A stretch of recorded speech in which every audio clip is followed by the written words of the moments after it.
It is the NBA trade deadline, folks, and I'm expecting a lot of bombs. I'm expecting a lot of movements. I'm expecting some crazy transactions.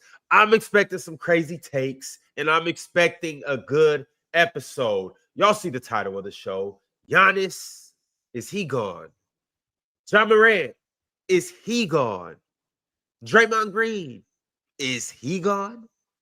There were a lot of movements yesterday, and we're going to talk about everything. Names like, speaking of Draymond Green, Jonathan Kuminga, Anthony Davis, Ayo Dosunmu, Kristaps Porzingis, Kobe White, TDJ, Kawahi. Could he be on the move too? It's a lot of names we got to talk about, but we are going to start with Anthony Davis. We talked about it briefly at the end of last episode, but this has been the biggest move in the last 24 hours. Anthony Davis to Washington. Fellas, let's talk about it. Manny, you weren't here yesterday, so you want to kick it off for us? How do you feel about this move? Yeah, I ain't gonna lie, man. I like it for the Wizards. I think Wizards have made a lot of moves so far during the deadline that really helped them get better in a sense. Like obviously, ain't nobody expecting Anthony Davis to be the cornerstone of a franchise anymore. But I mean, AD to help you win some games maybe this year or next year if he can play. I think it's not a bad deal at all. And it's not like they had a bunch of assets to really give up. So they've been kind of making wine out of water, if you ask me. Yeah, shout out to the Wizards. Pin, Swiper, I know you guys are just getting in here, but we didn't get a chance to hear from you guys yesterday on the whole Anthony Davis move. This has been the biggest move in the last 24 hours, maybe the biggest move of the deadline, depending on how you feel about Harden and Garland or any of the other Triple J. But how do you guys feel about Anthony Davis being traded from the Mavericks? You missed the best player who got traded. Ooh, Marvin Bagley? Let's hear this. Damien, you think I'm not going to say it? TJD, bro. Go for it, brother. TJD, Trace Jackson Davis. Shout out. Welcome to the Raptors, Trace Jackson Davis. Love it. No, I'm just kidding. Yeah, I mean, it's a great buy low move for the Wizards. The Wizards cooking up something, man. It's great. I mean, if you better pray if you're the Wizards that those two don't get injured next year. And they will get injured next year. So, but that's why I think it's kind of a good trade though, because like even if AD does get injured, like whether he's up or down, like you still got over there, you still got Alex Sarr over there, and not to say like those guys is gonna complete turn the Wizards down to a 360, like they're not gonna 360 them all the way to the finals or nothing like that. But if AD is up or down, either way, it's not hurting them, you know. I have a feeling those guys are gonna 360 them all the way around. I can't believe the Mavs got less than 30 games from AD, man. That's crazy. Yeah, it just depends on how. Sorry, that was a geometry joke. Fail fast, guys. What everybody said. Fail fast. When you fail fast. Yes, I was up here advocating Anthony Davis, and I was wrong. I'm not going to argue that point. I was 100% wrong. I was like, this is a win-win for everybody, and it was not. No, it was not a win-win for everybody. And who lost? Well, Dallas. Let's not be clear about one thing, Penn. Let's not act like well, they got Cooper Flag. That had nothing to do with Anthony Davis. Let's be clear about that right now. Nothing. So, with that being said, when you fail fast, and they recognize that Luke ain't coming back, we screwed this up. We probably have to get we screwed this up. We probably have to get off of him right now. I would have loved to have seen what it looked like, Ron, if Davis and Gafford and Lively and Irv and Cooper Flag and a top 5 pick. I would have loved to have seen what that would have looked like had they been able to stay together. But when you trade Luka, this has to happen right now because we just was in the NBA championship. Chill. And it wasn't. So I get it. I think we're all missing like the forest and the trees here. We are about to watch the most historic, exciting basketball team in NBA history. Which is? The Chicago Bulls. We are about to watch a team with Jaden Ivey, Rob Dillingham, with possibly Josh Giddey starting at center. This is going to be fun. This is going to be historic. It's going to break some records. We're going to see a 5-point guard lineup out there. It's going to be great. You know what's going to happen, man? Play-in bandits. play-in. No, it's not. Yo, They're for not doing that. No, for years, we have complained about the Chicago Bulls. I give them committing to ninth. Play-in. I give them 2 seasons of the play-in, and if they continue at this pace of bringing in good quality players, then maybe we can talk further than the play-in. But as of right now, great talent. I like Ivy. I was actually hurt the Pistons traded him, so I think that was really, really good pickup for them. And then also too, you pair him with like it's they got some good young talent over there. But I think next 1 or 2 years, we still gonna see play-in. I mean, yo, like I'm not even kidding. Josh Giddey could be starting at power forward for this team. No. The Bulls are incredibly mismanaged, man. Like, let's just call it what it is. Vucevic, Alex Caruso, Zach LaVine, DeMar DeRozan, Ayo Dosunmu, and Kobe White, and you can't get 1 first-round pick? They got 14 second-round picks. Oh, who's really cooking here? yeah, Who's really thinking about this? Yeah, no. That's 14 Jokic's right there. It could be. Or Draymond's or Dennis Rodman's. Exactly. Is that what we're doing? The way I see it, like, that's what it's gonna be. Exactly. They're assembling their next championship core with Manu Ginobili, Draymond Green, Nikola Jokic, Chris Middleton. Yo, man, y'all disrespecting second-round picks. 14 second-round picks. All right. Penn, you and Mars, I swear you take years off my life. You do. Y'all got to remember, they don't pick the right guy. Bulls, they don't have that. Mars about to tell you don't got that many years left, Joe. Right, and you taking them. The Bulls drafted Michael Jordan. I don't know what to tell you. They can find someone in the second round. Yeah, but Michael Jordan was third overall pick. Patrick Williams. Yeah, but that means they're going high for talent. But yo, y'all gonna be apologizing to Arturis real hard when he turns those 14 second-round picks into like 1 first-round pick this offseason. Y'all watch. You will see. Yeah, the Bulls are disgusting. Just disgusting. Nasty, I really don't get it. Because, like, chill, you know what I say about New York all the time. You know what I say about the Lakers, the Warriors, the Heat. The league is good when these bigger cities are good. Houston as well. But Chicago is just like, are they ever going to be good in our lifetime? No. Yes, I think so. I do. And that sucks because that's really a major market. It's a historic market for obvious reasons, and it's one of the bigger markets in the world. Like the league would be better if Chicago was good. This is true. I mean, yeah. Well, they'll draft the center. Well, how about the kid they got from France? They're still developing him. The problem that we having with Chicago, Penn, he weighs less than their guards. Yes, the problem that we having with the Bulls, and I was a victim of this. They tricked a lot of us into thinking that this team is good. When in reality, this is a team that's rebuilding. Yeah. They tricked us into thinking they jumped out the box. They started 6-1. Mars was telling me that this offense, chill. This is a big ass giant glass of water in the desert. It's a mirage. This is not real. Don't buy this. And for some reason, I'm looking at this and I'm going, could this work? Is this team better than what I think they are? And I lost sight of what they actually are doing. They're building this unit around Josh Giddey and Basellis. They're building this unit around those 2 guys. And then they get the French kid.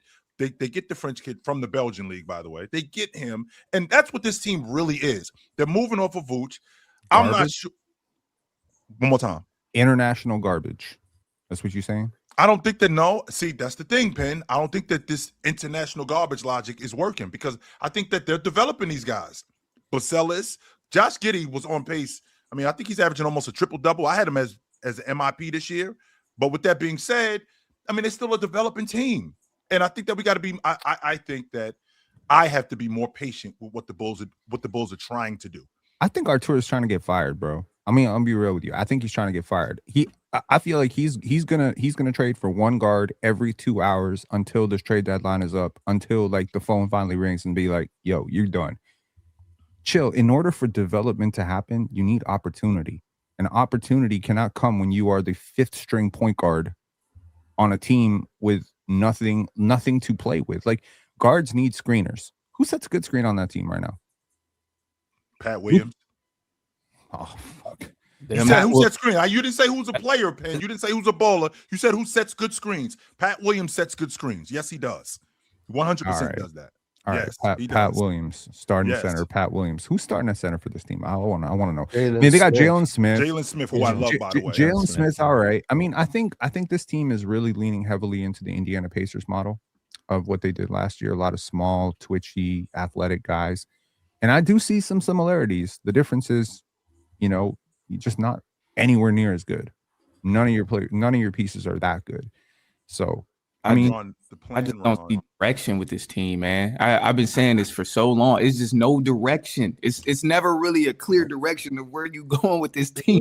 Yeah, there is a direction. It's down. The direction is down. It is though. The analogy of the Mirage. That's what it always is. It's always they got the potential, or they picked him. Okay, this is where they're headed. Okay. And then it's like no moves are made to either develop or bring in more to add to what you have. And then they end up being mediocre once again and ended up in a play-in. And that's like, they were successful. They're going to be good next year, though. They was in a play-in this year. And it's like, it's the same thing. And I think that's fair. I'm not going to argue that point. I do think that's fair. But you got your lead guard. I think Josh Giddey is your lead guard. I think you straight there. I think you got your wing, which is what this league is built on today. It's built on big wings, athletic wings, bucket getters, and ball handlers. Okay, so I have that foundation. That's what I have to build on. So now, again, I think they got, if I'm not mistaken, you guys can fact check me with this. I think they got 6 or 7 guys that come off the books after this year. So that's almost half the crew. So they're going to have a lot of money. Chicago is not a destination city as of right now, right? It's not a destination which wing city. chill? Bacelas. That's us, Bacelas. Bacelas. Okay, yeah. So Chicago isn't a destination city, which means very much like Detroit, I got to get it right in the draft. If I get it right in the draft and I get it right with some trades, which doesn't look like it is right now. I ain't talking about right now. I'm talking about if I get it right in the draft and I'm consistently building with Josh Giddey and with Bacelas, that's the direction that we're going in. Now, I don't work in the Bulls front office, but that's the direction that I'm thinking that we're going in. We got our lead guard. We got our wing. This is our foundation. Let's go in the draft. Let's see if we can find us let's see if we can get us a big guy. And if we can't get a big guy, let's see if we can get us another wing. But all right, here's my counter there. Here's my only counter. Sure. They got Josh Giddey, and that's the main guy they want to build through. Obviously, Matas Bacelas, you want to keep him on the roster as well. But did we not think this same thing when Kobe White was going off with the Bulls? Did we not think, they're gonna keep Kobe White, build through Kobe White, develop him, bring him some more players? When they drafted Ayo, did we not think, okay, Ayo, he was solid. All right, this is a guy you can continue to build through. We thought, okay, they might have a future in these guys. And then even with Zach LaVine, they had Zach LaVine on there at one point, and they like, okay, we thought these were going to be the core guys of the team, but they never ended up bringing more and more talent to help these guys and shift things when guys went down and other people got traded and contracts didn't get extended. All of these things, they never did the work to keep the main guys and build on top of that. So I just don't have faith that they going to do that now. All of a sudden, when you got Josh Giddey, who's a great player, and you do have somewhat of a solid core that you can build from, I just don't have faith that they're going to do that. Yo, fellas, so I want to bring all of our viewers up to date. The people that are watching and don't necessarily know what the hell is going on in Chicago. Chicago has made 4 deadline moves so far. So they brought in Mike Conley, they brought in Jaden Ivey, and they sent away Kevin Huerter and Dario Saric. That was the first move they made. Then they turned around and they traded their starting center, Nikola Vucevic, to Boston. That was the next move that they made. For Anthony Simons. They brought in Anthony Simons. Expiring contract. So that's 3 guards right there that they brought in. And then Swiper, I would like for you to speak into this one because this is a guy that you talked about a lot. Just this morning, they brought in Ayo Dosunmu. Yeah, I'll be interested. And that trade, or no, they traded out Ayo. Mm-hmm. That trade looks like Ayo going to the Minnesota Timberwolves, and he's been traded for Rob Dillingham, Leonard Miller, and 4 second-round picks. Swiper, would you like to discuss this? And then we'll get into the Kobe White trade too. Swiper, Ayo is that chick that you've been chasing. You've been wanting to date her, but she just won't give you the time of day. And you've been talking about her for so long now, like, yo, and you've been trying to get with her. You just can't. Yeah, man. So what's going on? You mad? And it's not because you whack, by the way, Swiper. City? And it's not that you whack neither, by the way, Swiper. It's not that you whack. It's just that somebody just beats you to the punch every time. Every time she comes available, somebody else just swoops in like, yo, you want to hang out? And you still sit in the background like, yo, I'm going to ask out. We going to ask out, Swiper. Stop pouting and get on your job. Yeah. How about that? Damn, how about that? You never sent it. You got the text. You ain't never hit send. Yeah, go over there and kick it to us. That's a crazy way to go out right there. Yo, man, you go out like that. Don't send. No. You over here thinking, you like, damn, should I send it? Nah, I'm not gonna do it. I'm not gonna. Yo, a lot of teams wanted Ayo Dosunmu. I feel you. I feel you. I've been talking about him for years. He loves Dosunmu. He's been talking about him since I first met him. He's been talking about Dosunmu. He loves him. Swipe, is this what this is about right now? Yes, this, that's exactly what this is about. Wondering, he loves him. Or is it because the Knicks beat up on y'all last night? No, which it's one not is it? that. No, it's Dosunmu. No. It's absolutely. It's because the Lakers got better. Oh, y'all always doing all this trolling. Like, I just, I asked you a question. I'm trying to figure out what's going on. But not every moment is for trolling. This is a grievous situation. And y'all think I'm playing. I'm not. I have been talking about two players in particular for several years. Both of them were in garbage situations and in chills in his mechanisms he uses to talk about sports. Bad relationships. And it was Nickeil Alexander-Walker, who went for 2 second-round picks, and it was Ayo Dosunmu, who went for 4 second-round picks, and Rob Dillingham. Kwamdim Ayopo Dosunmu, Nigerian brother, went for nothing. A bucket of extra crispy in a 6-pack. Rob Dillingham is not a good basketball player. They were able to get off of a eighth overall pick in 3 seconds and another bargain bin player and get a 6'4", 210, two-way shooter, dribbler. Like, you can run any defensive scheme that you want. I just think, the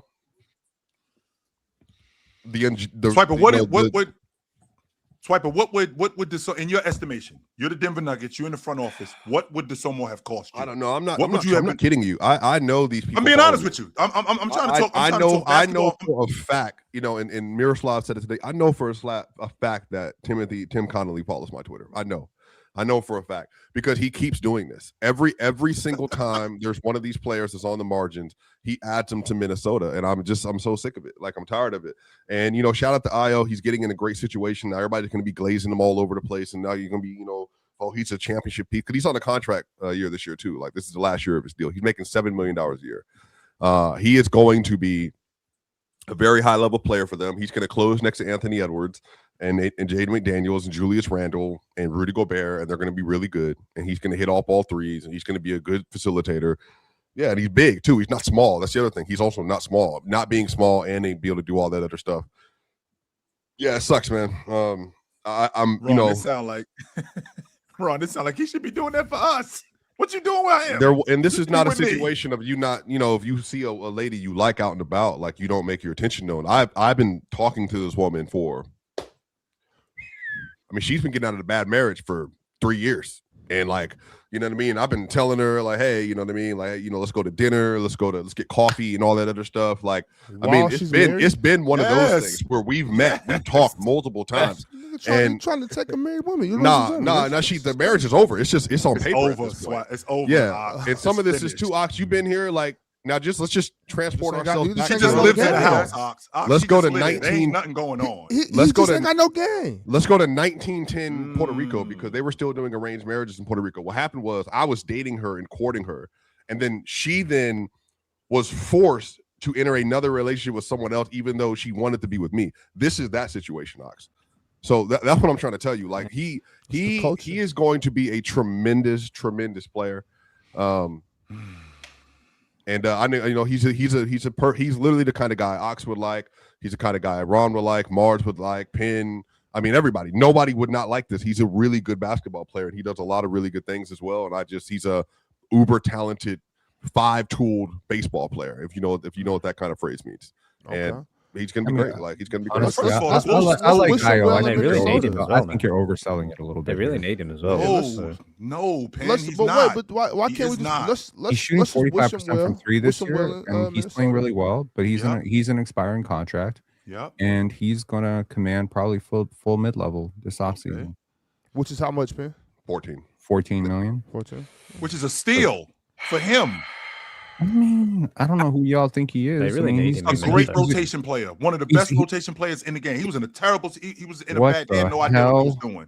He was in a bad. Don't let Swiper hype this kid up. I'm not letting Swiper. I know who Dosunmu is. First of all, the Bulls stole him in a draft. He dropped to the second round. So he was first team All-American coming out of college. He should have been a first round pick. The Bulls stole him. Illinois. Yes, he was first team All-American coming out of college. He wasn't a good player. He was awesome. Illinois. He was all right at Illinois. He was awesome coming at. No, he wasn't all right. Ox. He was awesome. He's gonna help. He's gonna help. Can we leave it there? Like he's gonna help. He's an upgrade on what they have. He's better than Bones Highland. He's better than the corpse of Mike Conley. Okay, that ain't hard to beat, man. But that means a lot for this unit, though. And he can be the 5th best player on a championship team. That's the kind of player he is, which is important. Mars, you've watched plenty of him, right? I've watched Ayo Dosunmu. You fan? Not a fanatic like these. I think he's cool. Yeah. Like, is he better than I'm gonna give you some names. Is he better than Aaron Nesmith was last year for the Indiana Pacers? These are two different teams, though. Like you could just he's not better than Aaron Nesmith was in the playoffs. Is he better than Andrew Nemhard? Is he better than Andrew Nemhard last year? Absolutely not. Okay, well those are chill to put them in the classification. Those are elite rotation players. What? Okay, so he is a step below that and 3 steps above whatever the crap that Rob Dillingham is. Okay, I'm just saying. If you put Dosunmu on that Indiana team, or you put him on an elite group like that, are you telling me that I can't get that? I can't get similar production? What are you doing, Penn? As Nembhard? What are you doing? What am I doing? What are you doing? No, chill. He's not as good as Nembhard. He's not as good as Andrew Nembhard. But wait a second. I don't want to turn into that because Ayo Dosunmu is a really good basketball player, so we don't have to compare him to anybody. He's very good. You know what I'm saying? And he helps the Wolves. I don't think he's definitely going to help. That's the point. Help the Wolves. I think we're all in agreement on that. It's just some of us aren't as high on. Like he's the same. I am high on Dosunmu. I like Dosunmu. I do. I like him as a rotation player. Yes, I do like him as a rotation player. I think he's fantastic. Yeah, he's cool. Right? I ain't got a problem with Ayo. Like, is he better than Deuce McBride? No. But so what the hell? But you're asking one person for their opinion and are giving their opinion. You're agreeing with that opinion because it's first and foremost, Deuce McBride is not on the market. Yes. Ayo Dosunmu can be your 5th best player on a championship team, which is the same thing that Christian Brown is, which is the same thing that like Aaron Nesmith is or whoever. I mean, I think the issue is I didn't know DiVincenzo was that with the Knicks. He's not better than Nas Reed. I think the issue is, Penn, sometimes when you start streamlining stuff, you start over talking the point. I think he is a good combo guard. I'm not saying he's Nas or any of these things, but the thing is, he's making $7 million a year. He's not going to get 14 on the open market more than likely because he's not that kind of a player. But the thing is, if you're getting a 5th or 6th player around $11-12 million a year for 3 years and they're 25 years old and they're a player you can leave on the floor at all times in any situation, defensive or offensive, those players are extremely rare. And I'm saying like those are the kind of players that I value on championship rosters because they work around stars. You can put him on or off the ball. And then if you ask him to run specific defensive schemes as an on-ball chaser, as an off-ball player, or even playing in zone, Penn, as you know, you can do that. And I think if you had him next to Scotty, he would be the kind of player that you would like on the Raptors because this would be somebody you don't have to take. Yeah, you don't have to take him off the floor. So that's all I'm saying. It's like you just have to be in a situation where how many players can you do that with? Because I think Emmanuel quickly, one of the things you don't like about him, obviously it's a shot selection, but also defensively, he's not great. Ayo is a substitution there or a play next to where you can put him in that spot and say, I don't have to worry about you failing on either end. And I think similarly with the Wolves, they fixed their situation because now they have someone who can replicate Conley to a degree, replicate what they were looking for in Rob Dillingham to a very small degree, but then also replicate what Nickeil Alexander-Walker did to a pretty upteenth degree. And that's very valuable for $7 million a year. And my issue with the NBA is they always undervalue players like this that fit this archetype. And what's happening is that when you get them in situations where they can be around stars and stable situations and they don't have to worry about doing more than what they're physically able to do, then all of a sudden they boom and they become these fan favorite kind of players. And I think Ayo Dosunmu will be that in Minnesota. Because I think you're overselling the defense a lot. And he's a better defender than Mike Conley is at this point. He's a better defender than Robbie Dillingham. He's going to close. He's going to close for them. Like I think that's the important thing. Defender, man. Cool. I mean, he'll close versus every team they play in the playoffs. Like every single team. I think to Swiper's point, Penn, this is about I don't know who he would come out for in that. But it'll be Ant, DiVincenzo, Jaden McDaniels, Julius Randle, and Rudy. Sure. So DiVincenzo and Ayo. And they got 6 of them. I think this is also going back to what they wanted last year. Remember, they had 8 starters last year, which is what changed what they're doing. Now they have at least 7 again, including Nas. Nas and then depending on what you want to say about Terrence Shannon Jr. and Jalen Clark. So just to put this in perspective, he's shooting 45% from three. He's an unrestricted free agent. The Minnesota Timberwolves are in cap hell. You don't have his bird rights. This could walk. They do have his bird rights. They do? You trade for a player, you get their bird rights. So he was with they the can He still was sign on his him if they rook want. deal too, by the way. He still was on his rook deal. So they do have his bird. No, he got an extension. wasn't. He got an extension. He's on the last year of a 3-year deal. He I was a believe. second round pick, so he got 2 years and then you get an extension, I believe. Yeah. That's correct. One thing I do know. That is correct. Yeah, that's one thing I know about contracts. Yeah, But $7 Penn, this million is about a year. But where the Minnesota Timberwolves are about to be financially, will they be able to go above the mid level to sign him? Like I'm just saying, this could be a rental. Let's just keep that above. I mean, even if it is a rental, when you give up Robert Dillingham, who I'm gonna put my cards on the table, not the biggest fan, and you give up some second round picks. I've given my opinion on picks, whatever. Leonard Miller, I like Leonard Miller. I don't know, he just hasn't got an opportunity in the league. I like Leonard Miller. I think there's upside there, so I think it's a low risk swing for the Bulls. But when that's what you're giving up for the Wolves, which is basically 2 non-contributors and 4 second rounders, even if it is a rental, if that boosts your chances this year, that's probably worth it. So for the Bulls, not for the Wolves, for the Wolves, I think it's a fine trade. I have no problem with the trade. I think it makes sense. And then it's perfect. I'm just not as high on Ayo as like Swiper and Chilwell, but I still agree with their overall sentiment of the trade. That it's a good trade. So. And you play versus OKC now. Like I think a part of the strategy is too. Like you can't put a bunch of players in front of Shea or even one where it's like a Reed Shepherd situation where it's like as soon as he gets on the floor, your defense is over. Like it's over. Because now you're overcompensating constantly. The thing the Wolves are doing well is like, okay, it's Ant. Bones is out there, but Bones, guess what? You ain't finna be playing a whole lot, I think, in a lot of these situations. So now if we substitute Ayo and Dante in there with Ant, well, we at least have a 3-guard rotation where we believe all of them can at least hold the ball to a degree. And then that obviously includes Julius Randle. So if you need to play Bones, you can do that in more limited minutes. Like I said, they want Jalen Clark and Terrence Shannon Jr. to turn into those players, but Terrence Shannon cannot dribble and he cannot shoot yet. So like he's not like going to be one of those kind of players. But I think that this gives them a better advantage versus teams like the Rockets, like Denver, like OKC, like the Spurs, where you just don't have players you can take advantage of as often. And my biggest criticism, I think, with organizations kind of missing out, and this is why Arturas, I've heard so many different things about him. I don't know what Arturas is doing. I know they're trying to duck the money. That's why they got off the the Vooch contract and all that stuff. They brought Anthony Simons in. They have a litany of guards. They never truly valued, I think, what Ayo brought to the table. I think that they should have been playing him a lot more early on.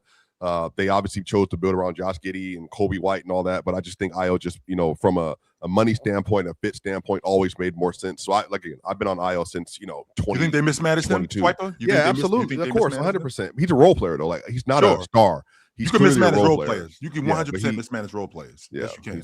He's clearly a role player, but it's just, one of those situations. So the role player who played 28 minutes a game through 5 years was not given enough opportunity? No, I think if you watch the Bulls, you realize what they were doing with him. Yeah, I think he's playing small forward this year. You gotta remember, sometimes role players are only as good as the team around them. Like that's what makes a good role player. I'm a rotation player, Manny. That's why I'm a rotation guy. Exactly. So if the rest of the team is really bad and you're a role guy, like you might not be the top guy, or you might not shine as much as you would if you were on a good team and just playing your role. Like, so I think I'm going to the Wolves is going to be a great move, and maybe they don't go win the finals or whatever, but still it's not they can't really lose in this situation. Like they get somebody who's a great basketball player who's willing to do whatever because he's going to be on a contract year. So if you say, hey, we need you to go check him, we need you to go guard him, or we need you to rebound during this third quarter, he's going to go out there and do whatever he needs to do. And that's also the type of player he is. So they might want to bring him back and keep him there. It's about compensation. What I mean when I say compensation, they need a guard regardless. What I mean, Penn, when I say compensation is he does the things that these other guys don't do, even if it's only in increments, even if it's small. He is that ball handler when Anthony Edwards is off the floor. He is extremely portable. Yeah, he has the OG Anunoby. Nowhere near as good, but I'm saying like it's a similar thing. Like the OG Anunoby, Aaron Nesmith, he plugs into every lineup. I get it. He's a great glue guy, right? Like he's a wonderful glue guy. He doesn't have a lot of weaknesses. So yes, I absolutely love it. These guys do tend to get a little bit overrated sometimes, but they do get very fairly paid. Very fairly paid. I'm not a gonna argue that. 6'4", multi-guard, can switch 3 positions, not a great defender, but not a terrible defender. Yeah, and can shoot the 3-and-D archetype. Absolutely. I just think when you're trading, and again, they traded, what did they trade to get Rob Dillingham? Because initially that 8th pick would belong to the Spurs. 2031 first round pick. Unprotected? I believe it was unprotected. And there was probably something else, but I remember it was a 2031 pick. Yeah, I seem to remember that as well. So you're going to pay the cost of the Rob Dillingham miss, right? And ironically, Montes Buzelis was there. So shout out to Tim Connolly, very good executive, but really they messed up on that. Like the Rob Dillingham thing is, and I mean, you said it, fail fast, right? So they've got off Rob Dillingham before the value completely cratered. Maybe he finds a second win in Chicago. We'll see. This seems to be the modus operandi for Chicago. Last year, they took on Josh Giddey, right? They thought to themselves, okay, we'll take a chance. You don't want him, we'll take him. He's a lottery pick. This year they did this now with Jaden Ivey, Rob Dillingham, and Ousmane Dieng. That's 3 lottery picks who haven't quite worked out at their previous stop, and now they're thinking maybe we can get something out of them. This just seems to be how they're doing business right now. I do see a vision for what Chicago's doing. As much as people want to troll all the guards and stuff, they just want players who can dribble past shoot. And ironically, it's kind of what the Brooklyn Nets are doing too. So I think the Brooklyn Nets and Chicago Bulls both saw what the Indiana Pacers did, and they were just like, maybe we can do that too. Fellas, we have another trade. Speaking of young guys that didn't work out at their initial location, we got to talk about Jonathan Kuminga and his new home in Atlanta. And we got to talk about Kristaps Porzingis and his new home up in Golden State, what that means for both situations and what that means for both players. However, before we do that, you guys know that there's a very special place that you guys should be at, especially during trade deadline, because now you know where teams are located. Now you know where players are playing for, and now you know what these rosters are looking like. So it makes it even easier to take the more on some players, or it makes it even easier to call somebody a Lester and take the less on those players. However, either way you want to do it, on Splash Sports, you pick anywhere from 2 to 6 players. That could be NBA players. It could be baseball players. It could be soccer players. However, you pick the players. You can even mix and match too. Different players on different teams, different players in different sports. Either way it goes, you pick more or less on those players, and then you win money. It's really that simple. That's why they call it quick picks, because you get in, pick more or less on the players that you want, and then you get out or you cash out. And then the cool thing about it is you compete against other fans. You don't compete against the house. There's no riggery here. You guys know what riggery is? That's when you are facing the odds of the house and you know that the house is always rigged. You don't got to deal with that here. It's so quick and easy. We're going to show you how to do it right here, right now. Fellas, what are we looking at today on Splash Sports? Jared Allen killed my streak yesterday. Yeah, who did you have yesterday? Jared Allen. He killed my streak, man. Oh, you know, locked in. I'm 8 for 9 now. You suck. Yeah. At least you're the best shooter up here. Only person who told me is Jared McCain and Tyus Jones, and both of them get traded right after. See, then people know. Yeah, you saw me. I'm moving to a new team. Good morning, Mr. Ox. How you doing, sir? I was wondering if I could take a look at that Scotty Barnes line. They play the Bulls and that low ass lineup that they got. So I was wondering what that rebound total looks like with Mr. Scotty Barnes. I would love to veto this, but like it. Scotty had a damn near triple double last night. He is not the reason they lost. 8.5, chill. 8.5. I'm gonna go with the more on that. I am. I'm gonna go with the more on that. Okay. Who's next? Let's go. This is the best time to take some role players because everyone getting traded, so the rosters are going to be depleted. So they're going to get some minutes. What Oklahoma City had 8 guys last night? What's Austin Reeves They were showing? definitely lacking some people. They had like 8 guys last night. So,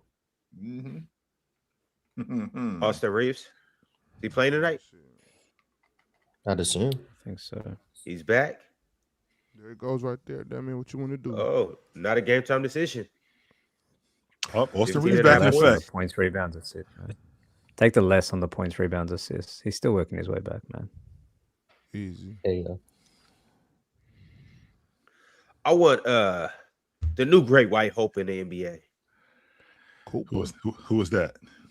Mr. Cooper. All right, chill. We don't even need to ask who it is anymore. It is Cooper Flag until further notice. There goes Mr. Cooper. They still only have him at 22 points. Spurs. Man's been tripping lately.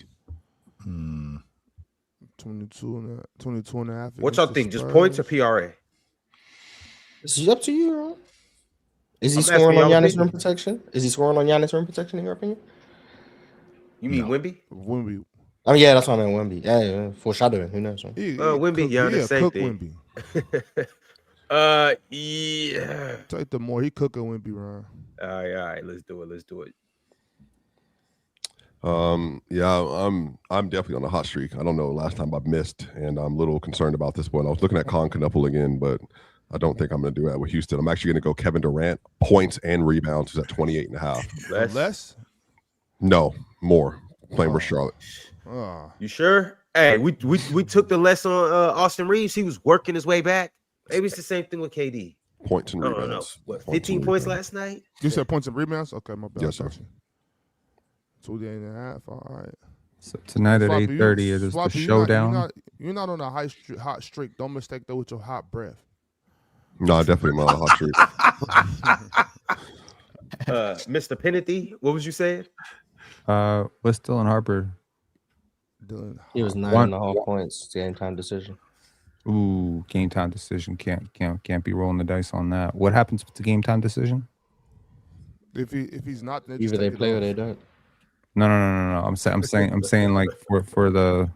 They just take it off, Pin. We don't contest. Lose off it. Oh, they just take okay. it off the contest.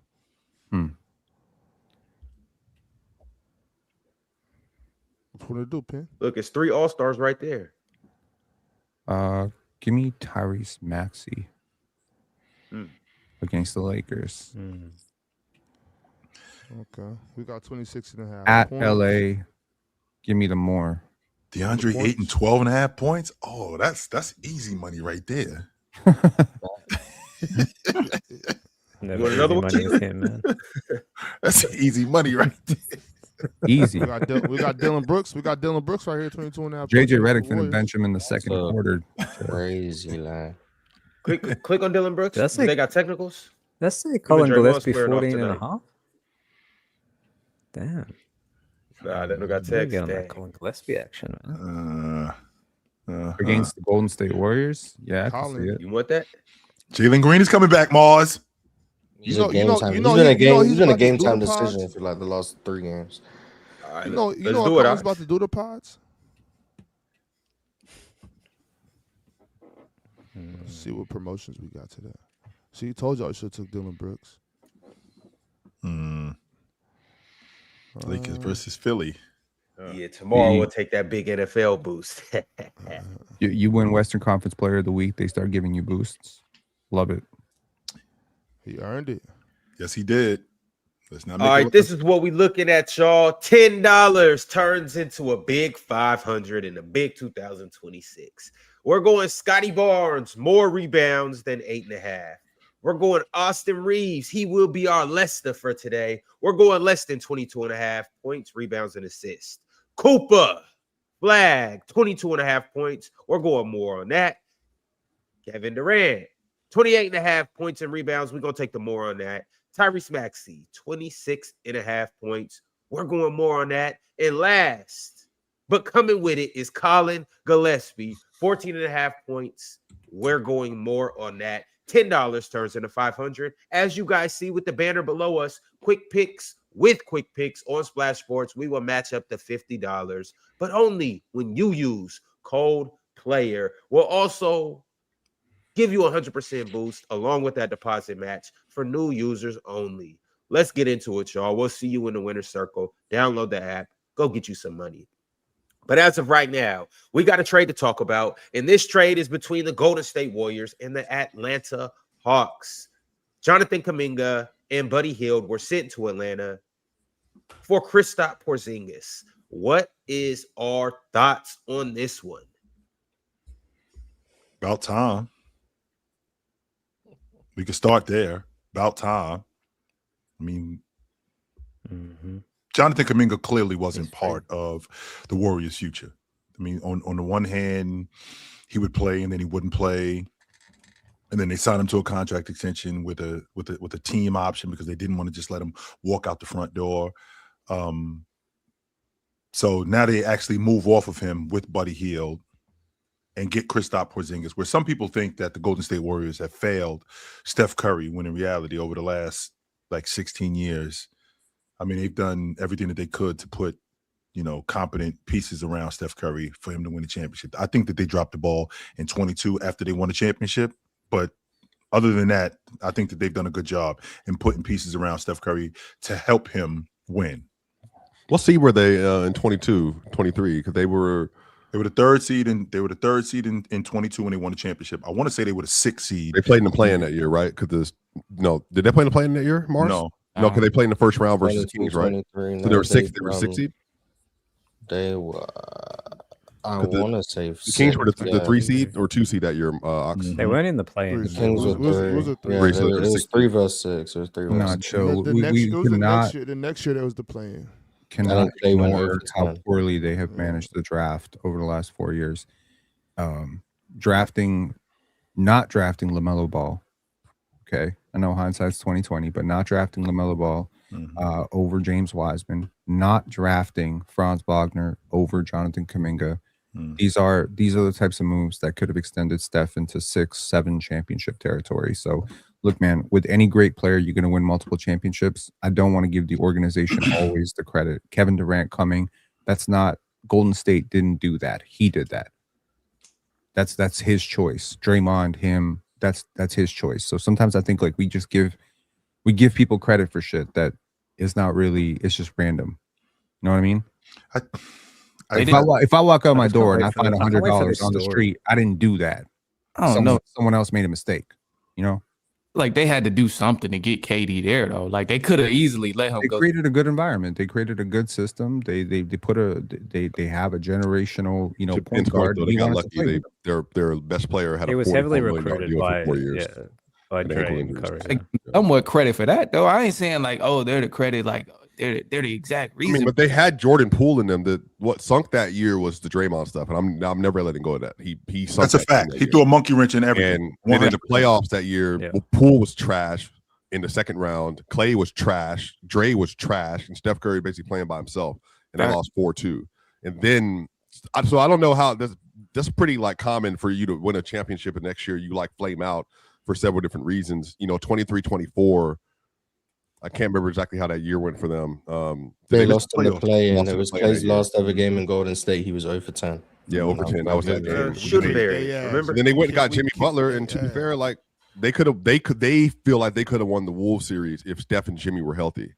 So they could have been in the Western Conference Finals last year. They just had injuries too. Who did they hold? I think they held Jonathan Kuminga out of Lauri Markkanen talks a couple years ago. Pods was Pods. Yeah, it was Pods. Was it Pods? Pods and Kuminga? Which I don't believe. It was for sure Pods. I know that. Yeah, it was. Yeah, I don't. They might have been willing to let Kuminga go for Markkanen. I don't know, but Podziemski was definitely the one I remember that they weren't including. They've definitely held Kuminga out of certain talks over the last couple of years where his value has been higher, right?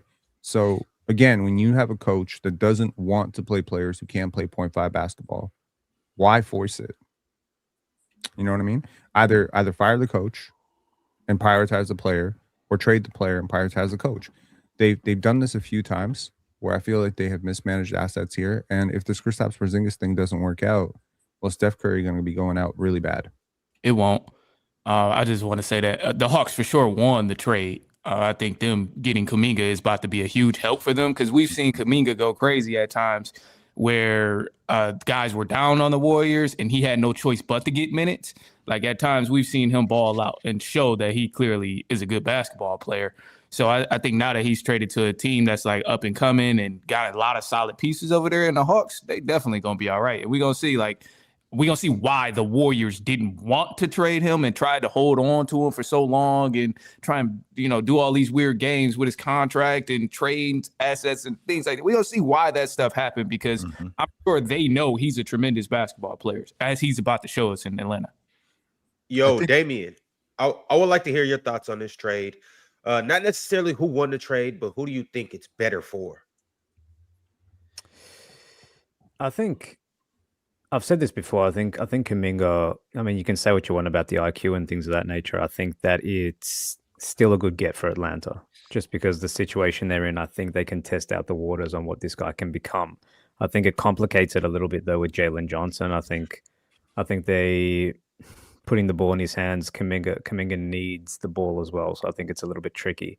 I just can't wait for the situation now to actually be like. I can't wait for both parties to tell the truth. Like, I can't wait for Steve Kerr and Jonathan Kuminga to actually tell their truth, because they're not under the same franchise anymore. But the Porzingis stuff as well, I'm not as high on as sort of other people I've seen sort of around the grounds. I think he's got this weird disease that keeps popping its head up. I think he's only played like 17 games this year.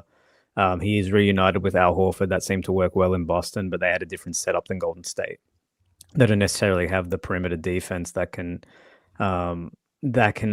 compensate for some of those deficiencies those guys have at their ages and their health issues. So I don't love it for Golden State, but I don't hate it either in terms of if Kristaps is healthy, he can stretch the floor and he fits their system a little bit. But I thought it was a little bit of a nothing move for Golden State, to be honest with you. But I like it for Atlanta. I'm excited to see what it looks like. Well, he comes off the books after this year, so we only got about a third of the season left. And with that being said, you get his books off, you get his money off the books, and you get the kid Jackson Davis, you get his money off the books. So I mean, you can definitely go shopping in the offseason to possibly, bag a free agent, and even them not making the playoffs, because I don't think they're gonna make the playoffs. And with them not making the playoffs, I mean, they still have their first round pick this year, if I'm not mistaken. So they'll have some capital there. I think that will work. Jonathan Kuminga, to your point, in Atlanta, with him and Jalen Johnson both on the wing, I think that looks tremendous. I think Jonathan Kuminga is a simple 1-2 dribble to the rim guy, really good finishing around the rim. He can shoot the basketball when necessary, and I don't mean shooting the long ball, but I mean he can shoot the basketball. He can knock down a mid-range jump shot. He can knock down a three when necessary. I think that if you put him in simple situations to start, I think that we're going to see a different Jonathan Kuminga than we saw. I think that Warriors offense, I think that what's going on with the Golden State Warriors is a lot more complex than we know. And I don't just mean the situation between him and Jonathan Kuminga. I'm talking about that offense. It's a lot more complex. And for a guy like Jonathan Kuminga, who had no real experience coming into that, I think that it really hampered him. I think that him getting with the Atlanta Hawks, I think that this is going to really help blossom his game. Mm-hmm. So basically, he's going to be like a more explosive AJ Griffin. Well, I think he'll be better than him. I do. I think he's a better athlete. AJ was hooping for a while. Yes, he was. I think he's a better athlete. I think he's a better bucket getter. Yeah, I think he's a better athlete. I don't think they're in a great spot though.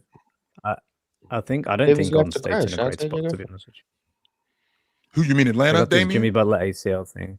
No, Golden State. They still got this Jimmy Butler ACL. Draymond Green seems to have regressed a lot. They don't they win the Giannis sweepstakes. Apparently, you don't land him. Like what? I'm struggling to see a world where there's enough star power that's available in the offseason for them to really build another team around Steph, even if they have shedded some salary, because they don't have a lot of cap space still, and the aprons are right there. So I think they got a complicated future. Can I say the uncomfortable thing, Damian? Can I say the uncomfortable thing? They have nothing. Steph Curry is 38 years old. We still building around him? We still doing that? Is it when is somebody gonna say it's time to move on, yo? And don't get me wrong, he's still awesome.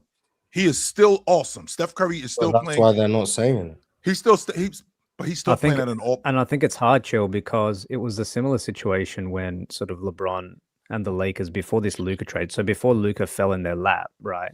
They had LeBron and Davis, and Davis was injury prone, and you can't really build around a LeBron James approaching 40 years old. So that's sort of happening now in Golden State, where Steph Curry is still playing at a high level, but he's not a guy that can sort of necessarily carry you through a grueling regular season and then a deep playoff run and do it all again. And he's got the miles on the body and all these different things. So I think I think you're right, Chill. I think it's some of those conversations have to start happening, and unless you can land a genuine upside superstar next to him, now that can take some of that burden off. It's going to be hard for them, man. Yeah, they're in a tricky situation. I ain't gonna lie. Warriors' best chance at staying relevant in terms of playing in the playoffs was landing Giannis. Other than that, I don't think they're gonna be relevant in terms of postseason or just a big factor because Steph, who's 38, then you bring in Porzingis. Porzingis is a good basketball player, don't get me wrong, but he don't really thrive and he can't really carry a team anymore with the way his body is set up and his availability is set up. So obviously he looked great in Boston, but he was still a part-time player in Boston, just showing up every once in a while, coming in the game, hit a couple threes, get a couple blocks, and then go sit back on the bench for the next game. So like if he's not on a complete team, I don't really see Porzingis making that much of an impact. And yeah, I thought the Warriors' best chance at staying relevant was just landing Giannis, and they didn't do that. So we're going to see the decline for the Warriors more. But the thing, Manny, is I don't think that they didn't do it more than they couldn't do it. Number one, they were trying to involve Jimmy Butler's contract in the Giannis deal. I'm not taking that. I'm not taking $60 million from a guy who can't play. And who, by the way, is going to be, I think he's 37 years old on opening night and got a bad knee. And he probably, and he could very well miss all of next season. Now that's $60 million on my books next year. On top of that, which 56. is I'm sorry, 56 million. On top of what Swiper has told me countless times, next season, for the next 3 more years, I owe Damian Lillard $22 million. In addition to the 60 million or the 56 million that I'm gonna have to pay Jimmy Butler, I'm not doing that. Hell no, I'm not doing that. And I can appreciate the draft picks that the Golden State Warriors have, but I've already said this to you guys. I don't need those draft picks in 3 years, even if Golden State's not going to be very good. I don't need those draft picks in 3 years because guess what? I ain't going to be that good neither. So I need draft picks now. I don't need draft picks in 3 or 4 years. I need these draft picks today. And I never thought that the Golden State Warriors Milwaukee deal was feasible. I just never did. No. Well, I think Kristaps is a good addition. I think the issue is going to be his health. He actually still, when he was healthy, he's still one of the best post players in the league. He's a very good rim protector. He's a very mobile big. And on top of that, he's obviously still a really good shooter. So he has a lot of value. And, him and Horford, they're basically replicating that Boston Celtics front line. That actually would work if they were healthy with Steph. But I just don't know if they're ever going to get to a point where him, Kristaps Porzingis, Al Horford, Jimmy Butler, and Steph Curry are going to be on the floor together. If they were in a situation where Jimmy was healthy, I think that'd be actually a really good situation. And I think people should be afraid of playing. Not afraid, but that would be a very competitive series if they saw anybody in the playoffs. But no Jimmy. They don't have like that secondary like advantage creator. Pods has not been good for really the last 2 years. I mean, it's tough, man. I think the Warriors have tried to build around Steph, but they can't be responsible for we got Jimmy and then Jimmy's hurt. They traded Wiggins to get Jimmy. Yeah. And he just has an ACL injury. I mean, there's nothing they can do about it. I think they did try to build another championship team. And this was in addition to that. They'll be competitive with Kristaps, but it's just not going to be the same. Obviously, they don't have the same ceiling. The silver lining here is they do have their picks. Fine. This is very, very important. When you're trying to pivot away from a timeline, is you do have your picks. Now, it's very also important to realize that pick that was acquired in the Anthony Davis trade, which is the Warriors pick, that is 1 through 20 protected. If it does not convey in 2030, which is to say, if the Warriors are not contenders at that point, that pick turns into a second round pick. So sometimes the reporting on this is like, oh, they got two firsts for Anthony Davis. No, they didn't. 1 first for Anthony Davis. So it is very interesting. But that first is a 30th pick. Just want to make sure we know that. Steph's exactly. The highest paid player in the league. I'm sorry. That first is the 30th pick. So Chill, to put this into perspective, the reporting around the Anthony Davis thing is they got 2 first-round picks, okay? They got 5. The reality is they got a 30th pick, which is actually less valuable than 31st overall pick, which is a second-round pick. What do you mean by they got a 30th pick, though? They got OKC's first-round pick this year, which is going to be 30th. This year is either going to be 29th or 30th. If they fall off completely, it'll be 29th, but most likely it'll be a 30th pick. There is a theory among what if it's a 23rd pick? It It's cannot not be going the to be. third That's pick. not how the outside the lottery just goes in descending order of records. If you have the best record in the league, Oklahoma City you're about to gonna be have the the 7th best team in the league this It's year. OKC's first round pick. Wait. So outside of the Therefore, when lottery, they have the best record, I thought it it just went goes to, in descending record. That's it. It just goes in descending record. hold on, no. So outside of the lottery, because I thought it went by how you lost in the playoffs. No. So it goes by records. Just descending record. Yes, Okay, descending okay. record. So Oklahoma City Thunder's pick 30 is actually, in my opinion, and a lot of people that I've talked to around the league, they actually say that a 31st or 32nd pick or 33rd pick, because of the flexibility that it offers on term for the CBA, the ability to offer two ways, etc., that those early seconds are actually more valuable than those late firsts. So in reality, you could say the Bulls have gotten way more value for their players in these second round picks that they're getting than the Mavericks got. So Nico Harrison may not be there, but his ghost is still there, haunting that franchise. So the reality of what we're saying here is they got a very, very, very bad first round pick this year, and that 2030 Golden State pick that a lot of Dallas Mavericks fans are like putting on their pillow and trying to sleep at night, trying to feel better. I'm sorry to tell you, that's probably going to be a second round pick too. So Steph's the highest paid player in the league right now. And I think he's an unrestricted free agent, I think, after the 27-28 season. So that's 2 years. Whether he signs a big extension or not. Or he retires. Might as well just retire, man. Go ahead, wrap it up, man. Please trade Steph. Wrap it Man. up. I would just like to see Steph go out gunning. See, Like, Ron don't want to see players stay on one team for their whole career no more. That's the problem. Yeah, what happened to the good old days when players just stay with one franchise?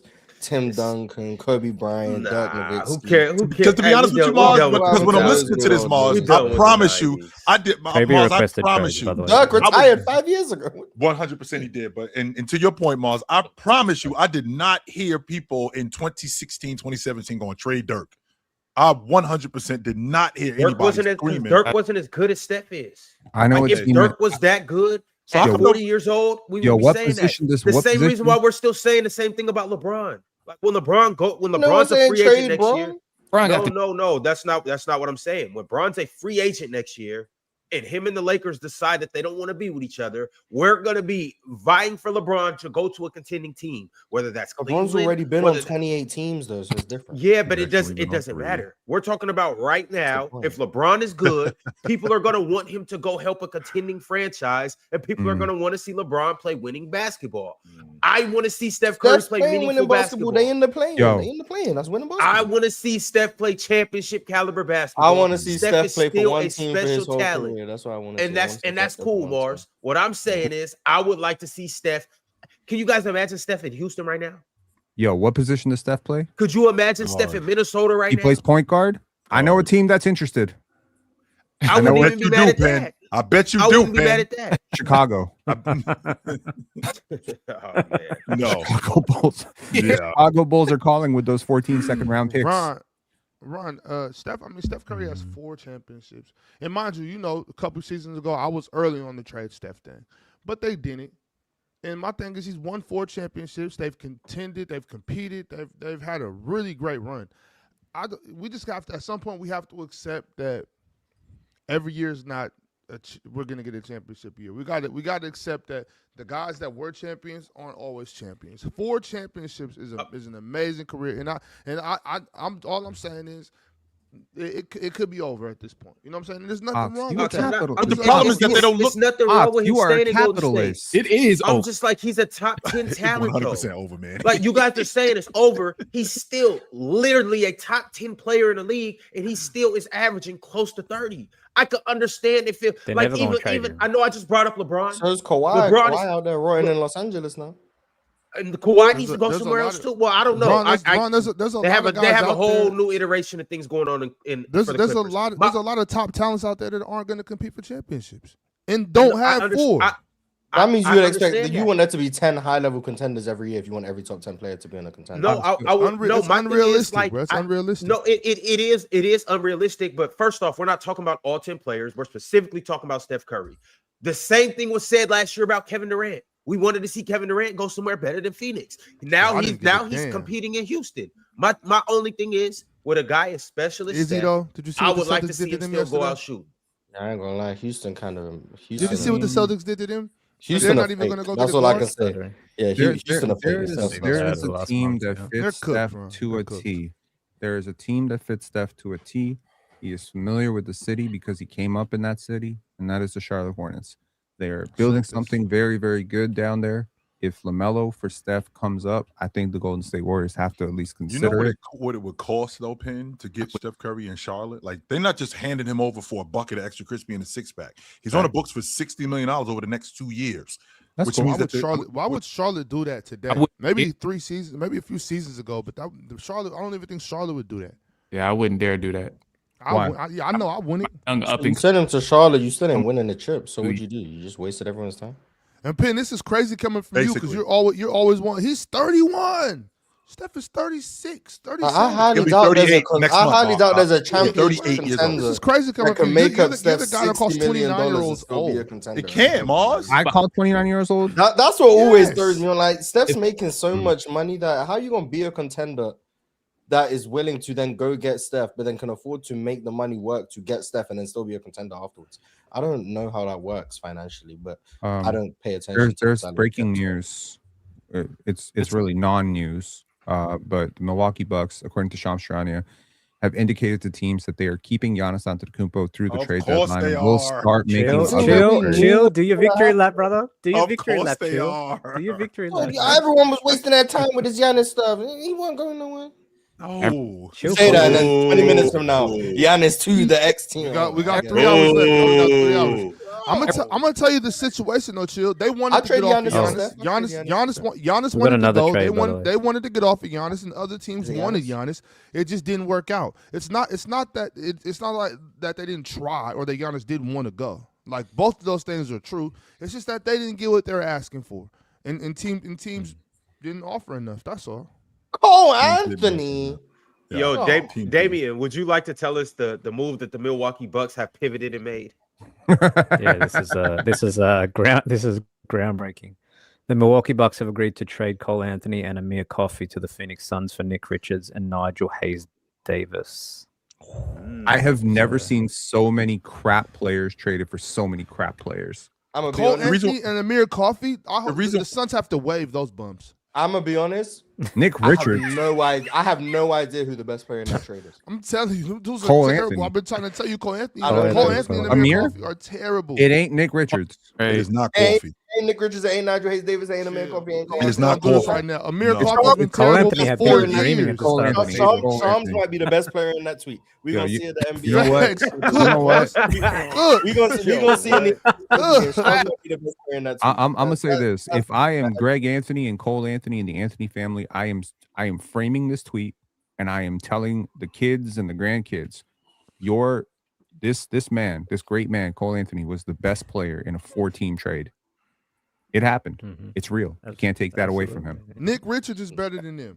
No, he's not. Nick Richards is trash. Nick Richards is the worst basketball player on earth.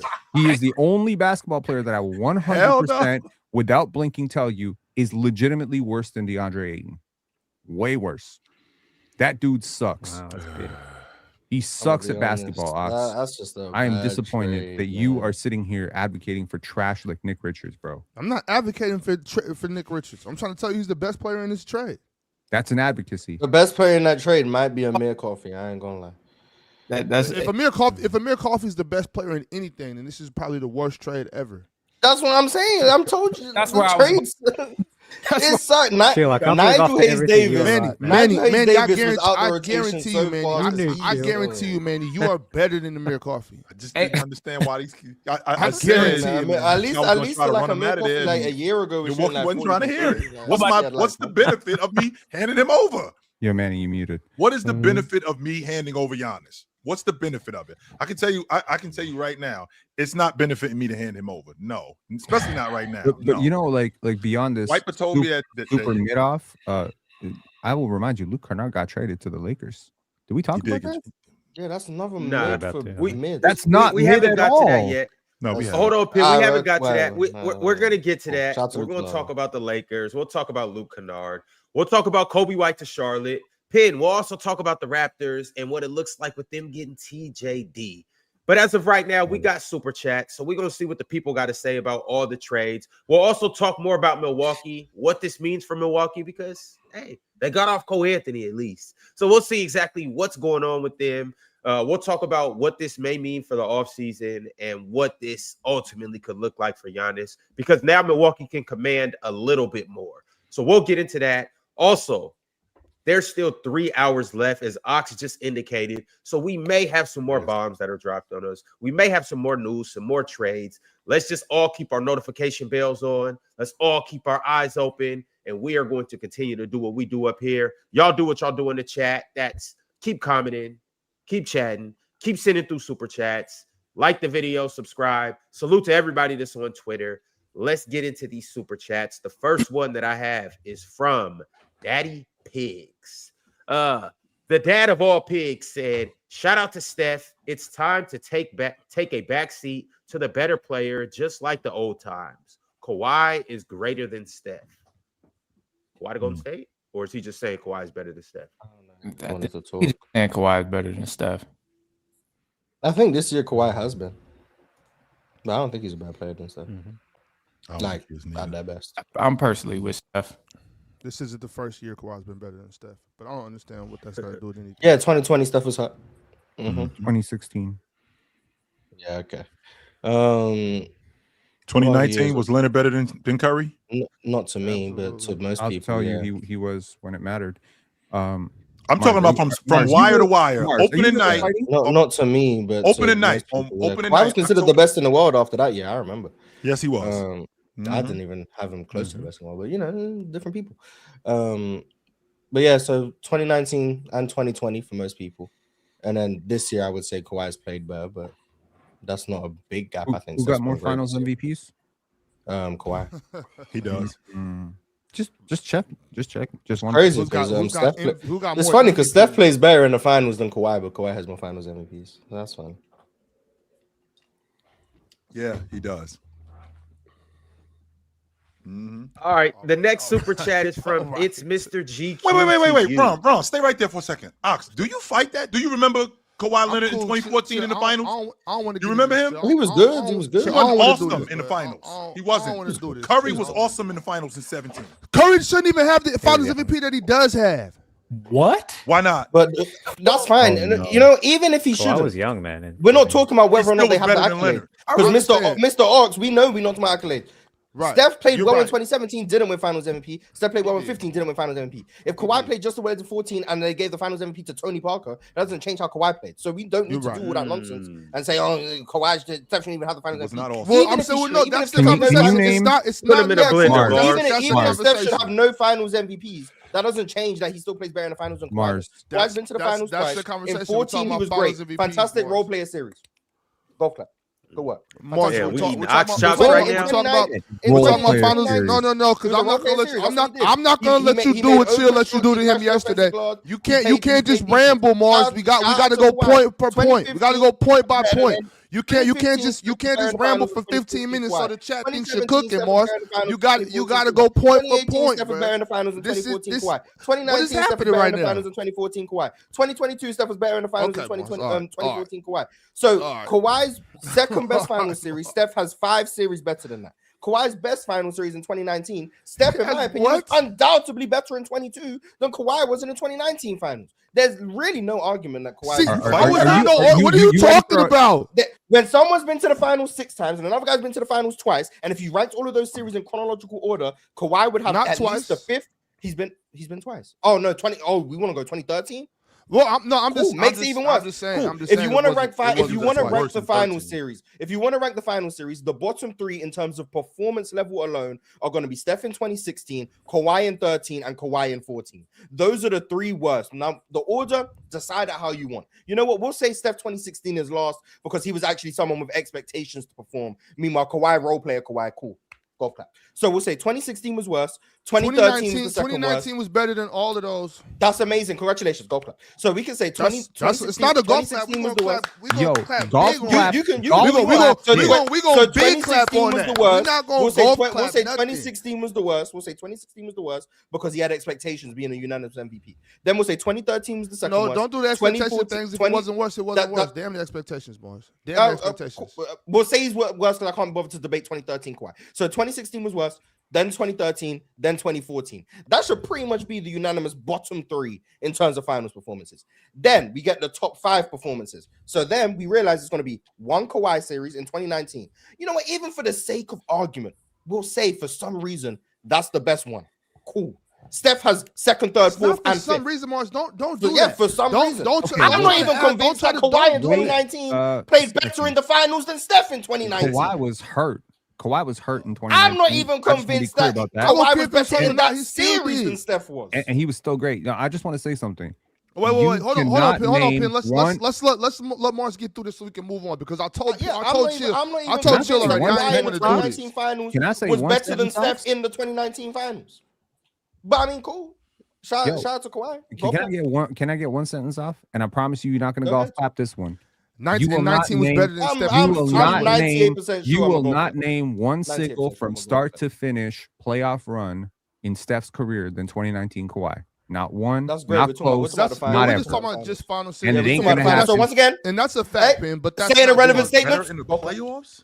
How is that an irrelevant statement? I'm talking about finals and you talking about playoff runs. So go clap. And hold on before we go to the quick golf clapping. This ain't golf. This basketball. No. You said I'm not gonna golf clap, and I had very much reason to golf clap. You just saying stuff to say stuff. You're not gonna name one regular season Kawhi has better than 2016 Steph. Golf clap. We just saying stuff to say stuff now. Yeah, I can actually. What's that got to do with a statement? Finals performance. That was the conversation. And you want to bring up the first 3 rounds that means something. No, I brought up finals MVPs as a joke. You decided to spiral it into a 10-minute segment where you golf clapping a lot. It's about 5.5 minutes. But sure. I mean, whatever. It felt like 10. You could take that as an insult if you want. All I'm saying is you disrespecting Kawhi for no apparent reason whatsoever. I disrespect Kawhi. I said Steph better finals performance. And by the way, Kawhi Leonard has never been in his prime, not the best player on his team. What does that got to do with this conversation? Wait, hold on. It has a lot to do I want to go back to Has Kawhi Leonard ever played with the caliber of player of KD? No. Okay. So Paul George would be the closest approximation that we could have got. Kawhi, Kevin Durant's been better than Kawhi every day of his life, by the way. Every day of his life. Since Kevin Durant was born, Kevin Durant has been better today. You just lied. Yeah, I said other than today, other than now. Yeah, I said other than now. Kevin Durant has been better at basketball than Kawhi Leonard every day of their lives. This year is the first of all, that's factually incorrect. Okay. That's factually incorrect. And I already cooked Dale on this topic many a times. We could just move on. Oh, you cooked Dale? Multiple times. But yeah, on this topic. It's very well documented. So KD was born in what? 88? Kawhi was born in what? 90 maybe? 91. So we got Kevin Durant before Kawhi existed. 2-year-old KD. Give me KD. Then we're gonna go all the way through that basketball evolution. But all the way through that basketball evolution, high school KD clears, college KD clears. When KD's in the NBA and Kawhi's in high school, KD clears. We get to 2014 when Kawhi's winning Finals MVP. Golf clap. Kevin Durant's actually the second best player in the world, so golf clap to KD. Better player still. Then we get to Kawhi's prime. He enters his prime in 2016. Kevin Durant's just a top 3 player in the world. Kawhi's not. So shout again. Then we get to Golden State. Shout out to Kawhi. 2017 Kawhi. Really great season. Kevin Durant's still a better player. Then we get to 2019. It's actually funny. People consider Kawhi the best player in the world when KD once again was better than Kawhi that year as well. But shout out to KD. He got hurt. Golf clap for Kawhi. Staying healthy. He wasn't healthy, but shout out to him. He was able to finish the series. Golf clap. Even though we saw KD for 11 minutes in that series be the best player on the floor. And then we get to 2020. Kawhi. Actually, KD don't play. 2010 Kawhi. Wait, hold on. Yes. No, hold on, Marcy. This is that's all it takes. Kawhi can be better than KD when KD can't. The same thing you just said. Hold on. The same thing you just said about 19 is the same thing that happened in 17. Just the opposite way. The whole every minute of the game, you said at 19. Every minute of that series, you said KD was better than Kawhi. Yeah, but KD was better the whole year. I just brought up every minute of that. That's what I'm doing. That's what I'm doing. Every minute of, and it wasn't just that. That whole entire season, Kawhi was cooking. You can't just make a statement. Amazing. You can't just make a statement. You can't just make a statement and then just assume that it's going to be true because you said it. Yes, I do. Yes, Kawhi. Yeah, this is the same. But this is the same. Yes, I believe that. I believe better than Jokic. Well, okay, that has nothing to do with this conversation. I'm talking about Kawhi and I'm talking about KD. You can't just throw shit off like that, Mars, and think that's gonna work. Yeah, he absolutely was not better. And hold on, Pin. In every single minute of that series, he was killing KD. Just like every single minute of the 23 series, he was killing KD. When they match up, it's just not what you think it is, or what you're trying to convince the people it is with your little golf claps. It's not. That doesn't make it true. Is matchups who determine who the better player is? Just in your opinion? I think absolutely. I think when you match. Wait, hold on. He would never ask you that question. What I'm saying is when you try to bring up who was better every minute of this series, just make sure you do the same thing for 17. That's all I'm saying. Oh no, sure, yeah. Kawhi was going crazy in 2017. We know it was all the whole season. He was going crazy in 2017. Exactly. He was actually top the 3 whole MVP. Season. Top 3 as he should. Yeah, Kawhi was amazing, no doubt. This was Kawhi in 2017. That's when he elevates the top 5 player status. Okay, it's crazy because KD been there since 2010, but it's cool. Like people develop at different rates. It is what it is. So we get to 2019. Let's get to 21 too. Let's get to 21. Oh, we get to 20. We can get to 21. The peak of Kawhi's playoff performance. You'll never guess who was playing better than him. That guy in Brooklyn. I thought something about the whole series. The whole season, Kawhi was better. Kawhi was the better player that whole season. That's what. Yeah, it's because KD only played 35 games. Shout out to KD. But when he was available, he was better than Kawhi. Because that's what he does. When Kevin Durant plays basketball, he plays it better than Kawhi Leonard. And then last year, every minute Kawhi was available, he was better than KD too. Oh yeah. You know what? After Kawhi missed the first half of the season and then came back and then he was rusty for a little bit and then he's ramped up towards the end. You know what? That Kawhi conversation. You know what? I'll say for the last calendar year. Yeah, I'll say for the last calendar year.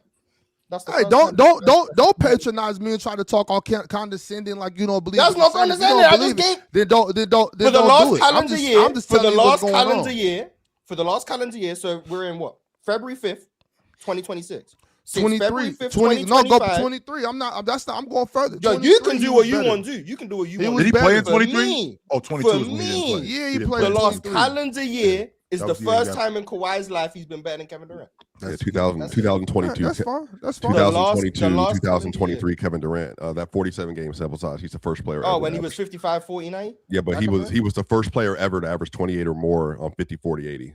22. That's the year Kawhi wasn't there. 22, Kawhi's just right? not been at that level. Yeah, for that his was career. in 22. That was well, no, but Kevin then Durant wasn't there, he right? played in the playoff versus the Suns that year. But remember, he got hurt. Lower body. Yeah, Kawhi got hurt in 23. In 23, right? Yeah. But Kawhi was playing really well in that series. That first game and a half, Kawhi was. Yeah, and I'm not going to tax Kawhi for being hurt. I'm not saying KD's better than Kawhi because Kawhi gets hurt.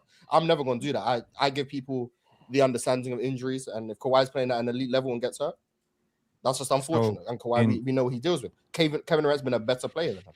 That's been my statement. It's not about injuries. It's not about who's been available, whatnot. We'll give Kawhi the year that Kevin Durant missed with a torn Achilles. He was better by default. He was actually playing. Kevin Durant didn't play. But when they've both been healthy and they've both been available and they both play basketball, the last calendar year is the first time in Kawhi's life he's been better than Kevin Durant. Yeah, you could believe that nonsense if you want to. Absolutely, I will believe that nonsense. In 2019, when Kawhi Leonard had a chance to take an easy way out and go to the Lakers, when they were pursuing him and asking him to come, and they were saying, don't do this. Stop. Let him go. And he had a chance to join LeBron James and Anthony Davis, and instead he said, "I'm not joining him. I am him." Okay, let me clarify. Let me clarify for that. Just after, was he him? Let Penn finish this, Mars, and I'll follow up. So I just want everyone to remember the history of those events. Kawhi Leonard actually wasn't going to join the Clippers unless they got him his superstar teammate. Yeah. By the way, which is fine. I'm not once again. You know, I don't. Penn brought us here. Why is it very important to mention that, you? I'm not going to dabble in. Go there. Otherwise, he didn't go play with Steph Curry. He brought it here, so I'm just gonna say the Paul George that Kawhi Leonard got to team up with him. On Nigga didn't go to a 73 win basketball a team. top 10 player on the planet at the time. He was. And one of the best wing defenders. He wasn't Three the best MVP player on the candidate. planet. Yep. That's fine. That's fine. What does that got to do with this conversation? By the way, when Kawhi Leonard decided to go to the only Clippers, reason he didn't go to the Lakers was because I'm saying he didn't choose the easy ring. No. The only reason he Clippers did not was go meant to to the be the easy Lakers, ring, and this is now confirmed, is because of the things Confirmed by that who, he asked Pablo? for. The things that he asked for that Yeah. the Lakers were not willing to give him, that he got from the Confirmed by Clippers, that the Raptors were not willing to give him, that he Yeah, got from the Pablo, Clippers. an investigative reporter. That's a part of the conversation. Yes. This is, by the way, this is common I knowledge thought we were Magic talking around about the rapping on a room. That's right. basketball This is court. common knowledge around the That's league. right. So, Pin, Yeah, I'm not No, going I to thought we were that's talking cool. about basketball. You're Magic bringing didn't up- get an easy ring. I've been quiet. I've been quiet during this I whole didn't know we was spiel. talking about gossip blockers. I have He been was never quiet going to during go this to the whole Lakers. spiel. I don't Go want to ahead, talk over Swiper. people. Proceed, All Swiper. I'm saying is I didn't know we was that talking is about gossip bloggers, actually Swiper. incorrect. It's not that he chose the easy way. It's that he chose the way that got him paid and got more incentives from the Clippers than he would So have. now you don't want to see a young brother get and paid, from the Swiper? Clippers. Now you And don't on want the to see other your brother side get of this, money? to Mars's point, That is him what it's saying. also Chill. adding Both Paul of y'all George don't into want the to see a deal young brother and get getting- money. and That's trading what away it's about. SGA and all the assets to add to the Clippers. He That didn't was a plant part the of the deal. trees. So either way, Yeah. Kawhi Leonard got Okay. one of the best packages Man, that you fuck could them have gotten trees, too. by getting a top 3 MVP finisher in Paul George. What and did he do, then baby? also getting He the other was situation. never You're going being to the very Lakers. disrespectful. I don't You're being care. very disrespectful because I don't you're being very care. protective of Kawhi. What you gonna do about it? This would be a great time to golf club. I'm not gonna lie. I'm sorry. So what? He was anyway, never going. What to the what I Lakers. was saying is the Swiper, you trying to issue. be- You don't know what you're Swiper, talking Is about. the issue with this is that in the situation we're in, He's the the reason thing- why. the things that Swiper, Ox is don't saying mute. and that Penn is saying is that they're factually untrue. It's the That's reason exactly why Swiper, he went to chill. the Clippers is because the incentives that he got to go to the Clippers. That's why. Mars, please continue. I just wanted to correct that point. That's it. No, Okay, that's sure, that's some absolute bullshit right there. Because No, it's not. That's exactly Cook what that he shit. did. Cook that shit, Lakers- Pin. No. Cook him, Pin. no. They gave him what He the was- Clippers gave no, him. stop He it. was This is why I wanted to No. keep it to basketball. No, Now look. because This because exactly Kawhi that's was all I'm also saying. not- I didn't even want to Kawhi get was into this, also not the Mars. only late. Chill, maybe. Kawhi was also not the only person Everybody- the Lakers everybody- ever Hold signed. on, right by the quick, way. y'all. I just want to hear what Damian has to add to the conversation, and then Pin, please proceed. By the way, Kawhi wasn't the only one in play for the Lakers in that offseason. The Lakers also had interest in Jimmy Butler. They also had interest in Kyrie Irving. So it wasn't just Kawhi. It was a crazy free agent period. I don't know if you guys remember, but it wasn't just Kawhi. We do remember that. And Magic Johnson couldn't get Kawhi in the room, by the way. And he said that as well. Contagious. Yeah, that's because why. Magic Johnson was trying Yeah, to give him one of his contracts. From what I heard at the time, 21 years, Matt- 21 million. Kawhi had already let his Raptors teammates know that he was not coming back. That was one. So all of this stuff, he was using the threat of the Raptors and the Lakers to leverage a best offer case from the Clippers. He wanted to go to the Clippers. That's where he wanted to go. He wanted to go home. He did not want to play on LeBron's team. I believe that not wanting to join forces with LeBron James and be his side, be the sideshow to his circus, to me is one of the things that I respect the most about Kawhi. Now, as a Raptor fan, you might think I'd come up here and be salty that Kawhi left. I am not salty at all. I respect the hell out of that dude. He showed toughness. He showed grit. And for a person whose favorite players are guys like Ben Simmons and James Harden, Mars, I don't expect you to value toughness and grit. But Kawhi showed me everything. Guarding LeBron James head-to-head in 14 as a young player, not backing down from him when the gravity of that moment is immense. When it comes down to, am I going to get one final ring for Greg Popovich? Am I going to get one final ring for Tim Duncan? Don't downplay it because some dude scored more. Understand the dog that you need to be to show up in that moment as a young player. Because let me tell you something. There's a guy that a lot of y'all think is a GOAT. He didn't show up in those big moments. Kawhi did. Okay. So I just feel like the Kawhi disrespect on this channel has gone way too far. Are you talking about LeBron? Players, Wait, no, hold on. Didn't LeBron Yeah, have I am. 28 on 50? Mars, So are we? What level of toughness does it require to lead a team to the finals at 23 years old? Pardon? Out of curiosity, what level of toughness does it require to lead a team to the finals at 23 years old? What level of toughness does that require? S tier. Real quick, because I want to Okay, say so something about this. you're About saying that poll, Ron.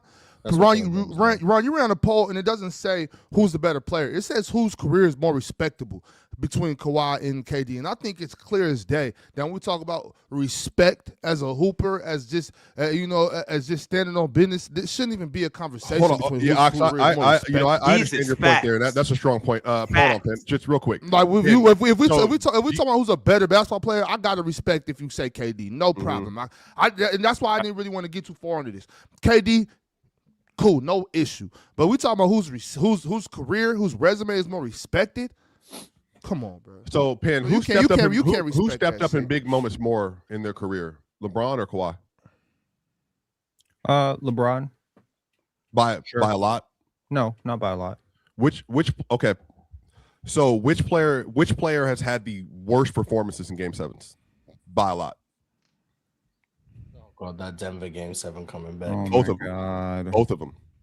Which one? By No, a which one? lot. I want a direct answer to the question. Which one? Are you ain't saying? getting- Are you ain't getting saying? the right answer? Well, I just LeBron's asking been the question. I great was in like, Game 7 because these are performance leading ever, by the way. because these are leading questions. Are y'all trying to They debate have who's both better played between in, they have LeBron both and played in Kawhi? multiple Game 7s. No, I'm not Which debating. I'm one not. of them? I'm not Hold on. debating. Yo, no. No, You're not doing this I'm shit. asking You're a not doing this direct shit. question We to talked everyone. about showing up at I'm 23. trying to Who's find out. better between LeBron and No, hold on. Kawhi? Stop, We're at please, 23. please. We know You're not who's talking better, shit man. to me. The conversation moved. We To, have I'm not even trying to argue. I'm not even trying to argue. 23. You're not What about to happened is the conversation. See, Chill, that's why I didn't want to talk about Kawhi because you always trying to Please. I'm asking for grace to just speak without being interrupted and ask the who's question. better between Kawhi and LeBron? This is No, unnecessary. Locks. That's not the question. Which is why, if you let me speak without interrupting, I can ask the question. I'm asking because Penn said who showed up in the big moments regarding LeBron in 2014. So then now my question is, who showed up? Who showed up in bigger moments? And then number two, my second question is, in Game 7s. Okay. Who has had the worst performances not showing up in Game 7 between LeBron and Kawhi? Because he just criticized LeBron. So between those two players, which one of them has the worst performances in Game 7s? I just want a direct answer to the question. No. You are going to. I don't get an answer. You are not going to. You are not. No. Bullshit, bro. You're not going to talk over me, bro. Y'all had to bring KD and LeBron in this just to save Steph. I don't even understand how we got to. I don't understand how we got to. The KD part started, just so you remember, the KD part started because Ken said Kawhi's never been the second best player on his team. Exactly. So that's how the KD point started. And then we had to make sure that we were all on the same page, that if KD played with Kawhi, Kawhi would be the second best player on that team too, for damn sure. Because Kawhi is not better than Kevin Durant. That's how we got here. Yeah. That's how we got here. So I'm telling you that showing up early in your career at 23, 24, 25 years old. I mean, I think Kawhi was 24 when he won Finals MVP, and he went head to head against the player you were talking about. So talk about that series. Talk about who they were at 24. Don't tell me what they did at 33, because that was never my point. If you're going to try, I am not talking about 17 points a game in that series. What was it? Somebody correct me if I'm wrong. He closed that series with like 3 straight 20-point games. He did, but what was the overall numbers in that series? I'm just trying to remember. I don't remember. I'm asking in general. I don't remember. LeBron averaged 28 on like 50% shooting, man. Watch the 18, 6 and 2 was Kawhi's full numbers. But I do think that doesn't encapsulate Patty Mills outscored. So my next point here, Damien, is like I agree, but this is now the second time, Damien, where someone's gotten the Finals MVP for guarding LeBron. Even though LeBron was the best player in the series. So Dwayne Wade couldn't jump over a piece of paper in 2014, man. Dwayne Wade wasn't great. Chris Bosh wasn't good. They lost 4-1 because Tim Duncan, the rest of that roster, they manhandled the Heat. Chill. No. Tell me if I'm lying. Patty Mills outscored Chris Bosh and Dwayne Wade. They got out in that series. Very legitimately, in 2017, we were having conversations as Kawhi Leonard, the second best player in the world after LeBron James. You are not about to gaslight the whole world and act like that wasn't happening, because it really was. It really was. Okay, so the question is not like the conversation is dancing all over the place. The only person who could ask if Kawhi was the second best player in the world was smoking crack. So shout out to the conversations in crack dance.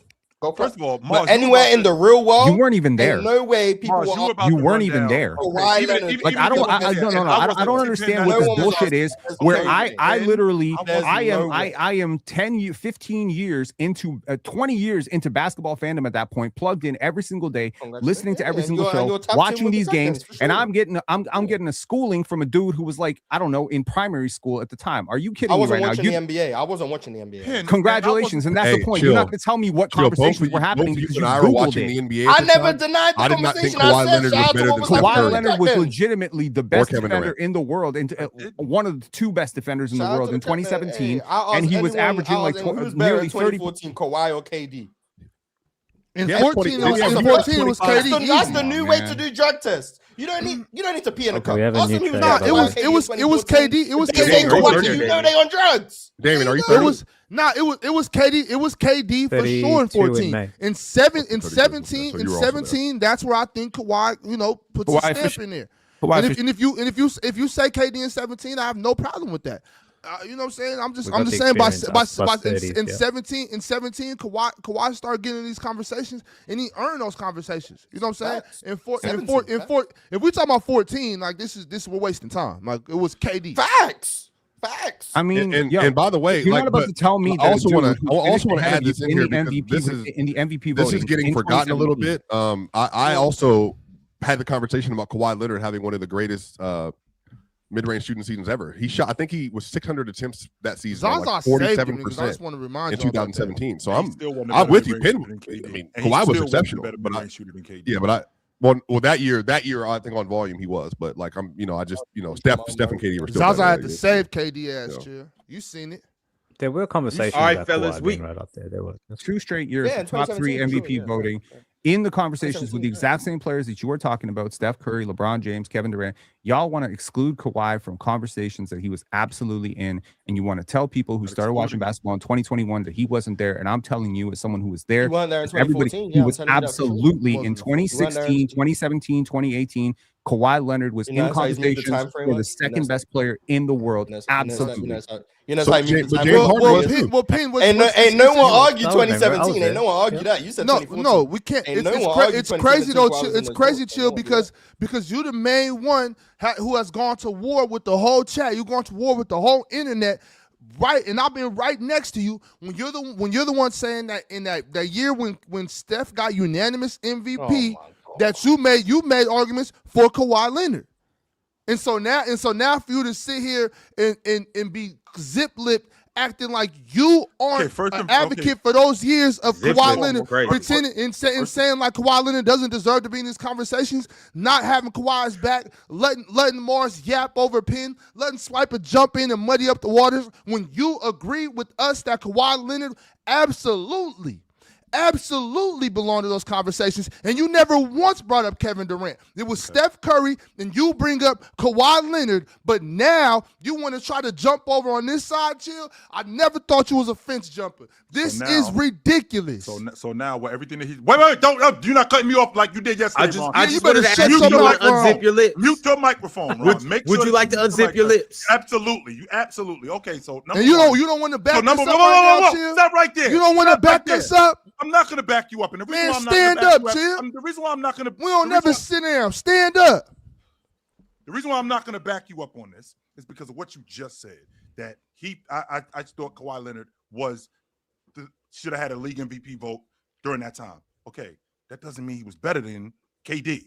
Just because I thought that he should have been the league MVP, or just because I thought that he had a conversation in the league MVP vote. Just like Steve Nash wasn't better than Kobe Bryant in 2006, even though he won the league MVP. This conversation was about who is the better player, and KD was better than Kawhi Leonard. Period. What was he better even though everything that he did In 2017 to 2019, yes, it was a conversation. Yes, it was a conversation. Defensive player of the year, averaging 27 points per game, and you're telling me there were more than two players better than Davis. I'm disgusted. Kawhi never averaged 27. It was 24. It was 24. It was 24. It was 24. It was 24. That's close. No. When Kawhi won DPOY, it was 2015 and 2016. What Penn is doing? He averaged 16 in one year and 21 the other year. Kawhi Leonard never came close to averaging 27. I never said that. He's averaging 27 now. Mark, you got it mixed up. He was averaging 27 now. Player in the world. I never said that. But you know who else was in that Kawhi's 2 conversation? DPOY years, he averaged 19. He was also in that conversation. That's what he did. KD was in that conversation. Yes, he was. Yep. For being the best player in the world. He was. Yes, Chill, he was. yep. And you know why He he was was, in that yep. conversation for Yep. being the best player in the world? Because he was winning NBA championships. And he was winning the finals MVP, which you brought up, by the way. You brought up who has more finals MVPs between Steph Curry and Kawhi Leonard. That's why he was higher than Penn him. brought that up. So don't leave that out. And on top of that, Ox, That's you how we got used to some ball nerve KD. talking to me when you talk about matchups. When I watched Kawhi Leonard I watched Kevin Durant put 47 on him before we even get to the NBA Finals, and he scorched his ass. Before that, when we talking about that. So in 2019, before we get to the NBA championship, he puts 47 on him in Toronto. 47 points on him in Toronto in front of the whole world. And then we get to the NBA championship, and not one person is watching Kevin Durant. Not one person is getting on the floor in Toronto. Not one person is watching Kevin Durant in those 11 or 12 minutes that he played and watching him and watching Kawhi Leonard going, that dude better than that dude. Ain't nobody saying that. Okay, we spoke about that already.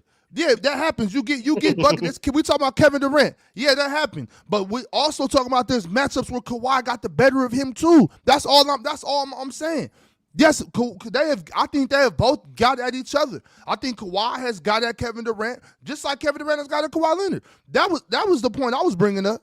This is a ridiculous. And on top of that, on top of that, I haven't really brought up anything in this conversation. I've been more so just rebuttaling. I've been more so just going along with the ride. I didn't want to get into the Kawhi Steph situation, Chill. You made me get in that. You kick this off and put your hands in your pockets. And that's all I'm saying. I refuse to sit here and watch you swing on me, swing on Penn, and then put your hands in your pockets like you didn't have Kawhi back in those times, and then just let Morris come up here and just ramble. Did Morris beat you in the submission yesterday? Now you can't go against Morris now because this is absolute BS, complete BS. Really quick thing. I expect more from you. Really good point. Okay, so Mars brought up that he didn't really have huge scoring seasons when he was winning Defensive Player of the Year. I just want to bring up one thing. Yes, he's a 2-time Defensive Player of the Year, and he did not have this greatest scoring season when he did that. However, there is a single season, and the one that we've been talking about a lot, which is 2016, 2017. In that year, Kawhi averaged 25 points, 5 points per game, when his team was averaging 105. This is very important, which means that he accounted for 25% of his team's points, 24.8, because I'm sure, or 24.2, because I'm sure Swiper's going to check me on that. 24.2% of your team's points. Now, you know what's really impressive about that? He only played 33 minutes a game that year. You know what else is really impressive about that? He was third in Defensive Player of the Year voting. If you don't think a guy who averages 39 points per 100 possessions on a championship contender that wins over 60 games and finishes third in Defensive Player of the Year voting was the second best player in the league that year, then you know what? I don't think you know what you're fucking talking about. Golf clap your ass off. Mic drop. Golf clap your ass Mic off drop. the stage. Yes, it is relevant because Kevin Durant, in all of his greatness, has never been that level of defender. Keep going, Penn. Never been that level of defender. The level of efficiency that Kawhi showed that year, and he did not play. He did not play with a future MVP on that team.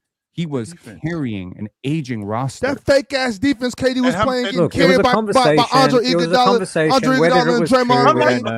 Kevin Boy ain't playing no defense. Kevin Durant, for all the respect, I'm and like, that's the I'm time, like, by the no way, defense. in 2017, This dude beat me Kevin into Durant submission was my because I don't favorite just player. talk just to hear myself talk. I actually have something to say. So when Kevin Durant averaged 30 a game that year for Oklahoma City in 2012, and I think that accounted for almost a third of their points. A third of their points. So when I'm averaging almost a third of our points, how much more valuable is that? Because last I checked, when you play basketball, the team who scores the most points wins. And what we do up here is we stop valuing how much points matter. KD was one of the best, if not the best, bucket getter in the game. Kawhi Leonard, 100%, was arguably the best defensive player in the game. When we're talking about for 4 straight years, Kevin Durant was the best bucket getter in the game. How much more valuable is that?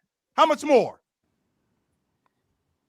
I think Kevin Durant's better than Kawhi at those Leonard. times. And that's all this was about. KD At was those better times, than Everyone Kawhi. knows at Kevin those Durant's times, better than Kawhi. hold on, can I just say this? I said that already. Go ahead, Damien. Go ahead. LeBron was considered the best overall player. Kawhi Leonard was considered the best two-way player. And Kevin Durant was considered the best individual scorer in the world. Correct. Now, Kawhi Leonard was in those conversations, though. in 2017 to 2019, yes, there was conversations about Kawhi Leonard being the best in the world. Whether it was true that he was better than Kevin Durant at that time, it's up for debate. It remains to be seen. But that was the consensus at that time. Like whoever lived through that time, yes, there was a period between 2017 and 2019 where Kawhi Leonard was considered right up there.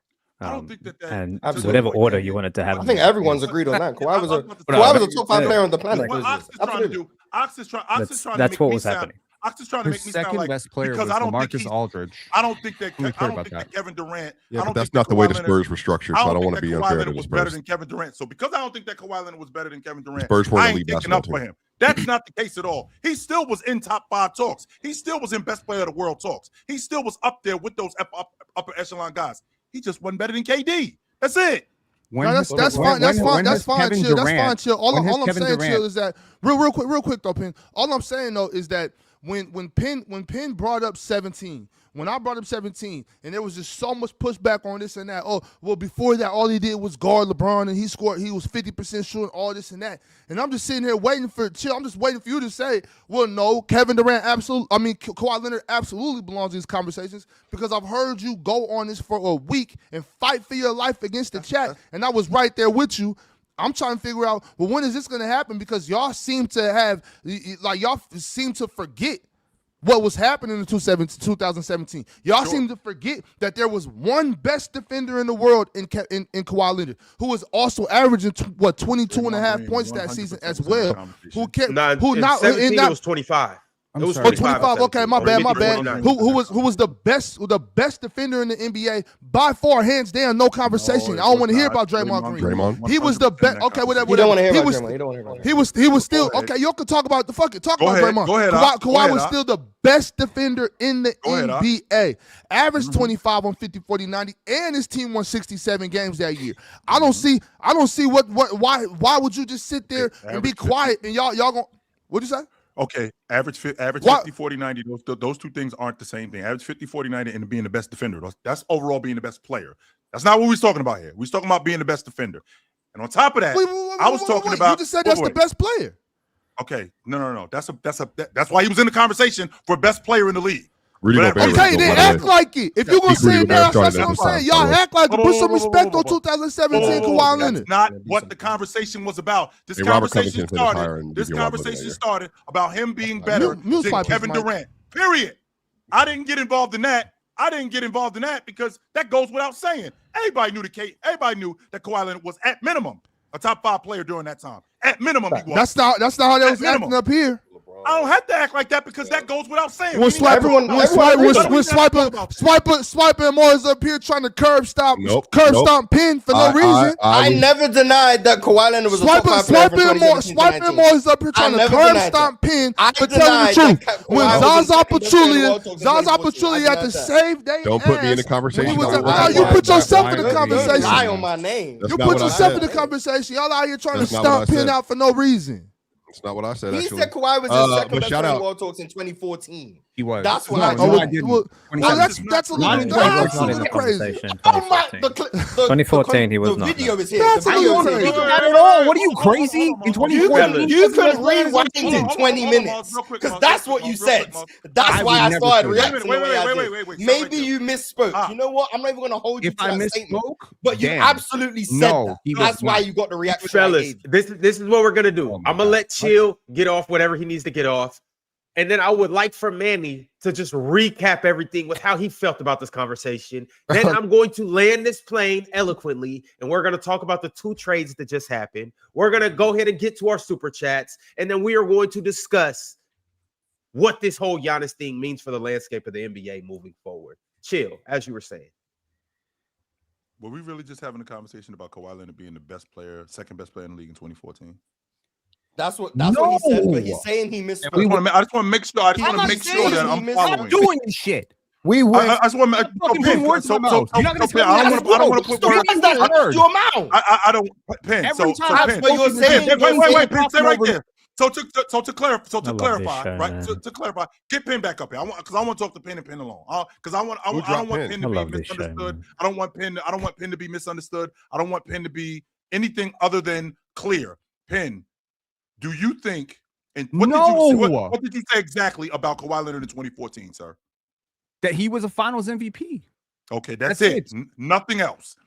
That doesn't put him in. That he showed up in a really big way as a young player. I didn't think he was the second best player in 2014. And just so we're clear, Kevin Durant was my favorite player from 2007 till 2020. Right. Favorite player in the league. I fought against KD versus LeBron talks out. I always wanted to put KD in that situation. I would never say that. If I said it, I have misspoken, but I don't think that I would ever say that. And I never, ever meant that. In 2017, however, 100% Kevin Durant was in those conversations. When I specifically was speaking to Mars, I said, you weren't even watching basketball in 2017. That's what I was saying to Mars. I was like, you weren't there. I deliberately said, I was like 20 years into my NBA fandom at that point. You weren't even there. Don't tell me what conversations were happening in 2017. Now, if I accidentally said 2014 in that moment, that is not the intention of what I was saying. And every time I have brought up stats, they have always been with 2016 and 2017 in mind. And I'm sorry, I'm a little bit frustrated with this conversation because I have spoken many times and I have been able to get one sentence off very many times. That's why we're here right now. Until we're here right now. Without, Swiper saying some underhanded shit underneath. Nope, that's why or we Mars No. Yeah. Look at him, Pin. Ron, stop. I'm so tired of you lying. Yibbity, Bro, Go I'm ahead. so sick of this, bro. Watch out, Ron. I'm so tired of you lying. I have not said a word except for one segment today to bring up a point about Kawhi. Words right now, you liar. And then on top of that, you hush, liar. I even brought up supporting references to what I've said about Kawhi in 2017, that he had the best mid-range season of his career, and in 2017 that season to argue his place in the league. So no, don't you get up here and just start complaining and yapping and Where's crying. the lie? Where's the lie? Where's the lie? You said I was a liar. Where's the lie? I brought up one thing. I brought up one thing in the middle of the entire segment to talk about Penn. Hush up. I brought up one thing in the entire segment to talk about this discussion, and then I went on mute. Bro, so stop lying and complaining. You are Karen. I'm a what? You heard what I said. You're Karen. Hey, look, because here's the thing. If I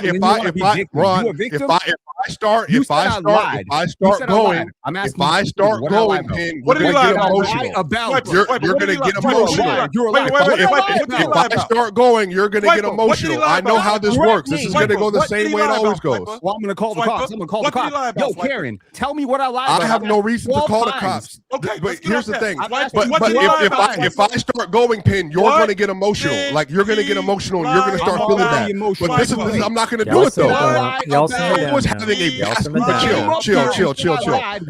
I was having a basketball discussion. What? And I said what I said about basketball. Pin said that I started to cut him off, which is not what happened. Because Ron can even attest to this. I asked for a moment between Ox and Pin. I asked for a moment between Ox and Pin to get my points off.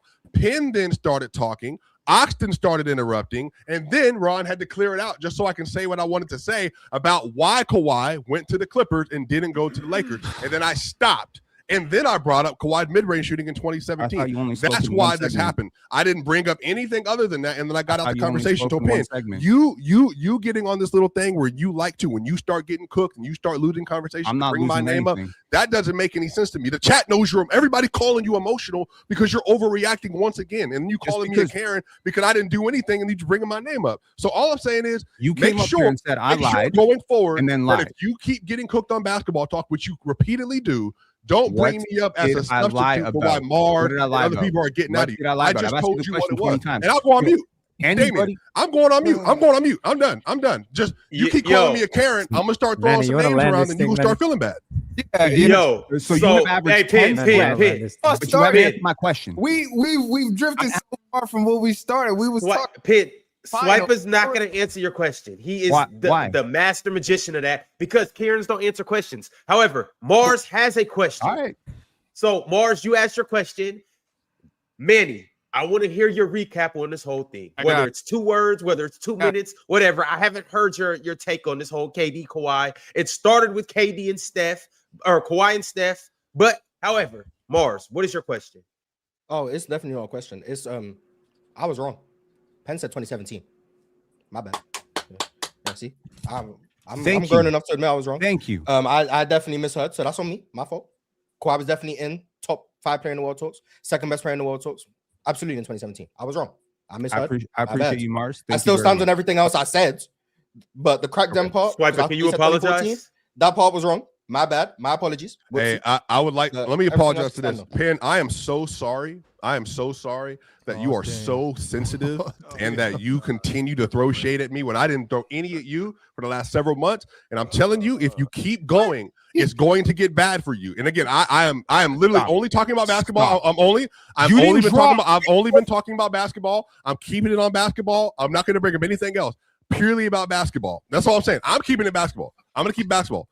Because everybody knows if I start going, it's going to start getting nasty. But I'm not going to. Nobody knows that. You're going to get pin hit. You're going to get pin hit by talking. I'm just saying. I'm going on mute. I'm going on mute. Pin. Oh, Smite was so scared. Hold on, Pin. Your mic changed. Your mic changed. I think Swiper with that uppercut he hit you. I think he rearranged your mic setting. It's because you muted me. Man, okay, I just want to say one thing real quick. I promise I'm not gonna make this about me or whatever, but I really got to address this because it's really starting to bother me right now. I have asked you one question about 30 times in the last 2-3 minutes, and which is you came up here and said I lied. And I asked you, where did I lie? Because I don't appreciate being called a liar by a liar. That's very annoying to me. Now, I'm wait. Before you ask the question, where did I? Pen, I asked you a question an hour ago that you refused to answer regarding LeBron James and Kawhi Leonard in Game 7s, and you refused to answer. So I'm doing the same thing you did at that moment, in which you talked over me and didn't answer the question. It's the same exact treatment. Just to be clear. It's not the same exact treatment because you are hurling an accusation at somebody on the internet, and I want to know where I lied. So. Let me clarify something. You just came up here and you said that you haven't said, you came up and said, well, I haven't said anything. First of all, I didn't say anything negative about you. I just said occasionally I get distracted because you talk sometimes underneath what I'm saying. So I was explaining to Chill, it was a two-way conversation before you butted into it, that maybe if I misspoke, it is because I'm hearing voices underneath my voice and I'm trying to just make sure that my voice is not getting drowned out. Okay. So that was the first thing. The second thing is you came up immediately and said you've only spoken in one segment when you have actually spoken in at least 4, maybe 5. So that's the second lie. The third thing you just said is for the last couple of months, you haven't said anything negative towards me. Am I crazy, or did you not just draw me on a whiteboard and say this is Pen at 45 and tried to gaslight everybody into saying that I was some asshole to talk about Real Talk's weight when you talked about Real Talk's weight in that episode? Literally 2 hours before I did. So shout out Real Talk's weight. I know that you want to. I know, and you get up here and you start saying like, well, if I start going, you're gonna get emotional and all this stuff, and you want to. This is your conscience speaking, telling you to move on. See, again, you want to play the comedian, but just move on. Why don't you just play the role that you actually born to play? Okay. Which is the absolute asshole. You can move that's on. What you are. We don't have to stay. Here's here. what I want to challenge both of you guys to do. In all seriousness. Mm-hmm. Swiper, apologize to Penn for calling him a liar. Penn, apologize to Swiper for calling him a Karen. And I apologize think that for calling you a Karen. Swiper? What am I apologizing for? For calling him a liar. God, damn, this ain't hard, man. Manny, you got a point, Manny. I was waiting for Manny. I was having fun talking about KD and Kawhi, man. That's where I was going. I'm like, it started even before that. Steph, Kawhi, specific finals, like games, finals series, like what happened in the finals. That was cool. Like, and then we brought in KD, Kawhi, which was like, okay, all right, now we doing this, the KD, Kawhi in the finals. Then we started going all the way back to the career of 2014, and not saying anybody said anything that was outlandish or whatever, but we started going to 2017, comparing the different finals and all of these, and 2022 from Steph MVP. We kind of jumped a little bit everywhere, which was very, very entertaining for me. But it was just a bunch of sub conversations, and we got so far away from the main point of the finals between Steph and Kawhi, who was better in that series or in these particular series of their finals appearances. But the only thing I was like thinking through a lot of this time, and I wanted to let y'all cook because it was entertaining for me too.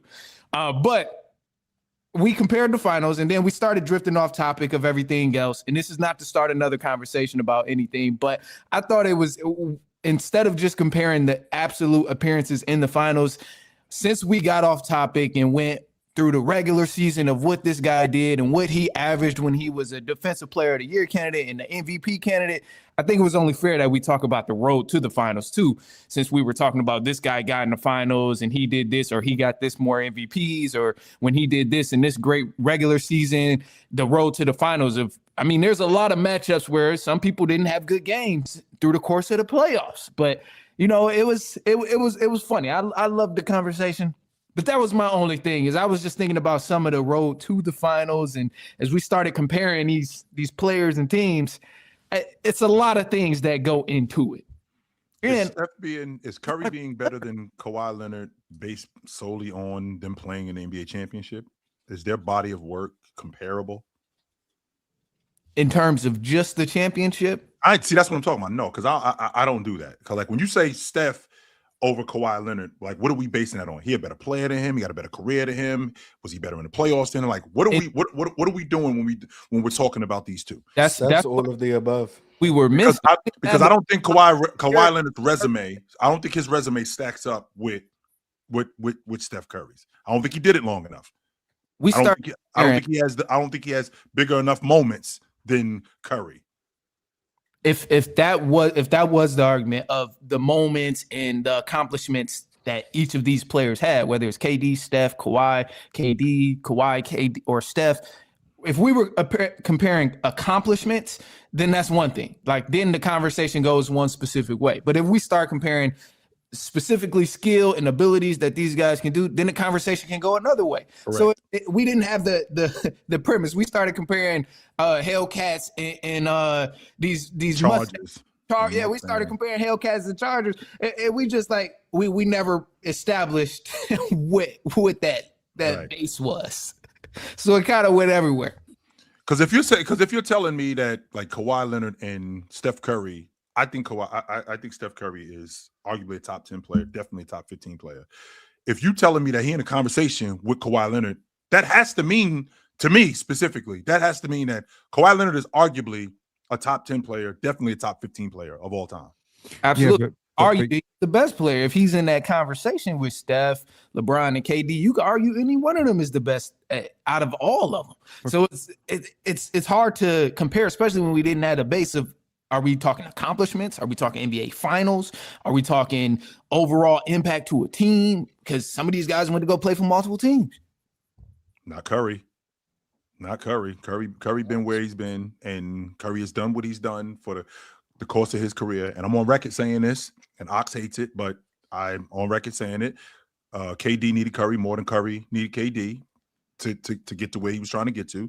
And I think that matters. I 100% think that matters. And I also I ain't mad at it. Didn't Jerry West give Kobe some very early stability in his career, give Steph early stability in his career? Having a general manager who generally knows what they're doing, I think that helps. And I feel like when we remove the conversation of coaching, teammates, roster structure, organizational stability, market size, we kind of start to ignore the fact that some guys maybe have to leave their initial situation. We can't all just I could be a great player. I can't draft players for you. I can't do all your jobs for you. I can't bring roster stability for you. I can't help it if I have a general manager who's very trigger happy or an owner who's very cheap, right? Joel Embiid right now is complaining about, his team don't want to go into the tax. He can't control what Daryl Morey's doing, right? So, shout out to LeBron for, taking that role and maybe pioneering this idea of players trying to control their destination and try to control their teams a little bit. And I think some players are taking that role as well. But that being said, Steph Curry's stability, if they trade him, they were thinking about trading him early in his career. They thought about it. They explored it, right? There were some conversations around, is it him or is it Montes? So, what happens if he gets traded? Now, we're not talking about Golden State. We're not talking about Draymond. He had a great situation. I believe Steph Curry is a top 10 player. 100%. He deserves a lot of credit for what happened with him. I believe that Kawhi Leonard was blessed to be drafted by the San Antonio Spurs and have that beautiful structure to learn from. But also, I believe LeBron going to Cleveland and having an organization that didn't really know what they were doing around him, that shouldn't be held against him. So, if you can't hold one thing against the guy, you can't give him all the credit for having the roster stability that he's. But I think we're talking about two different things, though. We're talking about we're sticking with Curry and we're sticking with Leonard, right? Okay. let's be clear about what was going on in Golden State. Let's not make it sound like Golden State is the model of stability, because they weren't. There's a reason why they got Harrison Barnes in the draft. They were garbage. There's a reason why they got Klay Thompson in the draft, because they were garbage. There's a reason why they got Steph Curry in the draft, because they were garbage. The San Antonio Spurs actually were the model of consistency. They were the model of stability, and they ended up trading for Leonard and developing him into an awesome player because of their system. We didn't really know who Steph Curry was going to be. Not only did we not know who he was going to be, considering that they were building this unit around both him and Klay Thompson when they got off of Monte Ellis. With Kawhi Leonard, am I more apt to believe that Kawhi Leonard could turn into a more awesome player in San Antonio than in Golden State? Yes, because of the history that they have, because of the stability that they have, and because of the general managing, and because of all of that stuff that they've been doing there, as opposed to what was going on. Don't forget, Penn, before Steph Curry and the Golden State Warriors in 2012, 2013, when they won that playoff series, that was the second playoff series that they had won after 2007 in 23 years. That was a garbage franchise. They weren't doing anything. Meanwhile, the San Antonio Spurs, every year for the last 15 years, there was stability there. So when you're talking about Steph Curry in terms of the model of consistency, that definitely was going on in San Antonio with Kawhi Leonard. For sure. Yo, Penn, yeah, I'm sorry. This flight is cool. delayed. And it's not delayed in taking off.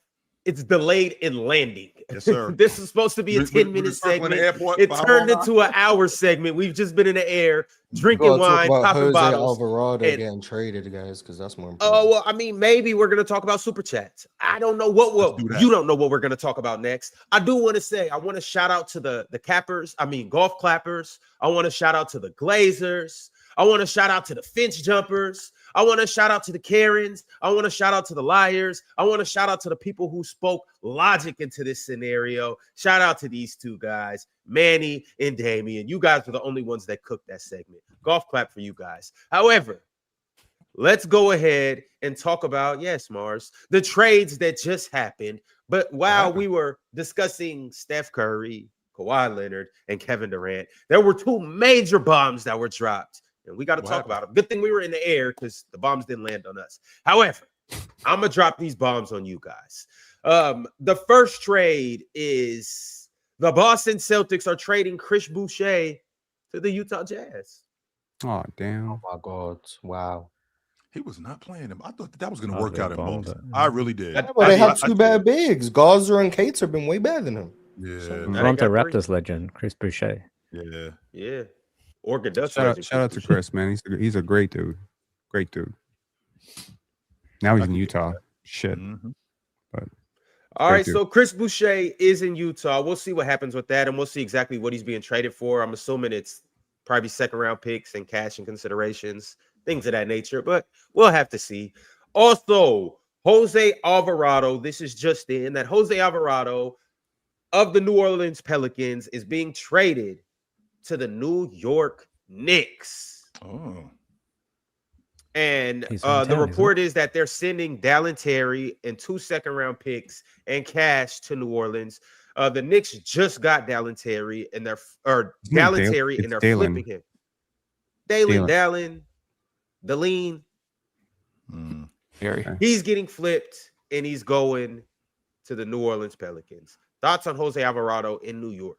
That's a dub for he's not gonna play for it. Like, I don't that's a dub for the Knicks though, because you can send another pesky defender out there. Now you got another guy to say he's out here. He's out here string point guard. He's a fourth string point guard. He's not gonna play for it, but yeah, he's a good player to have. And Deuce McBride, as you were saying, Manny, as you were saying, McBride just went through surgery, or he's gonna undergo surgery. He might not be back into the playoffs. Per reports, just literally happened 6 minutes ago. Like they need a backup league guard, Manny. That's what it sounds like. They have Tyler Kolek. That's who their backup point guard is. Perfect. But Jose Alvarado is cool. Yeah, it's perfect for him.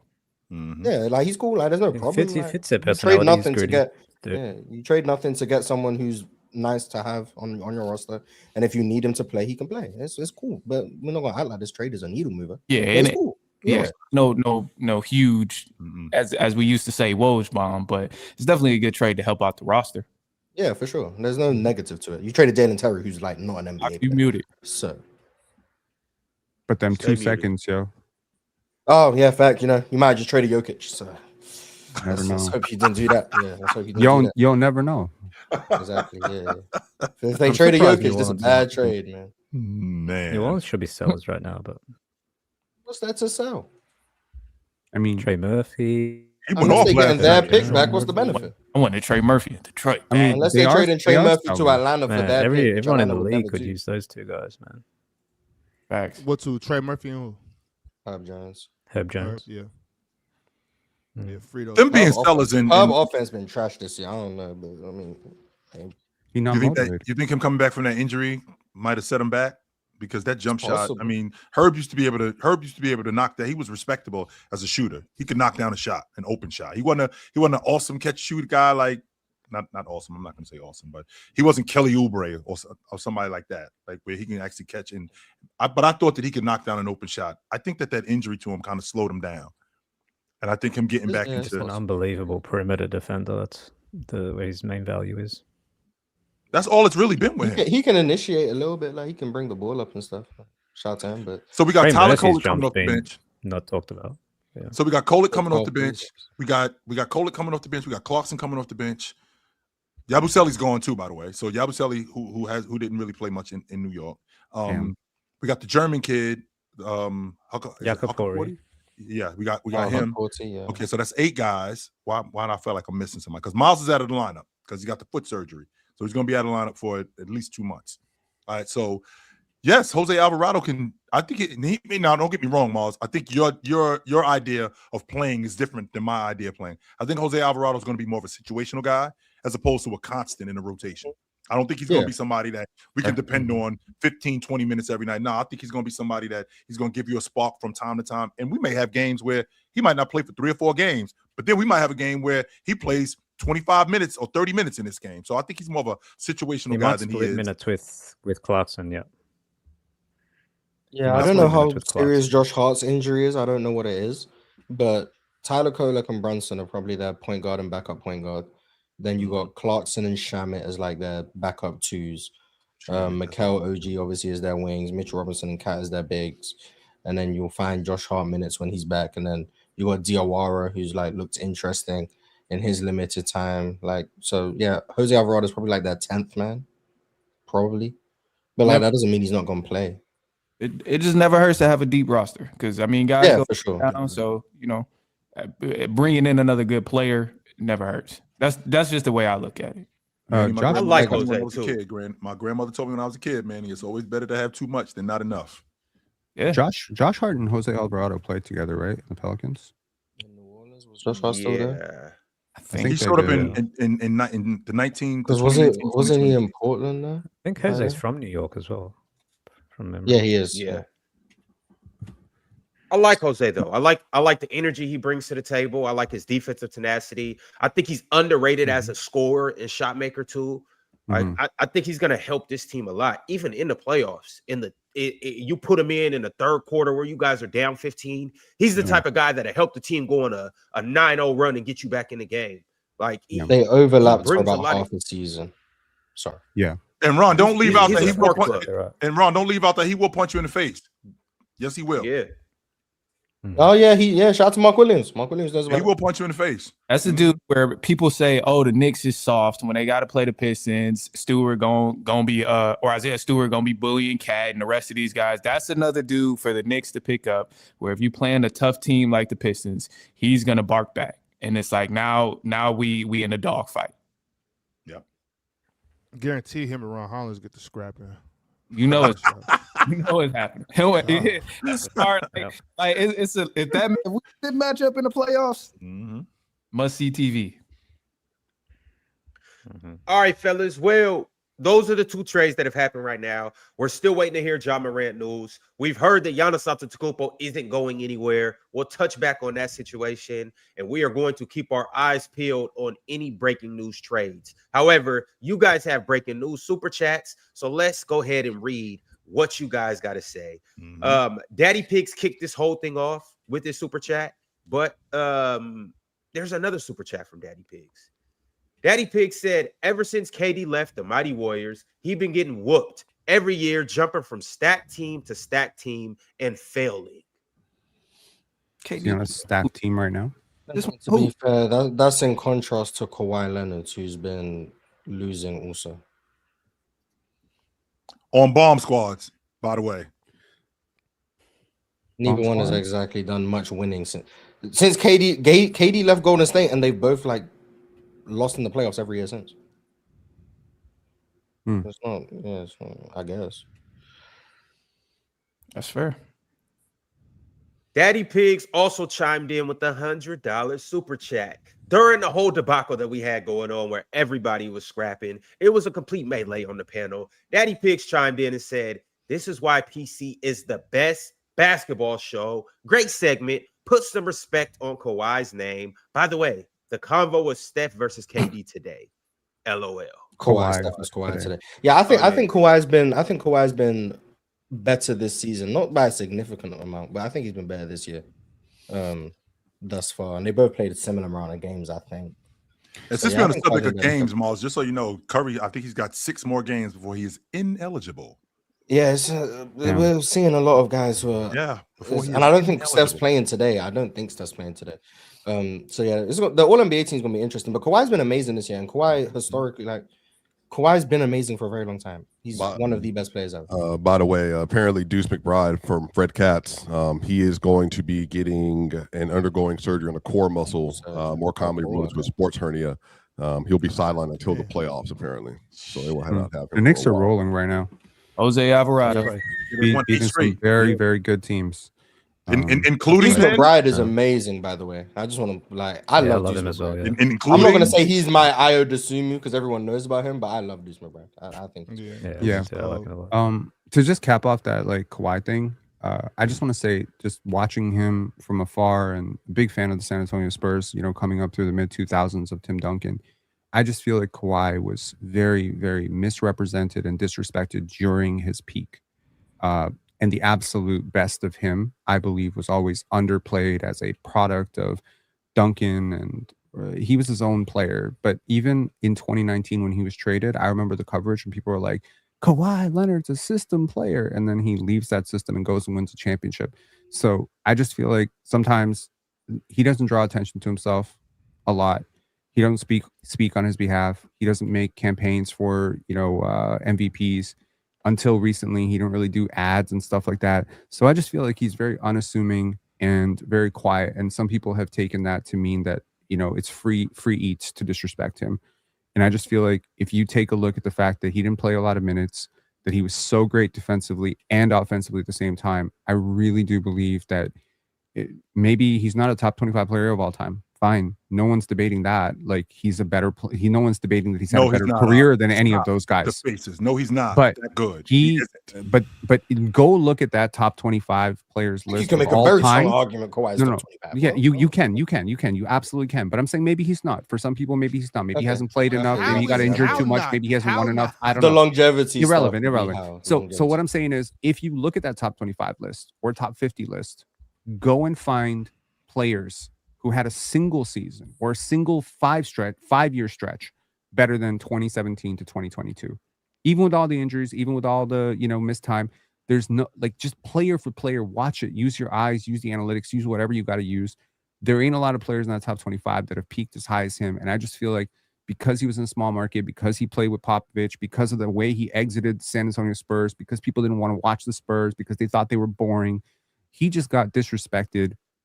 And that's very different than LeBron and Steph, who are just very big household names. So just, shout outs to Kawhi. I love that Ox shows him so much love and respect up here, man. It's good stuff. I agree with everything you just said. A lot of the reason he got disrespected during those San Antonio years is because he wasn't as developed offensively. He came into the league as a defensive guy. Those first couple of years with the Spurs, he was known as, we're going to put Kawhi on your best offensive guy, and your offensive guy is not going to be able to score.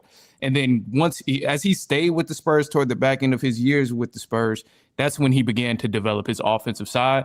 And it got really, really dangerous once he left the Spurs. Then it got to a point where it's like, damn, not only can he still play defense, but he doesn't miss. And that's when I think we really started to see that peak. So, I agree with you on here. And I think that's why he probably gets disrespected the way he does. With that when he was with the Spurs. I'm saying there's an offensive peak and a defensive peak, and there was a 2-year period there where both those things combined and collided, right? And I'm saying that peak was shortcut by the injuries. And we don't really talk about Kawhi as a what if because he accomplished so much and he has 2 Finals MVPs. but in a lot of ways, we should talk about him like a great what if. I think there's a lot of cases to be made that we should talk about him the same way we talk about guys like Bill Walton. Just saying. But Pinno, I can't talk about Kawhi as a what if, and the reason being, Easy all right, Manny, because he did so much. Yo, Manny. I was gonna plug his channel, but you guys go follow Manny. The Run Podcast. You can follow him on Instagram. You can follow him on Twitter. You can follow him on TikTok. All of that good stuff. YouTube as well. The Run Podcast. Go follow my man. He got some good Pistons content and just good content all around. However, with Kawhi, Mars, the longevity thing is not becoming a thing for Kawhi anymore. Like when you look at the totality of his career, yeah, but games played thing is but this is like the Grant Hill thing. I don't think that's a thing either, because Kawhi has literally only had 3 seasons over his Tracy career McGrady where he played less. Hold on, right quick, Pin. Where he played less than 50 games. The season after he got the injury from Zaza Pachulia, he played 9 games.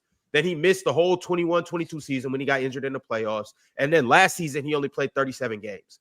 Other than that, Kawhi has 11 seasons of playing 50 or more games. And I'm assuming this season, because he's playing well, he's been looking healthy. If he plays 50 or more games this season, Kawhi got 12 seasons playing 50 or more games, and he looks like he has 2 or 3 more elite seasons in him. Obviously, it's Kawhi, so you don't know, but he's had 12 solid, strong seasons, good playoff runs, multiple championship runs. Like, I don't think longevity is a question for Kawhi. Kawhi's played 500. You don't really start to think about longevity after Kawhi's played 582 games as like a top 10-ish guy, assuming he became a top 10-ish guy the year after his first Finals MVP. That's the equivalent of about 7 or 8 seasons, and that's including for 2015, which Kawhi definitely wasn't the same Kawhi we get in 2017. So like that's what it means by a longevity standpoint. It's like Kawhi doesn't have many games actually being an elite player compared to the other guys he's compared to. Now, compared to random NBA guys, 700 games in his career, still really good. But compared to the elites, the top 5 small forwards ever, for example, it's way less than Larry Bird. Yeah. And Larry Bird, you got him all time over Carmelo, right? Yeah. What? Gervin? We talk about Bird. Yeah. Dr. J. I think he's better than those guys by such a degree that the longevity is not a big deal for me. I got you. Yeah, and again, let's not forget the 150 playoff games, 146 to be exact. But like, that's for sure. Playoff games but even then, that's like the first 2 years of his career. That's 30 games in the playoffs right there. He's not that Kawhi. So once you take those out, it's like he's played about 120 playoff games as an elite player, 115 maybe. As opposed to that gets you to about 700 career games total of being an elite player. Sure. That's way less than the other guys. Like not LeBron, obviously, but like way less than Kevin Durant, way less than Larry Bird and Magic Johnson, where longevity is not even a big thing for them. Way less than Steph, who also came along later. And it's like, that's when it's like, oh, longevity can start to hurt him. Yeah, but I still do think he has a very strong top 25 case. The peak is ridiculous. My thing is with those, and this is for everybody, not just Kawhi. This is for everybody. I don't like when we talk about a player like, and it's not always the beginning of their career. We also do it at the end of their career, where it's like, oh, well, they weren't elite anymore, or they weren't this anymore, but they were still contributing. You know what I'm saying?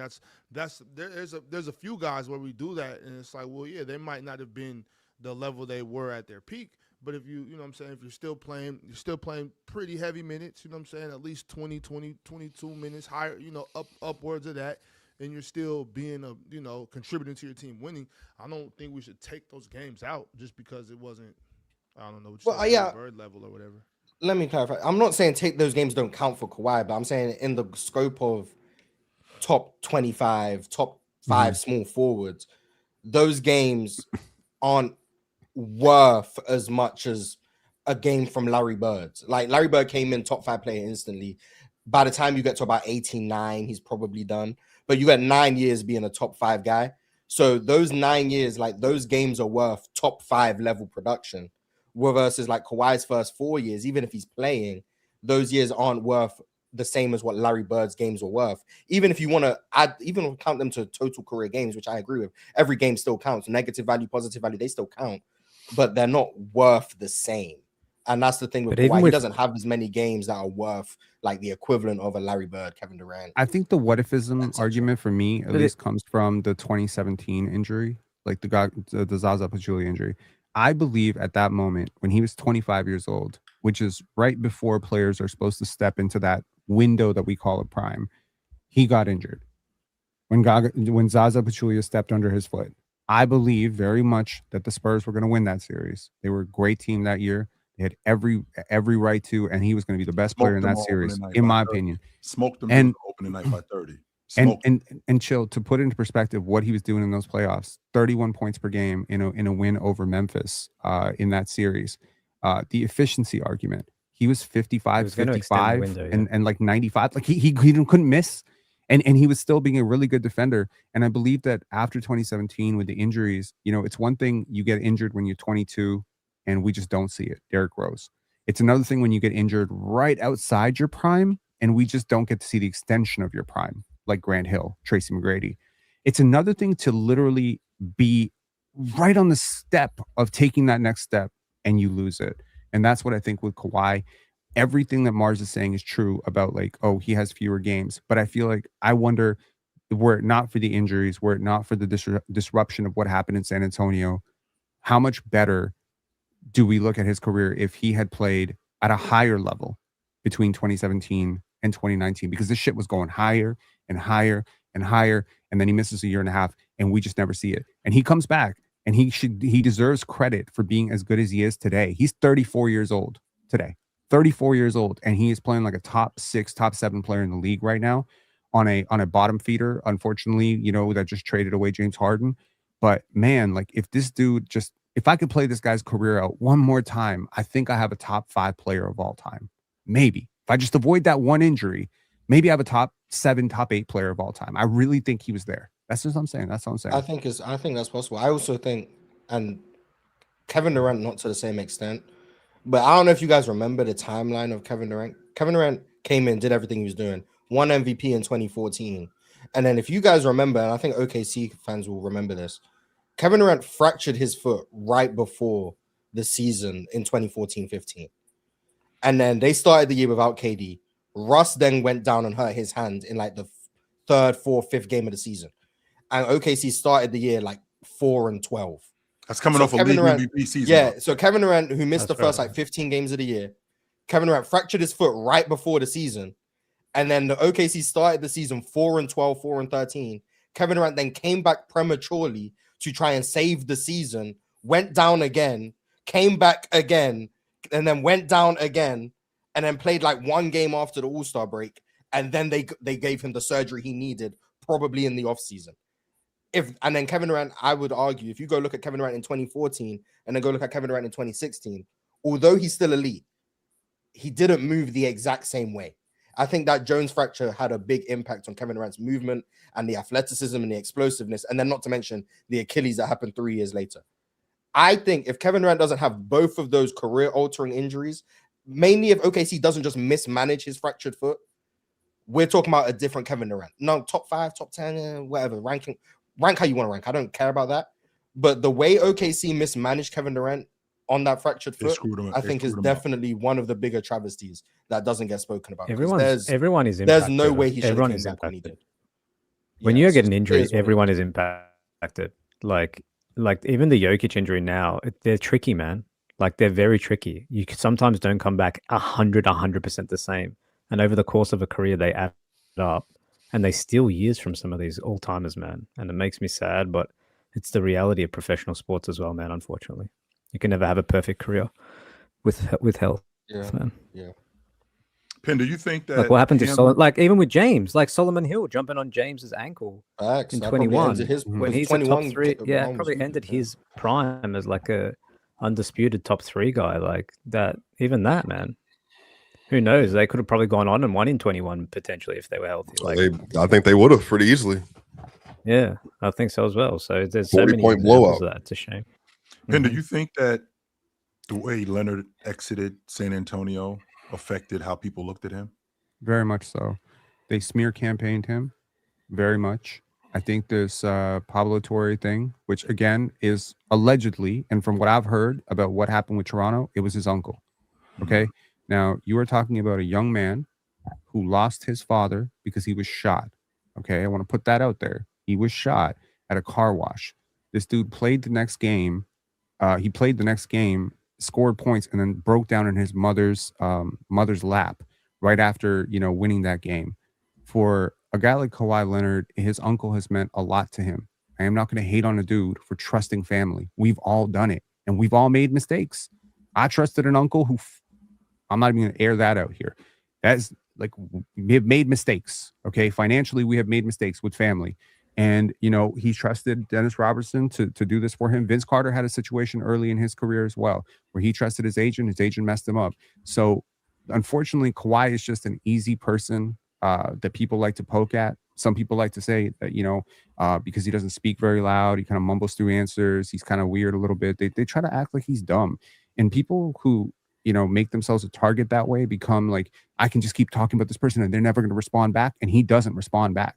You could say he's slow. He's selfish. He's lying. He don't say nothing. He don't say nothing. You could talk about him for eight weeks on. It's not like Joel Embiid where he's just going to tweet at you and tell you that you're lying. He's just going to let you say it because he don't care. He don't have social media. So I feel like Kawhi has been, his PR has been very badly mismanaged. And I believe that a lot of people have started to believe things about him that just aren't true, that he was a bad teammate. Everything I heard about his time in Toronto is that he was the best teammate. He was super professional, came in here, didn't want to be here, decided to be professional, had no intention of coming back, still played after getting hurt against Milwaukee to deliver Toronto their first ring. I know when the aspiration stuff came out with Pablo Torre, a lot of people in Toronto kind of would like look at him sideways, like, oh, he kind of messed us up. I was like, man, as long as I'm alive in Toronto, I'm not letting this dude get disrespected. I'm not going to go to the Ox level where I'm going to start screaming at people for doing it. But don't tell me nothing about what he did that 1 year. He didn't have to do jack shit for Toronto. He delivered one of the greatest playoff runs from start to finish ever. Gave this franchise their only real championship. It's just crazy. So it's just to me, it's a little bit messed up because I remember when I was talking about the greatest Raptor of all time, Mr. Swiper up here was telling me that Kawhi Leonard was the greatest Raptor of all time because this 1 year that he had, he's a mercenary and he came here and he gave us this one ring. But now when it's time to talk about Kawhi in a grander context, we don't want to give the respect. We have to give respect for what he did. All right, fellas, we are going to keep it lit on these super chats. I got a couple more. Well, got a lot more, but the next one I'm going to get into is from Masinko. Masinko said, get Pat Riley out of Miami, please. Great career, but it's been more than time to call it.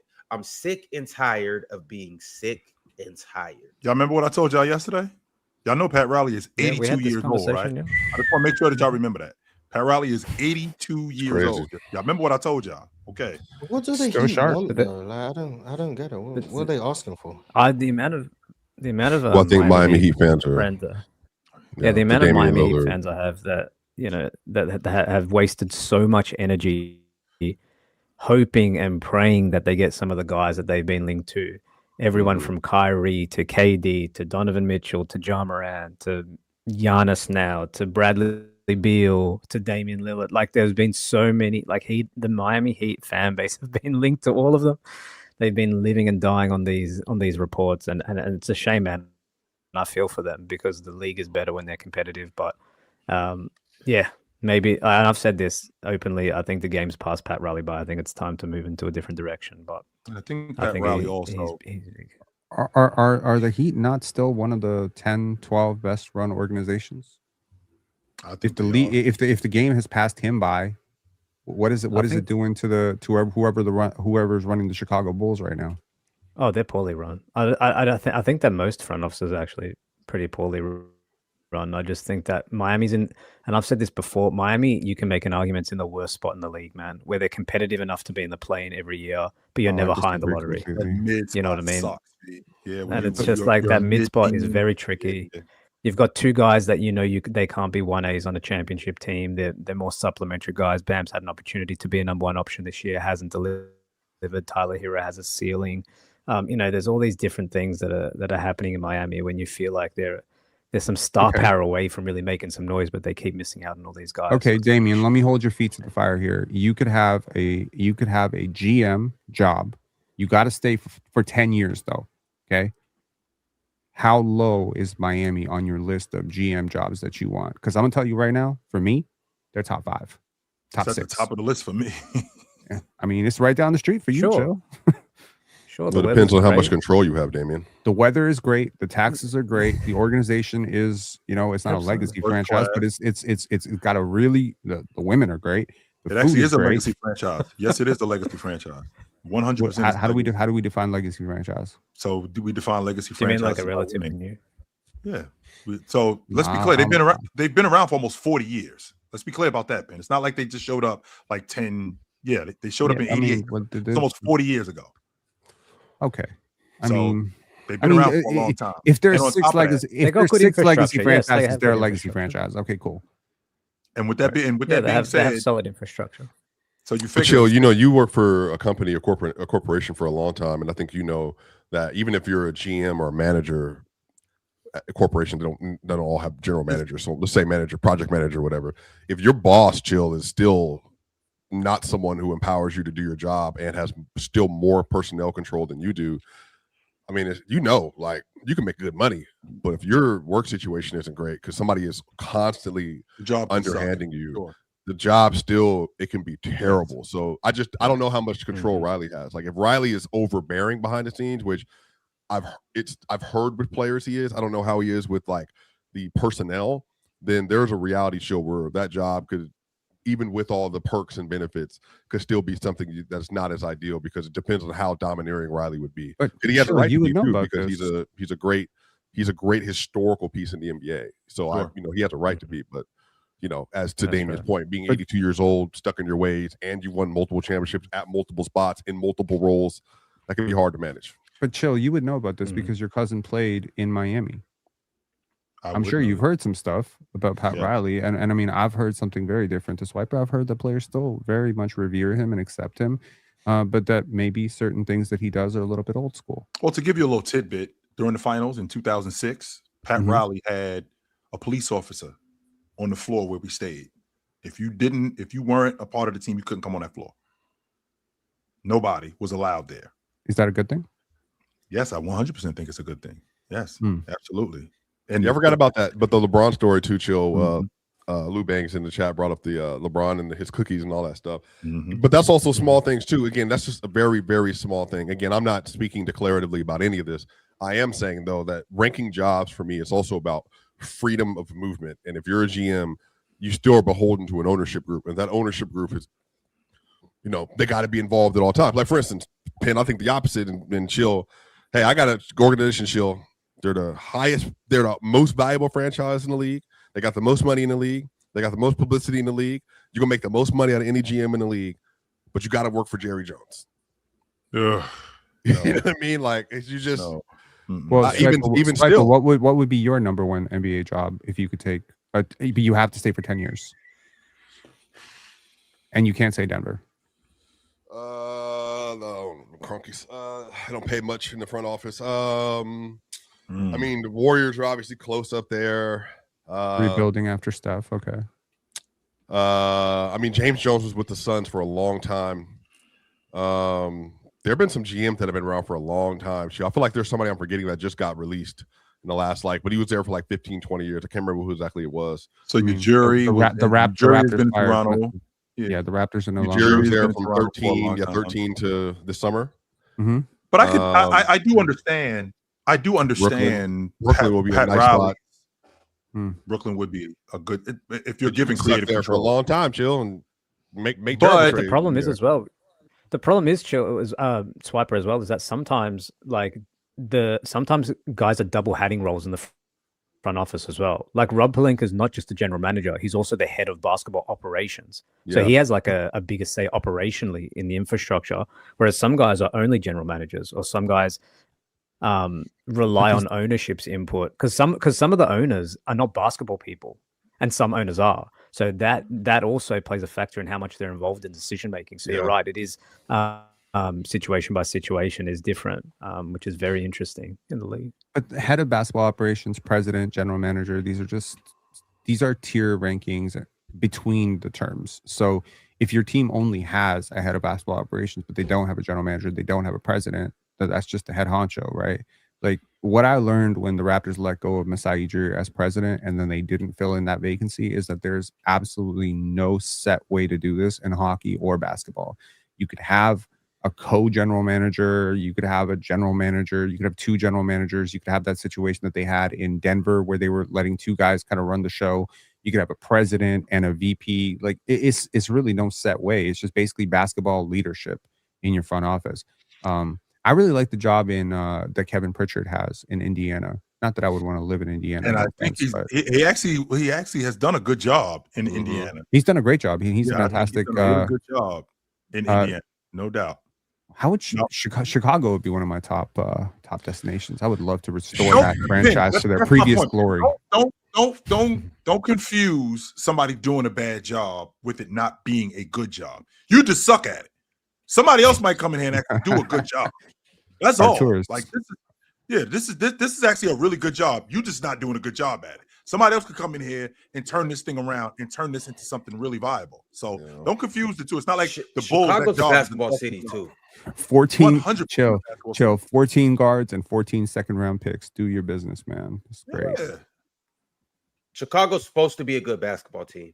They legitimately are. It's a basketball city, hard-nosed city. It's crazy. It is a great city too. And then especially like during the winter, when it's cold, it's called the Windy City for a reason. When it's cold as hell, the wind chills laying over the city. What is the best thing to do? Be inside. What is the best thing to do when you're inside? Watch a basketball game. And it's like that. That's what goes on during the winter season. Obviously, you have football too, but that's one day out of the week. Culture is also up here, right? Like Chicago, Detroit, New York. There's so much culture in these cities. Boston too. So arts, museums. If you're into that kind of stuff, shows. I've been to Chicago, man. It's great. Great city. By the way, I will also, PC is another one. Ron's a host, but he has a lot of freedom to do what he wants to do. Not every content platform is great to work for. Some people make a lot of money doing what they do. They don't have the freedom that Ron does. So I take all freedom. For me is important. I don't care. I'd rather have more freedom and less money than more money and less freedom, or more money and less freedom. Well, when you're making that kind of money, Swiper, what you really are is just a figurehead. That's really like you really ain't got a power to do. Y'all, people like $2 million. You can make that. If you make that, that's always great. No, it ain't, bro. I'm sorry. Really sometimes it's not. You work so hard in those roles. Like, think about it. You get off 3 weeks a year, if that, because you got to go straight into stuff in the summer. You got to travel. You got to do on the phone. You're on the phone all the time. You work holidays. You work Christmas. You work New Year's, and then on top of that, you're constantly scouting.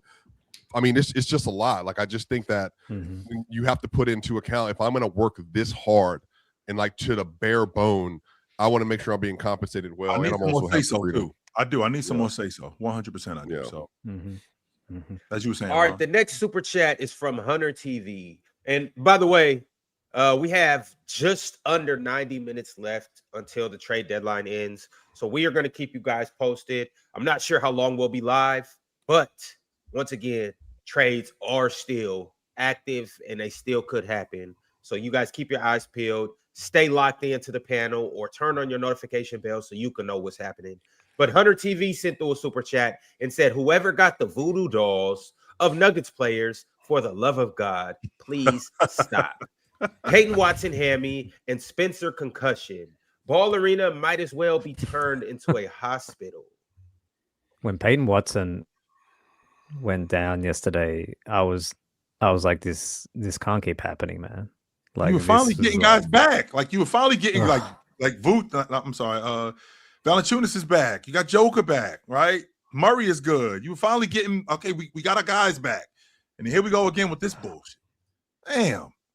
Jokic got hurt again yesterday. Like, I just, not hurt. He kept playing, but he tweaked his knee, fell on the ground. Peyton goes down randomly in, I think in the fourth quarter, into the third, whenever it was. Spencer Jones has a random headbutt, but Karl-Anthony Towns is bleeding more. And then Spencer Jones leaves the game with a concussion. That was his last game on his two-way contract. Yeah, I mean, I don't know how, I mean, yeah.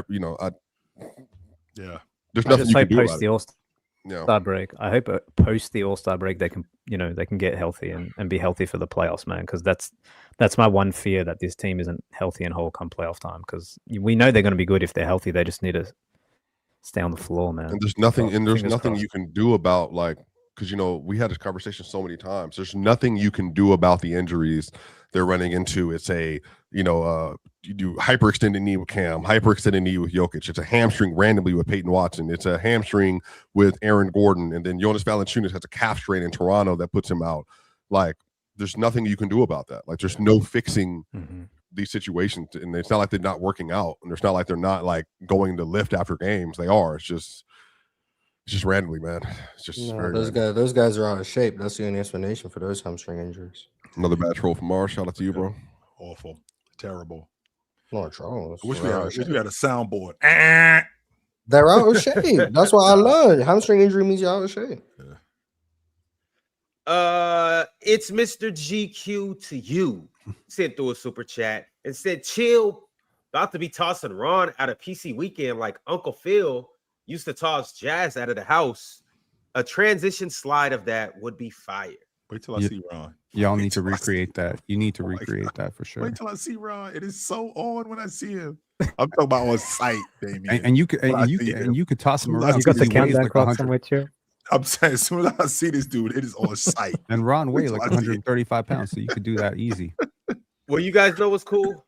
You guys probably won't be able to see it in LA during PC weekend. But if you want to see me put my hands on this old man, all you got to do is pull up to the panel live at the Moda Center. One night, one arena, and you don't want to miss it. You see, your tickets, which are in the link in the bio, will include you getting to watch a live panel show, a meet and greet with everybody up here, including Mars. He would not be at the hotel. And then after that, we'll get to watch the Blazers and the Clippers. We'll get to watch Denny versus Kawhi. We'll get to watch Darius Garland versus Scoot Henderson. And we'll get to watch Big Zoo play against Klingon. And it's going to be a hell of a game because both of these teams are in the play-in and they're fighting to stay alive for their playoff hopes. You guys, this is April 10th, and this is going to be a night you don't want to miss, because once again, you'll get to see all this. You'll get a post-game fan experience. You'll get exclusive prizes or the opportunity to win them.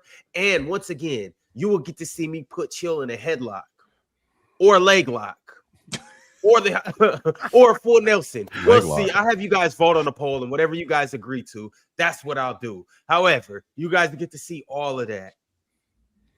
So make sure you grab your tickets and get ready for the show of a lifetime. He's ready for you, Chill. No, he isn't. It's not. Wait till I see this dude. He's preparing, man. Don't shit out of Ron when I see that. We're gonna have a very peaceable PC interaction. Everything's gonna go smoothly. Have some great times. Travel LA. Hopefully the NBA isn't acting weird by the time we get there, because they've been acting weird over the last whatever. How do you feel about this trade, Ron? Right here. How do you feel about this, Ron? Yeah, so we haven't actually talked about Gabe Vincent being traded from the Lakers for Luke Kennard. That trade happened just before the panel earlier this morning. Once again, the Lakers are getting off of Gabe Vincent and getting Luke Kennard. This, to me, is a major upgrade for the Lakers. They get a shooter, and they just get somebody that can score and fill up the basket. And, I mean, everybody is saying he's not much of a defender. Gabe Vincent wasn't much of anything, and he was getting playing time. So at least they're getting a guy that can contribute, shoot, put the ball in the bucket, is a threat. I like that next to Luka, Austin Reeves, and Bron. I'm not mad at it. I just think that the emergence of, really quickly, Damien, the emergence of Nickeil Alexander-Walker, I think he made Luke Kennard expendable. Luke Kennard's just not it was also Buddy Hield, too, though. They just got Buddy Hield, so it's like. But if you're not we had a shooter, now we got another shooter. You guys are relatively similar. I mean, if you're not a basketball sicko, you won't know things like Tim Hardaway moving to 19th all time in 3-pointers made, and Trey Johnson. How about that? Potentially being, the first rookie ever, 50, 40, 90, like all these things. So, but a lot of people don't know, like Luke Kennard from a split shooting perspective, having one of the most efficient shooting seasons in NBA history, man. And I know it's not like crazy volume, but this is an upgrade for a team that's arguably one of the worst 3-point shooting teams in the league, man. And as Ron said, Gabe Vincent wasn't really doing much of anything except cardio out there. So, Mars, that's what it's an upgrade for sure. that's where the divide is with you and I. Like you say he's not good. Like, can we just dumb down what he is though? Like the one thing that he is, he can shoot the long ball. He's always been able to do that. In theory, yeah. He's always been able to do that. And with him being able to do that, will he get more quality looks running with Luka than he did running with a playmaker like what he had in like what he had in Atlanta, right? With Dyson Daniels, right? Or Jalen Johnson. Will he get more quality looks? Probably.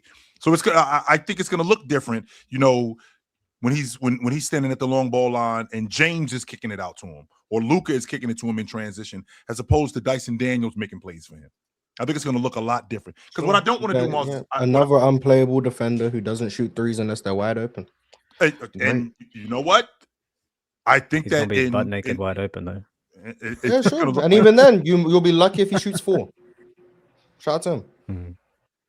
Yeah, you got to increase Any team that's employed Luke Kennard has had the same complaints. It's going to be DeAndre Ayton all over again. Lakers fans going to complain that the man won't shoot the ball. Shout out to him. He's going to keep his 50% though. He's going to shoot 4 threes. He's going to make 2 of them. And Lakers fans going to complain that the moment anyone's near him, he won't look at the rim. Then they're going to complain about the fact that he can't guard anyone. And guess what? They employ Austin Reeves, Luka Doncic, and LeBron James, and Rui Hachimura, who already don't guard. So yeah, shout out to Luke Kennard.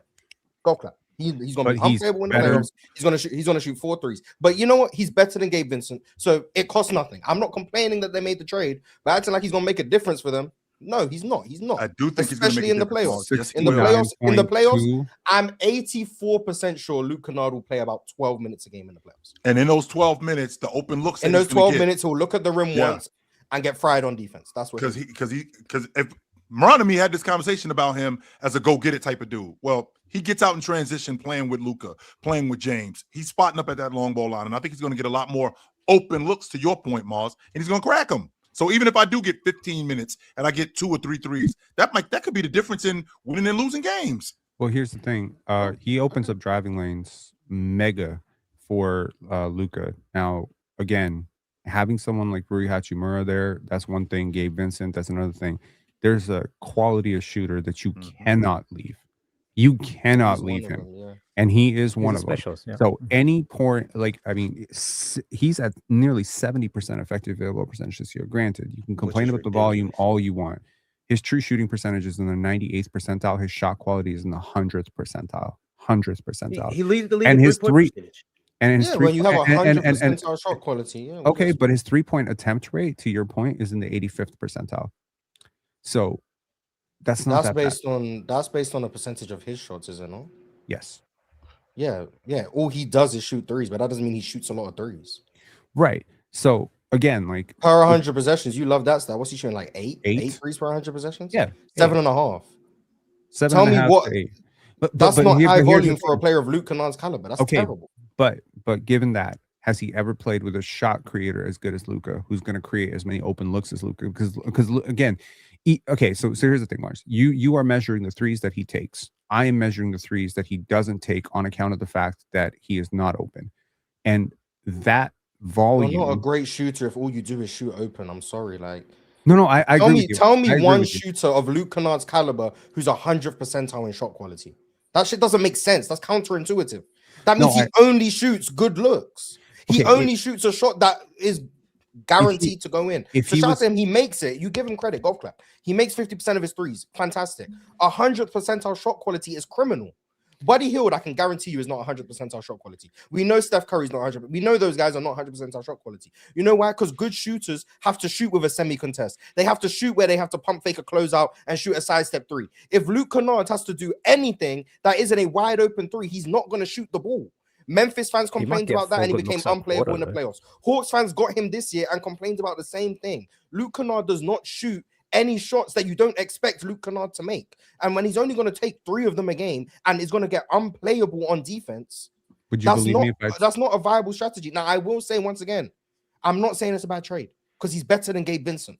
So once again, it's the same thing as the Ayo Dosunmu thing, but obviously bring it down. But like Ayo Dosunmu's cool, and because you gave up nothing to get him, good trade. Luke Kennard is but he's better than Gabe Vincent. So I'm not complaining that they made the trade. But what I'm disagreeing with is the idea that he's making a difference for the Lakers in meaningful high leverage games. He's probably not going to play that much. They're going to go Luka, Reeves, Bron, Rui, Ayton, Hayes, Vanderbilt. Who else is on their roster? Like they'll probably go 7 or 8 deep, and Luke Kennard will be probably the 8th man because you can't play him with Luka, Reeves, and Bron at the same time. Right. So you have to stagger them already. We know Luka's minutes are going to go up in the playoffs to about 38, whatever. Bron's going to play high minutes. Reeves are going to play high minutes, but you can't play them all simultaneously. He's going to play about 10 minutes a game in the playoffs, and he's probably going to shoot 2 times. No, That's I what a difference makes. And to make this point, Steph Curry is 100th percentile shot quality. I don't know. There's no way. I'll throw you the link. Stephen Curry is 100% shot quality. Yes, sir. There you go. Shot quality is I'm measured. going to my good old friends of B-Ball Index. There's no way that's true. Okay. There's no way. If that is true, then the stat's wrong. And according to Crafted NBA, he is 100% shot quality. I the Lakers need more than just him, but he's an upgrade. I don't think that matters though. Shot quality, like he's not supposed to. Per B-Ball Index, Steph Curry is 2nd percentile in shot quality. Well, this is a great place to say. I'm gonna be honest. I'm gonna trust my eye test. I don't know what to tell you.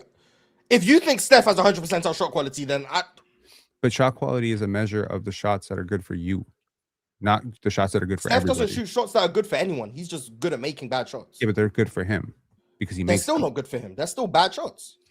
Shot quality, in theory, at least, I don't know how B-Ball Index is tracking it versus how Crafted is tracking it, but obviously, if two websites that track analytics, one has ended up at the same thing at 100th percentile, the other is 2nd percentile. That's crazy.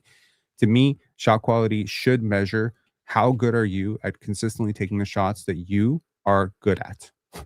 So if you're a great mid-range shot taker, then you should take a lot of mid-range shots. If you're good at taking contested threes off movement, you should take those. I think the tracking stuff about this. Anyways, my point is the reason he doesn't take shots, the reason he won't take shots. I'm not arguing that he's some great shooter. I'm not arguing that you've gotten Klay Thompson in your prime. B-Ball Index, Luke Kennard is a B. He is a great shooter. In shot quality. I think he is. Which is probably more in line. 100 percentile for both of them is probably egregious, but 100 percentile for Steph in shot quality is just. I'm not gonna buy into that. I'm just not. Yo, y'all can say what y'all want to. Luke Kennard is one of the best shooters to ever play in the NBA. Agreed. Ever. Dude, over his career is shooting 44% on 4.4 threes per game. That's one of the best shooters that the game has ever seen. I don't care if his threes are butt naked, wide open, and it's only corner threes. You get threes. When you shoot the ball, you make them. The thing about why I don't care about shot quality, especially for the Lakers, is because A, his shots are going to be probably of quality anyways, just because the 3 creators he's playing with. But B, his job, Luke Kennard's job isn't to ISO. His job isn't going to be to shoot contested shots or shoot anything like that. Your job is probably going to be able to, because Luka still has to get his shots. LeBron has to get his shots. Austin Reeves has to get his shots. DeAndre Ayton, believe it or not, he still has to get his shots. Luke Kennard's job is to come in and play a role. His job is he's probably going to shoot a max 5-6 shots a game. So I want his looks to be open. I want his looks to be. I mean, I'm watching quality. Every 3. He's not going to be isolating. His looks are supposed to be open because of the guys that he's playing with. When teams get to game planning, you're going to realize the problem when you have someone who's not willing to shoot degree of difficulty. Okay, I'm watching his threes right now. Every 3 he's taken in 2024, 2025, they're not all open, dude. No, there's a lot of late contests. Yeah, if you're going to late contest, cool. Okay, see, that's what I'm talking about, Mars. Like a late contest. Someone's jumping from their elbow to try and contest. Someone is 4 feet away from him when he gets the ball. Like he's not wide open. You're like here. He broke that. Like you're talking about him like he's DeMontis Sabonis shooting 40% from three. No, I'm talking about him like he's a sharpshooter who will only shoot low degree of difficulty shots. Right. And every team that's employed him has complained about the same thing. But that's what I'm telling you. What is it that you're looking for from him? Because he's not a face-up one-on-one guy who's just going to crack. I'm looking for someone who is not going to be unplayable on defense and is not only going to shoot 3 threes a game because they've decided that they can only shoot clean looks. That's what I'm telling you about. True, you're acting surprised. I told you about this in Memphis. You did. And guess what? When he was in Memphis, he became unplayable in the playoffs for 2 reasons. He won't look at the rim and he can't play defense. I'm saying the same thing is going to happen on the Lakers. And in high leverage games, Lakers aren't going to play him. And now you're acting like I'm saying something insane. When he was you're not saying anything new. Team, got moved down the rotation on the Memphis. Lakers desperately need him. That's for damn sure. The Lakers desperately need defense. Yeah, they need someone who defense, can guard and shoot, not someone who can do one or the other. That you No, they can't need employ three-point shooting and Luka they need Doncic, defense, yes. Austin Reeves, LeBron James, and Rui Hachimura, and then say, let's add another fifth, even worse defender to the roster and expect heavy minutes. How would you Like like I Lonzo said, in there? the playoffs, he's going to play at most 15 minutes. In Yeah, the regular season, he will be cool. He fine. can shoot. In high leverage games, are we not talking about the Lakers?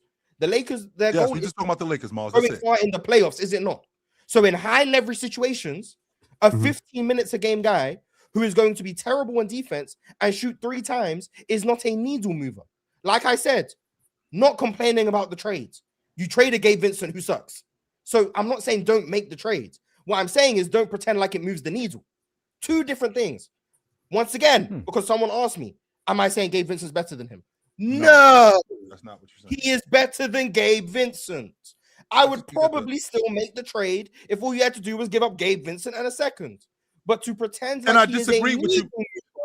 for the Lakers in the playoffs is flagrantly, it's gonna be wrong. Like I don't know. And I disagree. And I disagree with you. I disagree with you about the open look. Was not going to be a needle mover. You know why? Because the same things the Blazers fans complained about with DeAndre Ayton and the Suns fans complained about with DeAndre Ayton. Guess what? He's doing the same things on the Lakers. The same things that Hawks fans complained about with Luke Kennard. The same thing that Memphis fans complained about with Luke Kennard. The same thing that Clippers fans complained about with Luke Kennard. He's gonna do the same thing on the Lakers.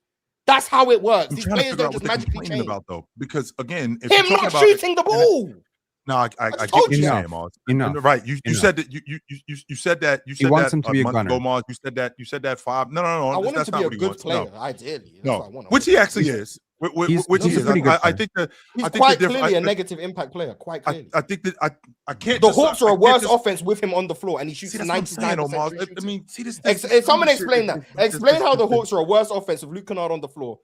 And he shoots. He has the highest. I literally just got into a conversation where dude trying to tell me that the San Antonio Spurs were worse defense with Tim Duncan on the floor. Statistically, they were worse defense with him on the floor. First few years. That's what I heard. They don't have the data. So what's the point that I'm getting at? I don't even think that's true. It was like 46%. It was like 46%, and it was like 46%, some nonsense like that when he was on the floor. But with that being said, Mars, with that being said, Luke Kennard as a long ball shooter, right? With the amount of spacing that we have in the league, a guy like Luke Kennard, especially in transition with James and with Luka, is going to be able to knock down, to your point, open shots. Okay, sure. Yeah, even when guys are attacking even a guy who's attacking a closeout, he is going to shoot. Now, what you're looking for him to make tough shots. Now, I'm not looking for him to make tough shots. I'm looking for him to do what he's good at. I'm looking for him to catch and shoot in transition. I'm looking for when guys attack the defense like Luka, when somebody's closing out on him, I'm looking for him to shoot the basketball, which I've seen him do that. Now, he might not do that as much as you would like for him to do, Mars, but he does do that, right? With that being said, is he a lockdown defender? No, not even close. But you know what he will do? He will get in the gaps. Yes, he will get in the gaps. He will get deflections. Memphis had a better, Memphis had a better offensive rating with him on when the they court. played against. I'm literally sitting there watching him when they play against the Trailblazers. He'll do this kind of stuff. 1 year. He will do this sort of stuff. All he needs to do is make open shots, and he'll be a value. That's it. And to your point, is he a needle mover?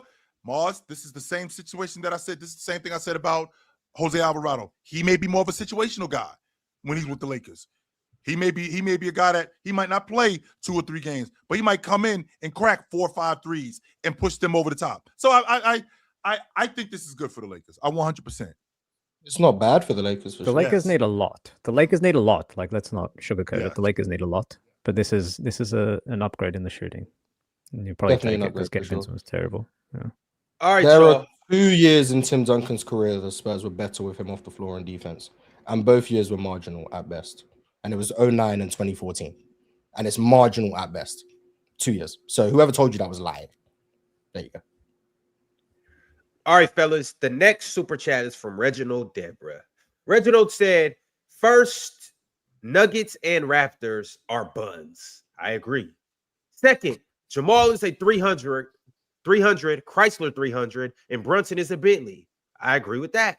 And third, losing an 18-point lead, I know my boy Osama bin Laden is sick. I agree with that too. Osama bin Laden, and then you misspell Latin. You're a dumbass. How did you guys lose yesterday? No, I don't need a whole synopsis, but how did I'll you tell guys you lose? right now, Mars, how they lost yesterday. They No, lost composure, turnovers, and Anthony Edwards basically. I think he had an air ball, and the Raptors fans started booing him, and then he said, They went crazy. all right," and at that moment, I was like, I'll bet my house that the Raptors are losing this game. The Mars, Raptors could have just said they were the worst team. No, That's they what he weren't. could've They just weren't. said. They beat the crap out of the Nuggets for like 90% of this game. This isn't the This is Nuggets. the third time in 4 games that the Raptors have surrendered a double-digit game, double-digit lead. Shut up, man. Hey, Ron, get this dude out of here, please. Baba, whatever his name is. I can't take him. Get him out of here. He got to go. He got to go. Get out of here, Baba. Get him out of here. Yeah. He got to go. Yeah. Get him out. I see Baba. Well, Goodbye. guess what? Get him out. Yeah, we don't see you. Fuck outta here. Yeah, we don't see Fuck you. outta Get out of here. here, Get him out. Baba. Beat it. Yeah. What do you Packed say? up. Yeah. I don't even see Get it. him, I get probably him got out of him. here. He said nothing worth reading. That's what he said. Fuck out of here. Get out of here. Yeah. Beat it, hater. Now, Penn, you were saying, Penn, as you were saying? Yeah, so I mean, 3 of the last 4 games they've given up double-digit leads to the Knicks, to the Magic, and now to the Minnesota Timberwolves. They've been clobbering this team in the first half, and then somewhere in the third quarter, shit just falls off. I have a feeling this team is very distracted right now. RJ Barrett had back-to-back turnovers in 14 seconds last night, which pretty much gave away the game. They were really awful, and then I think what made it worse optically was yelling at the rook, Colin Murray Boyles, Which was like, even worse. Which is even worse. It's like, Yeah, it's that was your bad. mistake. Every pass is your responsibility. So look, I empathize with RJ. You know, he's home, and every day he got to read 15 new, rumors about how they don't need him. He's not part of the future. I do empathize. I feel for RJ, but he has significant limitations as a player. And to the people who are like, oh, he needs to adapt, he has adapted. He's adapted tremendously this year. We don't run anything for him. He's an opportunistic vulture within the offense. He tries his best on defense. I got a lot of respect for RJ, but we got to be better. So hopefully once 3 p.m. goes by and he's still on the team, he can calm down. And now we got Trace Jackson Davis, which, shout outs. We got a center. That's great. I think this team will be fine. But I do believe now we are 6th in the Eastern Conference. I think we're going to stay there. To answer your question, All right. Mars, it was in 12 in the beginning of the fourth quarter. Not the beginning. I'm sorry. We're halfway through the fourth quarter, and we got a 2-possession game with Toronto being up. Within 2 minutes, they had 4 turnovers. That's your ball game right there. Awful, awful. That's your ball game right there. Yeah. Shout out to the Raptors, man. You win some, you lose some. Also, too, Julius Randle was bullying everybody in his way. Nas Reed too, but specifically Julius Randle. You're not gonna bring up the fact that Scotty Barnes basically made Rudy Gobert look like I don't know, a geriatric. You gonna bring that up? No, because there's no reason to bring it up. Which I'd really be interested to know, like, what the referee Defensive Player of the Year, chill. Emporium is like. What they, because I don't know what, when you can go to the basket, when you can bump somebody. It's the difference between bumping somebody and bumping somebody. And like, he went to the rim yesterday on Rudy, literally hit him in the chest and got him off of him. Those two things aren't the same. Me hitting you in the chest and then hitting you like this, which is what Scotty Barnes, he knocked Rudy in the second row, literally knocked him into the second row and dunked on him. Yes, that's exactly what happened. I mean, that was one play, but he also hit him with a bunch of pull-ups. Also, we got breaking news.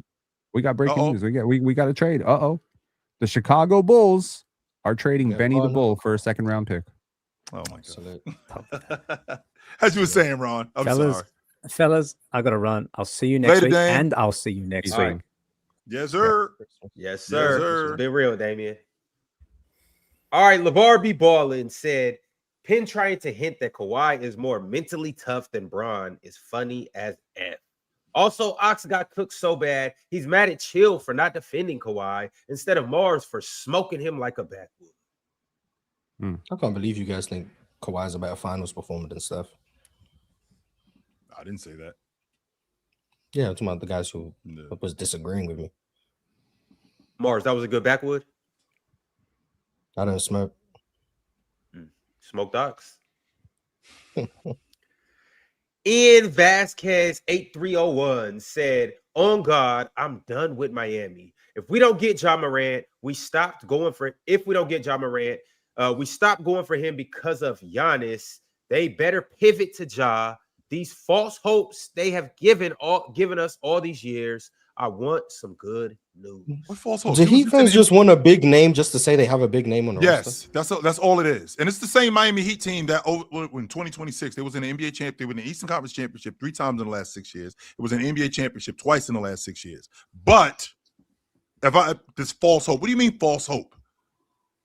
What false hope are you guys looking for? Because they've been in trade talks, I think, for 10 years now. I think they're just kind of like it's trade talks that these guys made up. It ain't the Miami Heat doing this. The Miami Heat never came out and said, "Yo, we have to Giannis."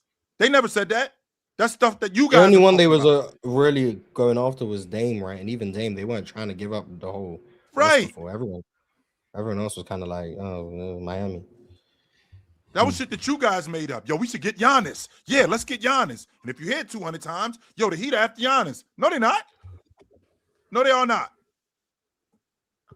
All right, Spanish Jose TV said the Bulls will be good again when they finally retire Dennis Rodman's jersey. They only have 4 jerseys retired, right? We're in Detroit? No, Chicago. Chicago?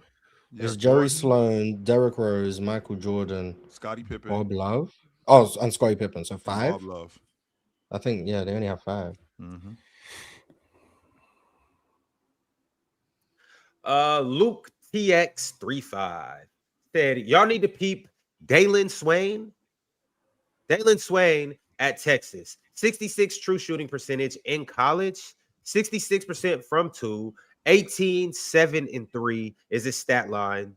I've watched him courtside. He has an NBA frame, underrated prospect. And there is a prospect I'm interested in. If you guys pay attention to Santa Clara, that's where I go for all my prospects. Steve Nash, Alan Graves. I'm intrigued. I'm just keep my eye on him. I'm intrigued by Alan Graves. Hunter Tyson, Josh Minot, Eric Gordon have all been traded in the last 15 minutes. Dominic Barlow Hunter Tyson? as well. Yeah. Dominic Barlow was traded? Dominic Barlow? No. Oh, wait. Sorry. My bad. Conversion of two-way. Yeah. That makes my heart drops. Hey, shout out to Dominic Barlow. Exactly. Yeah, facts. And that boy be open. And don't do that to me again, man. My bad. So the Sixers are trading Eric Gordon. Yeah, my bad. Y'all remember yesterday? My bad. Was that yesterday or was that Tuesday when we were talking about just like late first round draft picks and stuff like that? How it's like 50-50, you never know. A lot of these guys are never going to become all-stars. But if late in the first round, if you can get a guy like Dominic Barlow, that is like you can't beat that. If like let's say he was, and I don't even know when he got drafted, but let's say we go back to his draft and let's say he goes 25th. The value that he gives you at 25th is you can't beat it. Dominic Barlow was undrafted. Unfortunately, I got to jump off y'all, but I just want to say one thing. In the 2023 draft, Trace Jackson Davis, top 5 in value replacement. Just wanted to throw that out. The VORP. We need the VORP. I'm kidding. I'm kidding. Anyways, I gotta go, man. Peace. Later, yo. All right. He a 50 Adios, something pick. I don't know where he ranks in VORP. He's been decent. Kenny Rutley said, people are saying the Bulls need to move, and that will never happen.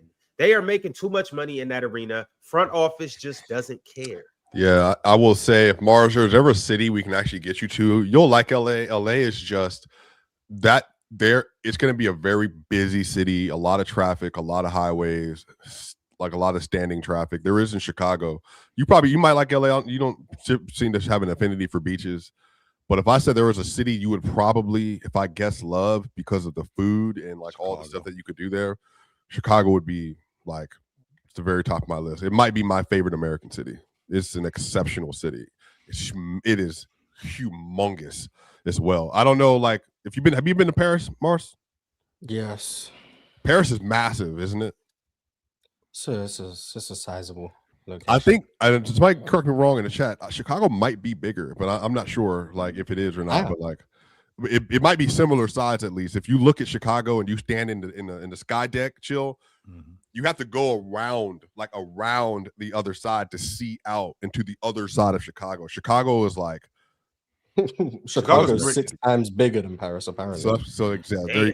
There you go. Chicago's a great city, and I would spend Paris is way more densely populated, though. Yeah. I saw a nice little YouTube video on how Paris started and where it started. It started on like a little moat like in the middle of like an island, and then it kind of expanded out from there.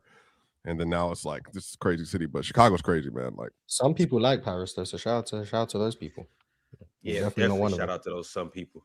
I'm definitely not one of them. Oh my goodness. Yeah, me too. Yeah, I heard Paris is a little overrated, Ron, but I heard. I think if you like Paris, then it has to be overrated. I don't know how anyone could come away with the conclusion they went to Paris and enjoyed it. You hate a lot of people that trip off. That's I am a hater. I can't really go off of what you say about stuff because I mean, have you been to Paris? I've never been to Paris. No, sir. Don't. You ain't got many years left. Don't waste some of them going to Paris.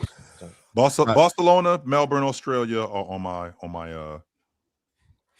list. On my chill. We're gonna be in Australia soon. PC Week in Australia. Shout out Damien and shout out them kangaroos. I'm definitely with that. That after I get done boxing you, I'm gonna put the hands on them kangaroos. Goon King forever. Said Harden kicked out. Go ahead. Harden a playoff dropper, but chill. Explain why you don't give him a pass for losing to better teams in 15, 16, 18, 19, 20, 22, 23, but your king gets a pass. Because he's beaten better teams, that's why. Next. Mr. Rolled 11 said, I listen to the show while I'm at work a few times a week. I just want to let the British dude know that he has got to stop with all the glaze, man. Oh, who? Kevin Durant? Is that who he's talking about? Just glaze in general. All the glaze. Okay. All the glaze we get from you. The next super chat is from Malik Stevenson. Malik said, I hate the Bulls front office. Why do they love second round picks? Hashtag fire Reinsdorf. Hashtag fire the other. Okay, we can't fire Reinsdorf because I'm the check writer. So can't do that. Can fire you from writing checks. Yeah. Arturas Karnisovas. I remember him. Went to Seton Hall. Next up. Kair Imakura. I'll just call you Imakura from here on out. Imakura sent through a super chat and said, Penn and Ox talking about Kawhi like he's Kobe or something. SGA is peaking higher than that nigga. No. Higher than that nigga ever. No, we don't care. Zoo to Indiana. What happened? No, are you kidding me? Oh, we do care. No, we do care. Zoo to Indiana. Zubac has just been traded from the Clippers to the Indiana Pacers. The Pacers are stacking up for next year when Tyrese Halliburton gets back, and they also could potentially have a top 5 pick. The Pacers are positioning themselves. Yeah, that's interesting. What? Zubac traded? What did you say? If you don't get Kawhi out of there, I was about to say, bro, Leonard is next. What we waiting on? Let me actually do an apology because the one that I was asked for earlier was not meant for at all. Chill said last week, there's nothing wrong with asking. You should ask. And I said, why would you trade your third best player and you're headed back to the playoffs? And you didn't know James Harden was leaving at that point. But Chill still, he was right. Yeah, he was. Zubac to the Pacers with Hallie and that roster is going to be great. They're gonna be right back at and they got J Huff. They still got J Huff? I don't know if J Huff has a multi-year deal, but this year they have J Huff. But I'm not gonna lie, I'm interested to see. This is gonna be the first time I think Hallie, since he's been Hallie, is gonna play without like a pop big, like a pick and pop big. I'm more of a roller. I want to see how Hallie does with that. Also, Zoo's not like the quickest decision maker. So I'm curious. I'm not saying it's a bad trade, but I'm very curious. Also, I don't know who they gave up. I'm very curious to see how that probably Mathurin, right? They probably gave him. So wait, Kawhi has to be gone. It has to be happening. Maybe Kawhi's not playing. But Kawhi, Garland, and Chris Dunn, and John Collins, and maybe they're not. And it was Zubac. So now it's Brook Lopez. Maybe Kawhi just wants to stay in LA. Brook Lopez now. Yeah, no, Kawhi definitely wants to stay in LA. Yeah, maybe Kawhi just wants to stay there. If he was playing for championships, he would have stayed in Toronto. If he was playing for championships, he wouldn't have wanted to potentially leave San Antonio. Like Kawhi wants to be home. He wants to be in LA. He's let it be known. Kawhi is a LA guy through and through. It's either LA or San Diego. He's tied up till next year. He probably just gonna play out his contract, if I had to guess. But yeah, I'm curious to see how Tyler Zucker says Zubac, and he said this yesterday. Zubac and Cam Boozer next year with Hallie. What happened to Pascal? But no, I'm assuming it's Matherin in the trade. That's probably what makes the most sense. Matherin and Probably. Anyway. I know they were saying they wanted to get off Matherin. So how much is Zoo making? So it's not even a lot of money. Zoo is making like 14. 18. Yeah, you could probably get that with Matherin and like marginal pieces, I'd assume. Yeah. But yeah, I think that's gonna be interesting for next year. This year, yeah, obviously this year is a write-off. They're not trying to win anything. But for next year, yeah, I think that's interesting. Wow. Yeah, that's crazy. Can't wait till they drop the details so we can really see who's actually in this trade. Bro, who's Kawhi getting traded for? That needs to be the conversation. Where's he going? Ron, if you get this right, I will Venmo you more money. I know the Warriors mad as hell. They went and got Porzingis and Kawhi was gonna be available the next day. Ron, I know you have this in you. Who's Kawhi getting traded to? I think he was always available, Moss. I just don't think they asked. I don't. I think he was always available. I just don't think they inquired about him. Somebody Swiper, said, go ahead. I said it kind of a little bit yesterday. I don't think he leaves LA. I think it's just a potential chance that he could suit up for the team across the way.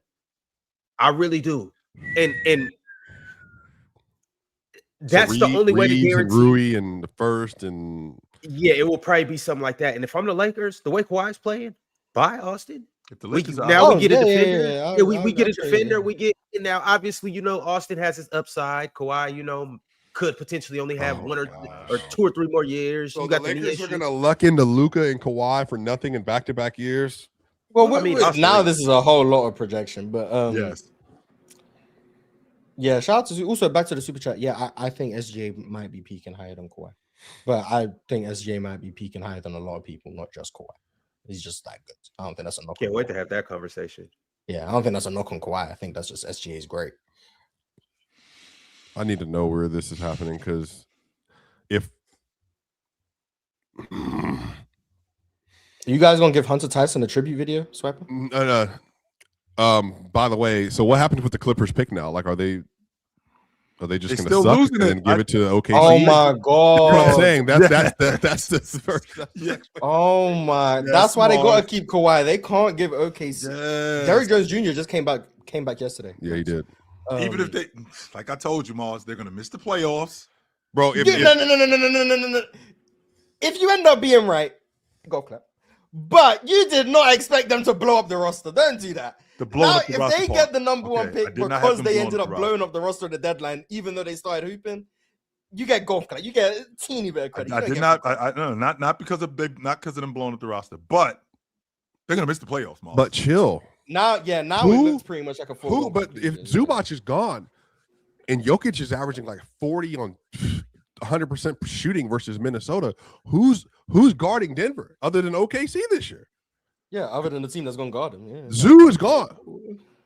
I mean, that means it's like going to be a highway for the rest of the way through the playoffs, though. Are you guys in the HOV lane? And ain't no they're in the HOV, but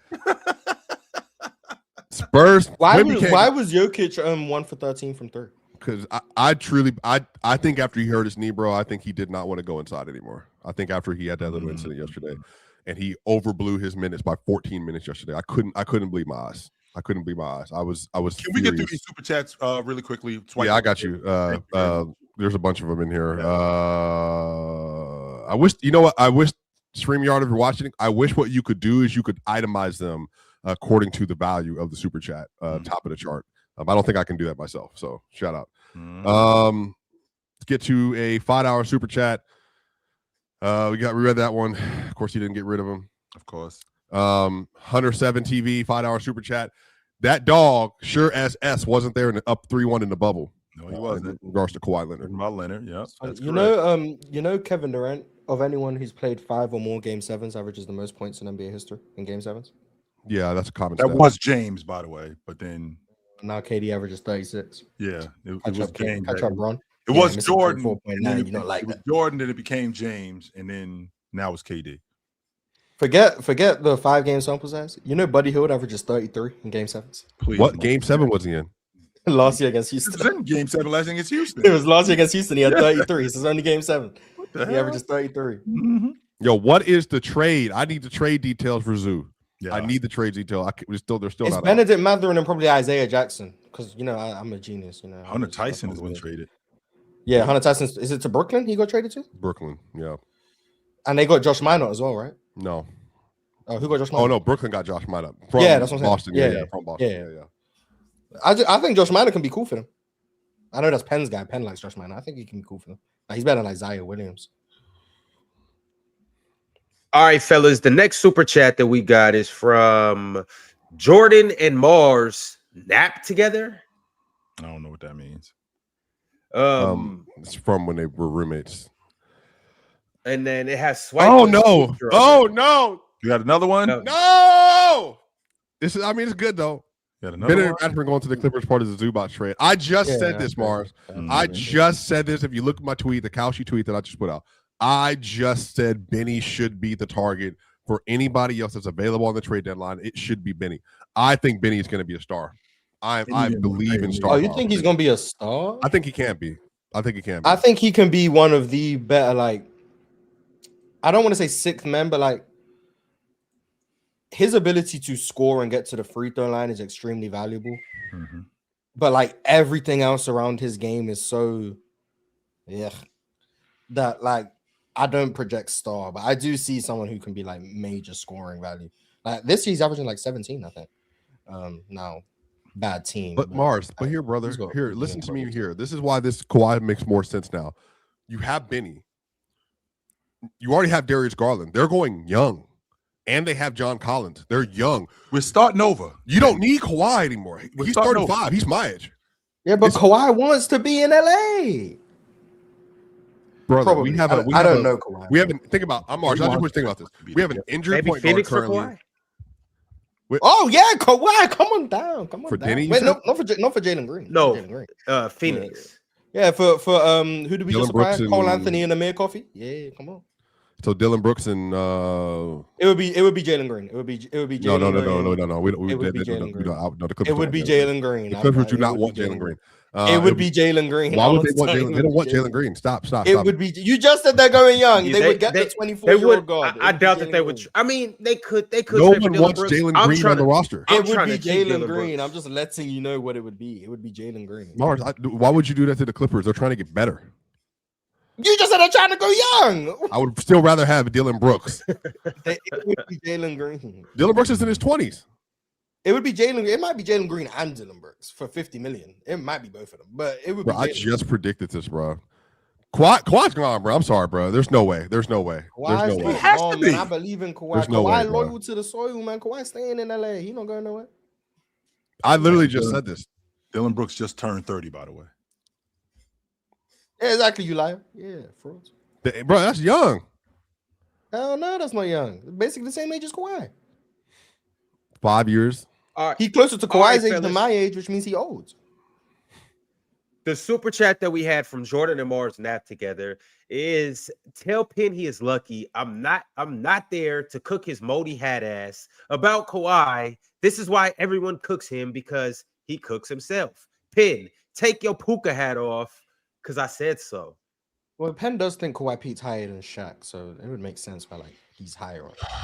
But like I do want to once again make clear that he did say 2017, not 2014. That was on me. Hold on. So I do want to make sure we're fully on that page. But also, I want people to remember after the 2017 finals, people were genuinely saying, "Is Kevin Durant the best player in the world?"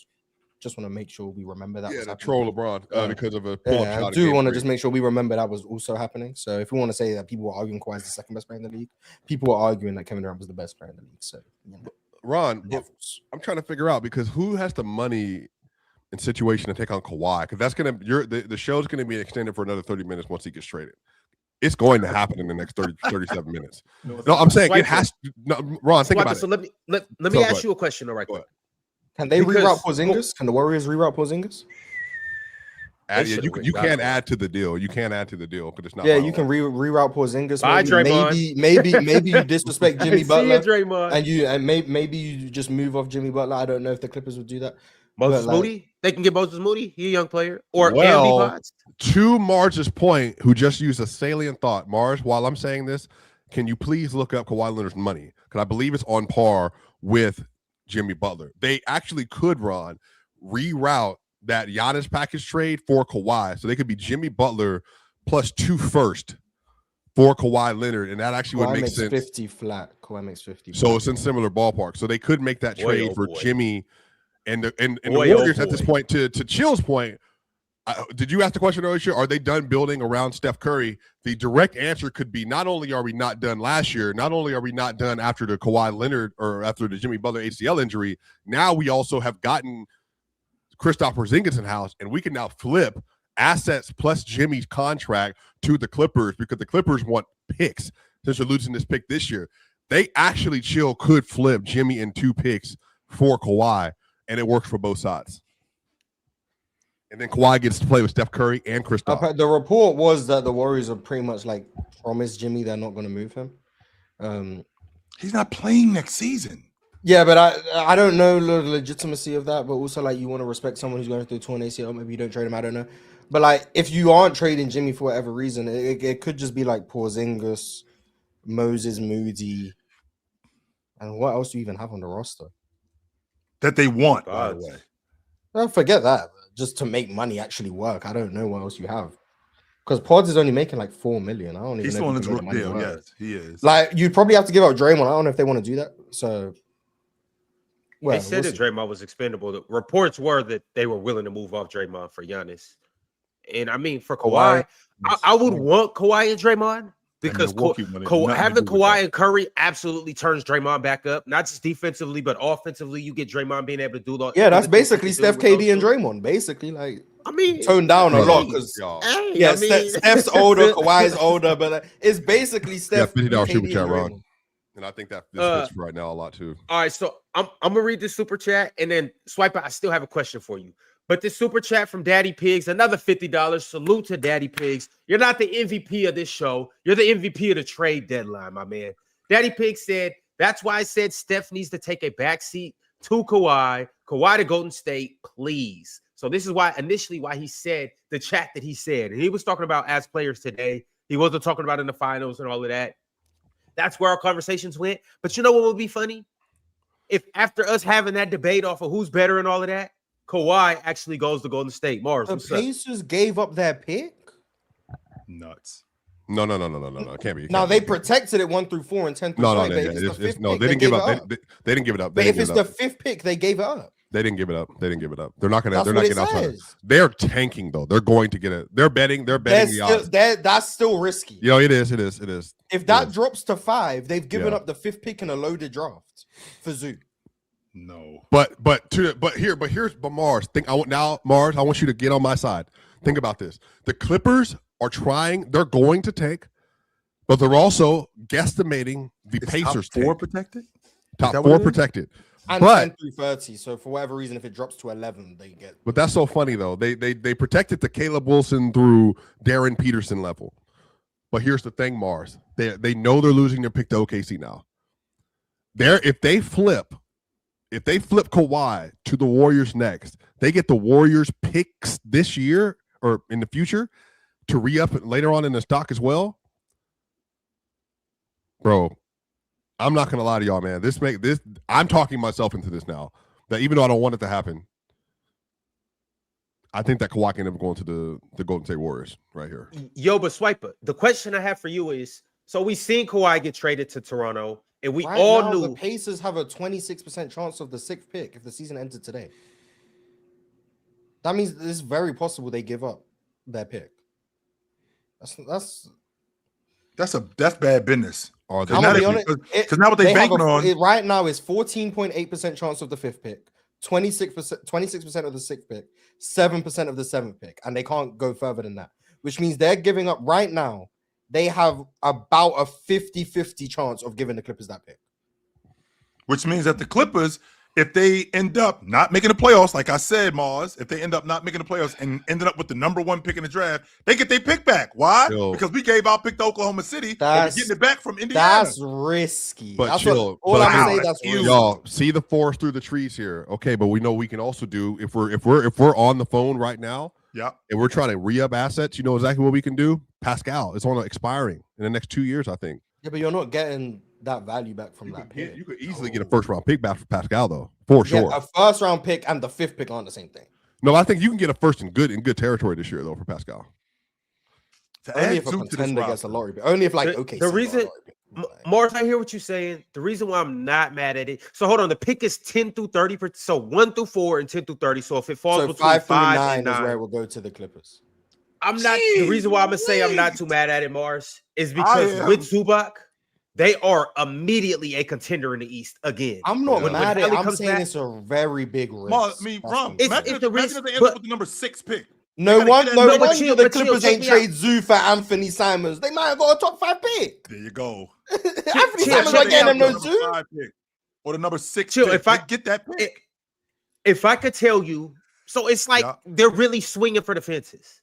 And even if they miss, they still hit a double. And I'm gonna tell you why this is the case. Because once again, you get Zubac, automatically you're a top 4 team. And this is obviously assuming that Hadley comes back and he looks like how he was. He missed the whole season. You're automatically, I think he will be. You're automatically a top 4 team in the conference. You got Zubac. Going to be one of the better centers out east. He completes that roster. They're right back to contending. They have their starting 4 plus Zubac, who's an all-star level center when he's playing at his best. Yep. And you have what you say, Morris, about a 50% chance of getting a top 4 pick. 52.1 is what they have. Hey, man. That's good odds. That's good enough for me. Come on, Zubac. Pushing all worst come to worst. Worst come to worst. They're giving up a coin flip. Yeah, yo, you pushing all your chips. That's what they're doing. They're giving up a coin flip to get Zoo. Best case scenario, they get the number 1 pick and Zoo. Best case scenario. Worst case scenario right now, they get Zoo. Their pick falls to 5. The Clippers get the pick. So like overall, you still end up fine. Like you still got Zoo, which is cool. I still have questions about the fit. But if I'm the Pacers, right now we're bottom of the East. But the Kings have a worse record than us, and the Pelicans have a worse record than us. Zoo, you are not playing the rest of the year. No. Pascal, hell no. No, you're done. Golf clap for the All-Star game. Yeah, you're done. You done. Pascal, goodbye. Nemhard, golf clap. We seen nobody is playing. We are playing Johnny Furphy. We are playing Travis Walker. Yes. Ben Shepherd, Isaiah Jackson, Micah Potter. We are ensuring, Mars, that we got people. You know what's funny? And in Jackson, we're playing. That actually helps them for next year too, because it helps your 8 through 12. You know, like it helps those guys. Like when you get into the playoffs, like how they did last year. You see, what's his name likes to go to his bench a lot. He was playing 8, 10, 9. He was going 10 or 11 deep in the playoffs. Like that actually helps him. You get Isaiah. I was right Jackson about the players, by the way. It was Matherin and Isaiah Jackson. I know, but it was exactly those 2 players. So, you know, yeah. You just ain't know those picks was gonna be in there, huh? I definitely didn't expect that. Merry Christmas, Joe. I'll see y'all dudes tomorrow. You ain't got 28 more minutes. Right, the trade deadline almost done. He gone. He didn't even answer the question. All right, let's dive into some more. We got 3,200 people in here. Everybody leaving work. Crazy, huh? Some people not committed to the cause, man. Shout out to Daddy Pigs, though, sending through another super chat. We're going to continue to run through these. Yo Dolo said yesterday's episode was an all-time great one. Mars was frying that old nigga. I think that's what he said. And Dub host Ron with the master class in hosting. I gotcha. Dub Mussolini. Y'all like Mussolini? No. All right. Well, let's see if you like this next super chat. From Project Studios 123. Project Studios said Jokic 1 for 13 from 3. Masterclass last night. Best in the world. I don't really have any criticism for the Nuggets last night. Honestly, I think that was just they all ran out of gas. And I can't believe the situation they're in right now. They lost 2 more players during the game. I think the Detroit game is a legitimate criticism. I just think yesterday was what it was, unfortunately. I mean, Jamal Murray he went 2 of 8 in overtime. Jokic couldn't make anything. I mean, it was just goodness gracious. Golly. Jamal played a great game, though, for most of the game. And then that 4th quarter he had yesterday was special. And then Brunson did Brunson things. 3 straight pull-up threes for Brunson, too. Almost 4. Wait, what? What? If the Pacers first round of this year falls outside of the 1 through 4, 10 to 30 range, it convert. I did all that talking. There's no jeopardy. It just turns into a 2031 Pacers pick. Wait a minute. They're not giving up that pick. If the Pacers first rounder this year falls outside of that 1 through 4, 10 to 30 range, what do you mean? Hold on. Falls outside of the 1 through 4, 10 to 30 range, it converts to the Pacers 2031. So it's protected. Oh, so basically it's 2031 pick. Basically. So there's two ways I'm trying to understand it. It's either option A is basically the Pacers aren't giving up their pick this year regardless. Yeah. Or option B is if the pick falls to 5. Wait, what? And it's a 2031 unprotected. Then the Clippers just get the 2031 pick instead. I'm asking a draft. So they don't get the pick right this now. year. So are the Clippers not getting a Pacers pick this year? Well, or hold are on. they? If the Pacers first rounder this year falls outside of that 1 through 4, 10 to 30 range, it converts. So no, they're getting. It looks like what it sounds like to me is. Yeah, if it's not 1 through 4, if it's not 10 through 30, then it turns into a. So do the Pacers get their pick 31. this year regardless? I think it looks. Yeah. I think the Clippers might get. Yes. Well, no, the way I'm reading this. Clippers. Go ahead. I'm sorry. Well, yeah, which is it? If it goes, The way I'm reading this right now, Mars. No. The way I'm reading this right now, because it says, and if you can share the screen too, Ron, if you want, but you don't have to. It says if the Pacers first rounder this year falls outside of that 1 through 4, 10 to 30 range, it converts to the Pacers 2031 unprotected first. But what I'm asking is, it's protected 1 through 4 and 10 to 30 plus a 2029 unprotected first rounder. Did Shams mean to say that if it falls within 5 to 9, it's the Pacers pick, and if it falls 1 to 4 or 10 to 30, then it's the Clippers pick? Because if that would make more sense. I feel like Shams worded this badly. I don't think my reading comprehension is this bad. Yeah, the Clippers get it if it's 5 to 9. So because the way he's formulated this language, Ron, it's insisting that the Clippers get 1 through 4 or 10 through 30. It's Shams worded this badly. Shams worded it. I know my reading comprehension ain't bad.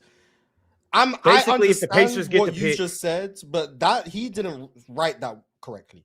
Yeah, so the Clippers will get it from 5 through 9, and if the Clippers don't get 5 through 9, so let's say it's a number 3 pick to the Pacers, then it goes to 2031. Yeah, he worded that terribly. That was nasty at his shops. Got us up here like what? But what if it's not misworded? What if it's not? What if it's not misworded though? What if it's not misworded? But then the Pacers are stupid. I agree, but clearly the Clippers did this for a reason. So if they're tanking and they already are getting a top 4 pick, then it's like, okay, well, give one to the OKC. We'll just take the other one. That makes even more sense for the Clippers. Yeah, but there's no way they're getting that. So it has to be. It has to be the other way. Yeah. Okay, so 5 through 9, it goes to the Clippers like we initially understood. But now we know that it's a 2031 if it doesn't convey for them. So the Clippers get 2 first-round picks guaranteed in this deal. That's kind of what makes it good for them, I guess. All right, moving along. And if there's any Hall of Famers watching, I'm going to hit the group chat, or you guys hit me if you want to come up here for the last 30 minutes or 20 to 30 minutes. You guys hit me up. I'll shoot you the link.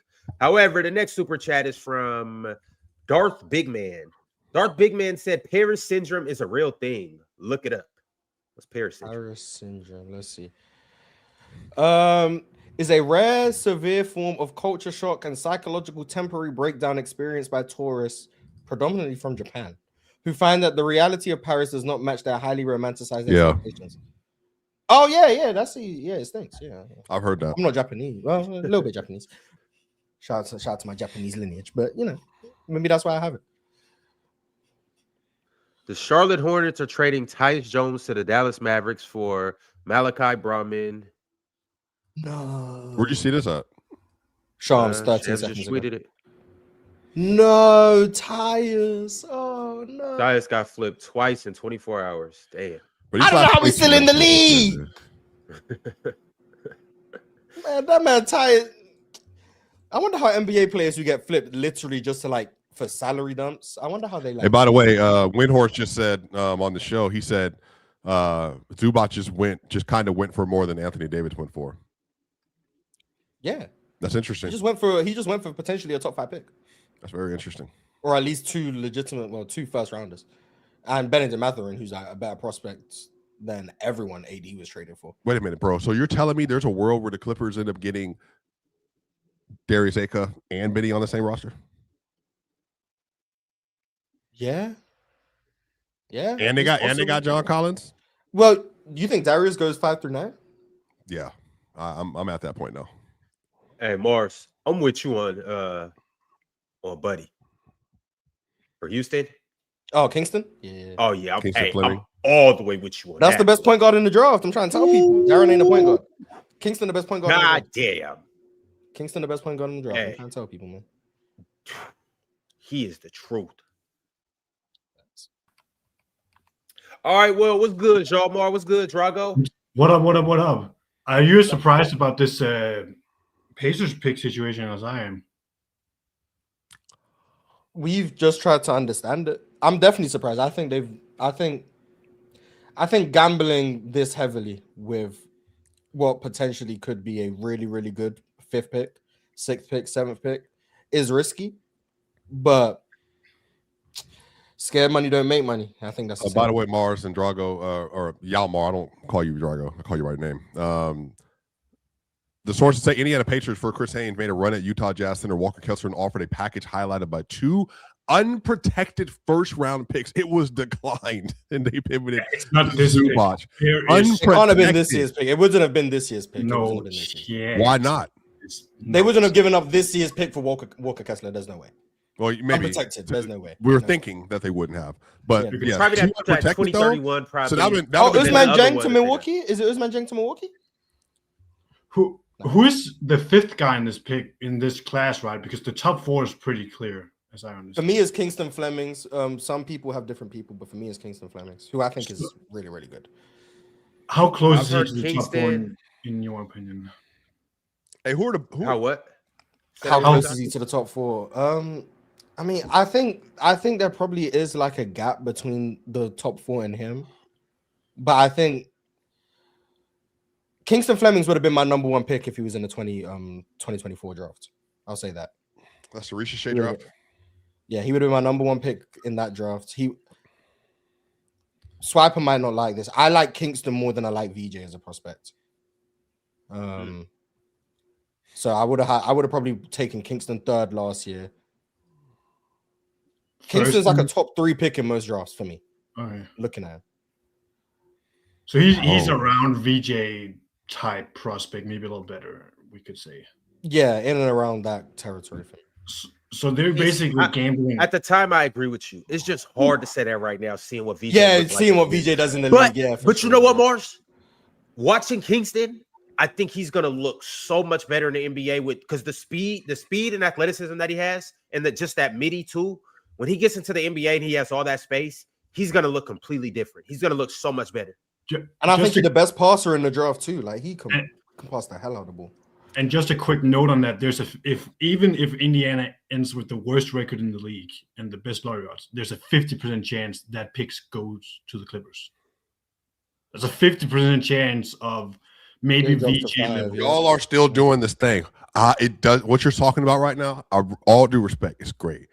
Kawhi's getting moved. I'm trying to figure out where he's going because this is actually giving me the heebie-jeebies right now. He's going. You don't know if Kawhi's getting moved. He has to. I'm looking at. Look at the roster right now. He has to. You just keep saying he has to. Look at the Bucks roster. The Bucks. Guess who's no. Giannis? Not Mr. Disney over there doesn't want to be the bad guy. That's his problem. I'm not. Kawhi doesn't care. He ain't all-star either. Kawhi doesn't care though. Well, hold on, Mars. Look at Mars, or actually, Yalmar, you're here because you're great at this. Tell me the 1 through 10 roster right now that the Clippers are running out. The starters and the bench. Are we including Kawhi? Yeah, Darius Garland. Who everybody on the roster? Darius, and then Derrick Jones Jr., Brook Lopez, Nick Batum, Demon Nick, John Collins. I mean, the thing is, they can still make the play-in if they just choose not to tank. You think I don't know what's in their best interest, but this opens up minutes for my demon. That rookie big, what's his name? Conan Niederhauser, I think his name is. They opens up minutes for him. But I just Jordan Miller can get turned to a brother. Mars, I like you a lot. I do. I love your passion for Jordan Miller and those guys. Mars, I want you to look at me in my face. Be serious. But they suck. I'm not arguing they suck. No. That doesn't mean Kawhi's leaving. That's all I'm saying. I'm not arguing the Clippers are good. I think the Clippers suck. But that doesn't mean Kawhi's going anywhere. That's what I'm saying. It doesn't. And also, the 5 team below them are gonna probably tank one of them is what's his name? What's their name? Memphis, Mavs, Jazz. Dallas have already committed to the tank. Memphis are committed to the tank. Both of them are traded basically their best. Jazz. Pelicans can't catch them. Hold on, when Real Talk gets on camera, I want to bring him up here with an introduction. He deserves an introduction because he is going to. This is Kawhi's going to another super team. He's probably not coming on camera. No, I can't because you know what I'm saying. I can't even be here too long. I just want to say real quick. Because you're tanning right now? Huh? You in a tanning salon? No, I'm not tanning. But you know, I am bathing in the glory of victory, right? Because one thing for certain, one thing for sure, two things for certain. Hey, them Clippers said, "Oh shit, the leader go. Let's blow this shit up." Yeah. James Harden not here no more. Oh, Zubac, you can go. You know what I'm saying? They probably finna trade Kawhi. You know what I'm saying? Shout out to Ox who said he was the real MVP. You know what I'm saying? Shout out to Ox for lying. But I'm just trying to figure out, you know what I'm saying? Hey, as soon as James Harden left Swipe, the Clippers over there trying to pick up the pieces. Let's pick up the pieces. Hey, shit getting scary over there in LA, man. I heard Ron talking about Kawhi maybe in the purple and gold. Hell no, I don't want that. No, absolutely not. Real talk. He's saying that to Kawhi on his team playing up there. Absolutely, you're absolutely right. Absolutely right. But I don't want that. I'm good, bro. I'm good off that. One important thing we have to mention here is Kawhi's contract might be voided in the summer because of the whole aspiration thing, and two, the commissioner has veto right on any trade, and if they know they're going to void Kawhi's contract, they can't do it on another team. I don't think any of the owners would. You're telling me I could trade out a large contract, go for a championship this year, and then get money off my books next year? No. But like my point is, there is a world when they're not allowed to trade Kawhi because the commissioner have told them, if you do that, like I'll veto it because we're about to void his contract. They're not going to do this before the. Kawhi's not. I don't think Kawhi's going to be held accountable for this. This is going to be an ownership issue. When does he Swipe? That's the thing. I'm talking about legally. I'm talking about legally, just legally. You talking about legally? I'm talking about legally. I'm talking about narrative-wise. When is Kawhi Leonard held accountable? Why can't he lead the Clippers? You do enough for that for the both of us. You should have been here today when Penn was saying that he has. I don't want to say that Penn's going to get mad at me. I'm joking. Penn said that he has more tough guy moments or more. He comes up bigger than LeBron James, in particular in 2014 in the finals. Oh, I mean, well, you know, and that's why he's typecasted as meth head number 3 because he says shit like that. But the point is, Kawhi Leonard never. Why can't he stay in LA and help that franchise and build it back up? Are you seeing this roster right now? What about it? He's top 5. Are you expecting Real Talk to be genuine right now? What are we talking about that? I don't know why you keep trying to have a real conversation. Why can't he carry that franchise? I'm confused. I'm confusion. If it wasn't James Harden, if it was Kawhi Leonard, why can't he carry that? Now, you know what? Because if you look at it another way, right, Mars, huh? Now they have a lot of cap space available, huh? A lot of cap space. Maybe some trade assets going or something like, you know what I'm saying? You got some stuff you can work out. And who doesn't want to come play with Kawhi Leonard? I mean, the guy always is available, huh? Always available. Why don't you want to come play with Kawhi? I'm confused. I don't know. I also want to say he's never been asked to floor raise a team for a season, though. I will say that. Never been asked to do that. Not one time in his life. Not one time ever. One time. Interesting. Swipe, even Jokic had some Mike Capazzo years. You know what I'm saying? Where are Kawhi's Mike Capazzo years? Where's Kawhi's Smush Parker years? Where are Kawhi's Kwame Brown years? He had to play with. He had that was 20. He had to play with LaMarcus Aldridge and. Oh no! He had to play with LaMarcus. Oh man, what was he going to do? He had to play with LaMarcus and the top 2 defense in the league. Oh man, damn! I don't know how he's gonna survive. I wish I could. Think he's been on good teams his whole career. Shit is crazy. And as soon as shit get rough, now he finna pack up and leave. We already know Kawhi not staying on this team, right? Kawhi finna get traded. It ain't no way. Ain't no way he's staying on the team. Ain't no way. Bro, he better. I'm trying to figure out where he's going. Because Mars is, you're doing all this talking. There's 11 minutes left. It might not happen, but I don't know how Kawhi stays. That's why I'm the one who said it's not going to happen. Well, I said I don't think it has to happen. That's what I'm saying. I don't understand why he stays on the roster. I would be on the phone right now calling crazy for Kawhi if I'm every team that thinks I'm a contender. If I'm Houston, Fred VanVleet, please waive that no trade clause. I'm in Thompson. Ooh. Shit, and the Mentos keep getting guarded by bigs. Yeah, maybe he can go for Kawhi. I don't know. If I'm Golden State, I'm doing everything I can. You're doing a men Kawhi trade, unfortunately. Shit, I'm gonna be honest. If I'm OKC, Jada, they're not doing that. Jada, they're not threatening SGA at that point. SGA gonna be sitting there watching. Because they weren't Giannis, so they're not gonna be able to do it for Kawhi. They don't need any slander over there. They boring, man. They boring. They sad. Shit. They are boring. I ain't gonna lie. Not though they're. I'm Charlotte. I'd cool. There's 10 minutes left. So here, this is from Tom Adgerley. He's a media member that I have a relationship with on Clippers. I asked him on Twitter, so whatever. I asked, is Kawhi available? He said once James Harden was traded, which is a part of the reason that Zubac's trade didn't make sense at first, everything is on the table. There were rumblings last night that teams were offering the picks the Clippers wanted for Zoo. So I take it that anything can happen now.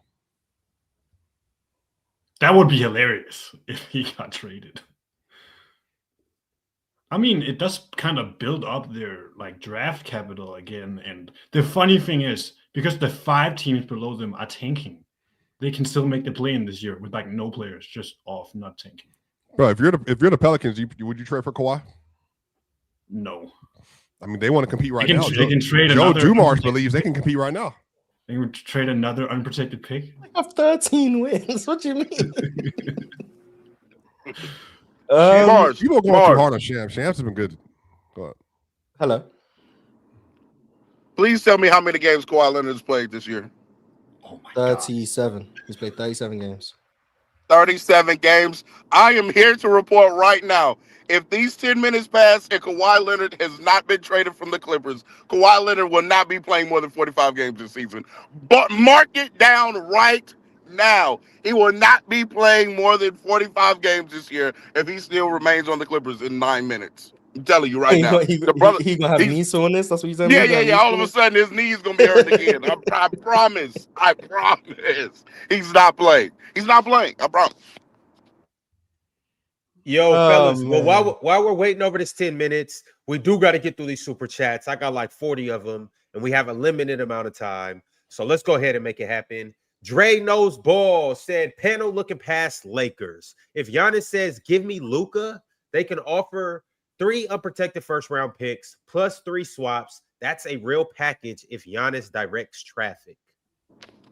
Yeah, y'all gonna hate us when Giannis is acquired by the Lakers this summer. Y'all are gonna be absolutely tweet that Luka and Giannis don't fit. Yeah, I seen low tweet that Luka. I wanted to tell him to shut up, but I couldn't. Yeah, shut up. I didn't even want to interact with it. Some people just be saying shit. Shout out to you, man. But yeah. Imakura sent through another super chat. It said, Pence hat is on too tight. The blood is not flowing to his brain. Shout out to Penn. No comment. He was saying he was really talking that crazy. Well, yeah, I wouldn't argue Penn was. I don't think Penn was talking crazy. He was just making an argument for Kawhi. He was just cooking, basically. Yeah, you'd have liked it. That's it. Oh, okay. I probably would have enjoyed it. Swiper, can I ask you something quickly? Did you see the Denver ducked the luxury tax again? Yeah, we knew they were doing that though. The repeater tax is the issue. The problem is even if they stay out of the repeater tax, they have to do it for 2 years in a row. They're still going to pay it. That Peyton, they're gonna just straight up match any Peyton Watson offer, or are they moving other salary? No, I think they will, but they're going to have to move something. Right now, they're going to sign Spencer Jones to a full actual guarantee contract, and apparently from Bennett, which is kind of what we were speculating on the show. Bennett just said that the Nuggets are going to work the buyout market and add to a 15th roster spot, and it's not going to be based on position. It's going to be based on their ability to play. They want another player that can play in the playoff rotation. So, would you not be calling for Kawhi if you were Denver? Yeah, absolutely, of course. It's a little tough though. What is it? Aaron Gordon, Cam Johnson, and like that's it. Swap. Yeah, like a pick or something. They have That's one tough. pick. That'd be a lot to lose, but yeah, possible. Kawhi you got to guard them. You got to go guard them. You can't be doing this play around nonsense you be doing when you don't want it. You got to go play defense. Like you got to go play defense. All right, Trent sent through a super chat just a second ago. Trent said it's insane that Miami didn't do nothing, and I'm not even a fan. And Swiper, I'm not even high on Darius Acuff. Do you think the Timberwolves should draft He him? won't be there when the Wolves have a pick. No, unless they trade into it. No, I think he's probably going to go to like the. You asked me, he would have. Well, where's Atlanta going to be this year? Could he'd be good for Atlanta? They're the 9 seed right now. Did y'all see Minnesota got Dosunmu? Shut up. Yeah, mute. Minnesota finna be. Chris Haynes just said Kawhi ain't going nowhere. Who would have thought? Oh my gosh. Oh yeah, he's finna shut it down. He's finna shut it down. It's been fun. Hey, it's been fun watching Kawhi Leonard play basketball this year, but that's about to come to a conclusion. I just hope everybody knows that. Salute to that young man. And Kawhi played the rest of the season. The moment Kawhi plays that 46th game, I'm gonna be looking for you, man. So Garland, wait. Do y'all realize Garland, Dunn, Kawhi, Collins, Lopez, and then Miller, Derrick Jones. Who? Derrick Jones Jr. They got the other young center too, Yannick Konan Niederhauser, Derrick Jones Jr., Bogdanovich. They got names. Come on, man. We're not disrespecting. They're gonna make this play. That team can make the conference finals. They can make a run. What's the other young buck they got? What's the other? Is Miller and who? Cam Christie. Who? They got Cam Christie. I also want to caution people. No, you're talking about Kobe Sanders. Yeah. Okay. I also want to caution people that, like, I think 9 teams will be on the most disgusting tanking run you have ever seen in your life. I said this was going to happen. The Pacers are about to tank. Either they have to tank or they have to like win so they get into the top 10. So they get like 10th.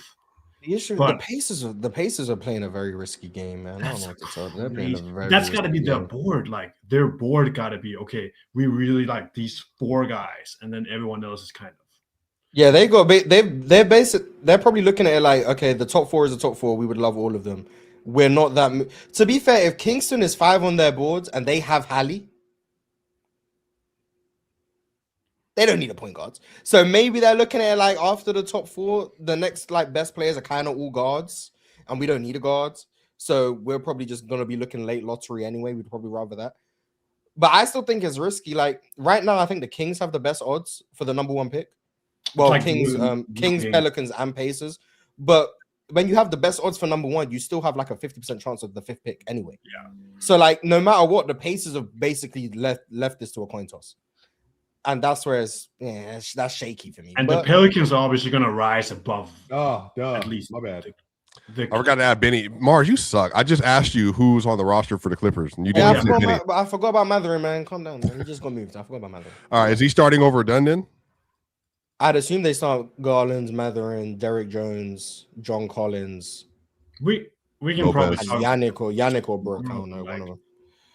For a team that had no future, at least they have a couple of young-ish players now, and a pick that could be like a 5th pick or 6th pick. They got Isaiah Jackson too. We trying to run optimism gimmick, man. Clippers are cooked. I don't know what to tell you.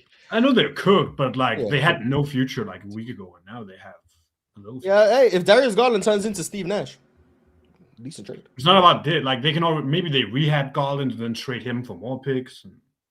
But the other interesting thing, and I'm gonna let you read super chats after this, is I don't even know if the league can take picks that aren't theirs. If they can take this Indiana pick from them in a aspiration gate or whatever investigation, because they're gonna take something from them. But I don't know what they can actually, if they can pick that the Clippers own but aren't theirs, technically. But yeah, it's gonna be an interesting thing to look at. Haven't heard a trade in a minute, but go ahead on. All right, Dark Big Man said Penn throwing out an appeal to authority fallacy. I can't remember what that's alluding to. Shout out to Penn. The Jonathan Fraser said, One thing Ox gonna do is flip over and toot it up for Kawhi. Flip over and toot it up for Kawhi. Supposed to be having trade talks, and we was talking about Kawhi. You fucking suck, Ron. Lock the F in. Well, to be fair, I just want to make sure we remember what was happening. A, it was a super chat regarding Steph and Kawhi. And B, the only trades that happened in that time frame of that conversation was Jose Alvarado and who else got traded? Chris Boucher. Like, be serious, man. Like, you don't care about those moves. So yeah, I think it was a perfectly fine conversation to have. Penn did bring up Kevin Durant, which led us down a different rabbit hole. But the Steph conversation was cool. Yeah, that was a good little rabbit hole. One more minute. All right. Jesse Crum said, do you guys think the Knicks getting Alvarado helps push them over the edge as the favorites to come out of the East over Detroit? No. Either they were the favorites before, or they're still the favorites, or they weren't the favorites and they're still not. Jose Alvarado isn't changing that. No, this is their James I got Harden the Knicks move. over him. This is the reverse James Harden move. Jose Alvarado is such a great locker room, and everywhere he goes, things just goes right. Yeah. So wait, are we? The OKC's really going to get a top 10 pick again? No, they're not. They're going to make the play-in, Swiper. Yeah, but they're losing the play-in, which will still be a lot. That's true. But right now, there's about a 5% chance of that turning into the number one, a top 4 pick. I think about a 5% chance of that being a top 4 pick. How much is it protected for the Clippers? It's not. It's not. It was the SGA trade. Oh, so it's OKC's pick no matter what. OKC have the pick. I'm pretty sure. Yeah. And then remember, the Mavericks made the play-in last year and lost and got the number 1 overall. So, all right. Also, Ian. Yeah, go ahead. Ian Vasquez said, should Miami pivot to John Morant? I don't think they need to give up too much for him. I've been against Ja to Miami the whole time. I'm still against it now. And it looks like it's not going to happen because we're past the deadline, right? So these last-minute trades have probably already gone through, but they haven't been reported on yet. So we'll see like a bunch of little moves that meant nothing. But I doubt there's any big moves. We might see a big move. I think Kristaps it was Kristaps that got moved like after Philly really did nothing. Easton. Say now Jan McCain ducked the tax. Yeah, I mean they did nothing to actually get goods. God damn. You get a healthy Embiid season out of nowhere, and you're like, yeah, fuck it. We're not going to try and maximize this. and by the way, just so you know, Joey Lynn, Clippers reporter, just posted the photo. The new era of Clippers basketball. Norman Powell's gone. Paul George is gone. James Harden's gone. And Zubac is gone. So literally their entire core from that 2019-2020 team is gone now. Plus the team, obviously from last year, especially too. So clips gonna clip. Hey, the clips gonna clip. Alan L said 2 40-year-olds getting personal over ball of the baskets. That's YouTube, by the way. Swiper and pen. What happened? That's about YouTube. I was fine today. I'm actually talking about your shenanigans. I mean, no shenanigans for me. Apologize to Penn for mishearing him. My bad, Penn. Golden King Forever said, breaking news. Jake Fisher says the Bucks are trying to accumulate picks and assets to make another splash trade to build around Giannis. That's why they go Usman Jang, because asset. What did Chill say? That's when you have a baby. That's when you have a baby to try to save your marriage. Just have another kid, it'll make it better. Yeah, we still live. King Forever with another super chat and said, Kawhi gets the least criticism of Curry, Durant, and LeBron, but keeps getting put into those career conversations. All the praise, never the heat. Laughing my ass off. I think most of the heat they will get is kind of unwarranted, to be fair. Most of them, most of the flaws that apparently they have probably are unsubstantiated. Kawhi probably gets treated the most fairly. The other three probably just get treated more unfairly. I saw a video of someone posting like LeBron flopping, and then he just cut out all the instances of him getting hit in the head. So he just you gotta do, man. You gotta control the narrative. Goon King Forever with yet another super chat. Goon King said Mars, Keaton Wagner from Illinois is going to be special. His defense is a bit questionable, but that kid can score and play make, and he's a legit 6'6". Yeah, I'm intrigued by him because he can shoot the hell out of the ball and he can like facilitate. But like he's like a very subpar athlete in my opinion. So that's why I prefer guys like Kingston over him. But I do think he's like a top 10 level prospect. Man, how am I gonna do all this today? Morant had needs. By the way, shout out to my dude DLC. King still got Levine, DeRozan, and Sabonis on the roster. Yeah, because they can tank even with them because those guys not hooping. And Levine gonna be there next year too, because that 50 million, you for sure taking that shit. Oh my gosh, man. Golden King forever said KD came back from Achilles and gets less of an injury excuse than Kawahi. Curry hurt in 2016, gets no passes. LeBron gets heat for 2007. Kawhi passed for 2020. Yeah, the fact that Kawhi doesn't get like criticized for the bubble year is very funny to me. Like blowing a 3-1 lead and all that stuff, and then playing as badly as he did in Game 7. But it's because Ox is here. Because Ox, people like Ox. Another one of Kawhi's second options who gets more hate for underperforming than Kawhi did. Yep. Paul George gets criticized more for that game than Kawhi does. Yep. Ox is one of the Kawhi, biggest man. reasons. Kawhi the only person where his second option catches all the hate for underperforming, while Kawhi can just skate by underperforming. Yeah, but like the side of the basket stands out more than Kawhi having 2 points in fourth quarter. Shout out to Kawhi, man. Shout out to Kawhi. All right, we got a bunch of new members for today, so let me go ahead and shout them out. Kenny Rutley became a member. Mr. Rolled 11 also became a member. Copanda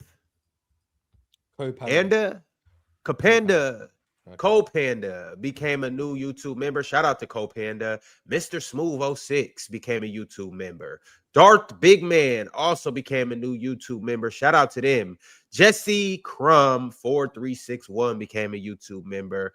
The Sportsman Hoops also became a member. Salute to him as well. And that sums up all the YouTube members today. Salute to everybody. If you're not a member yet, join up. We would love to hear what you got to say in the live chat. Also, you'll be able to take advantage of other perks, such as my man Drago being up here on stage for the trade deadline.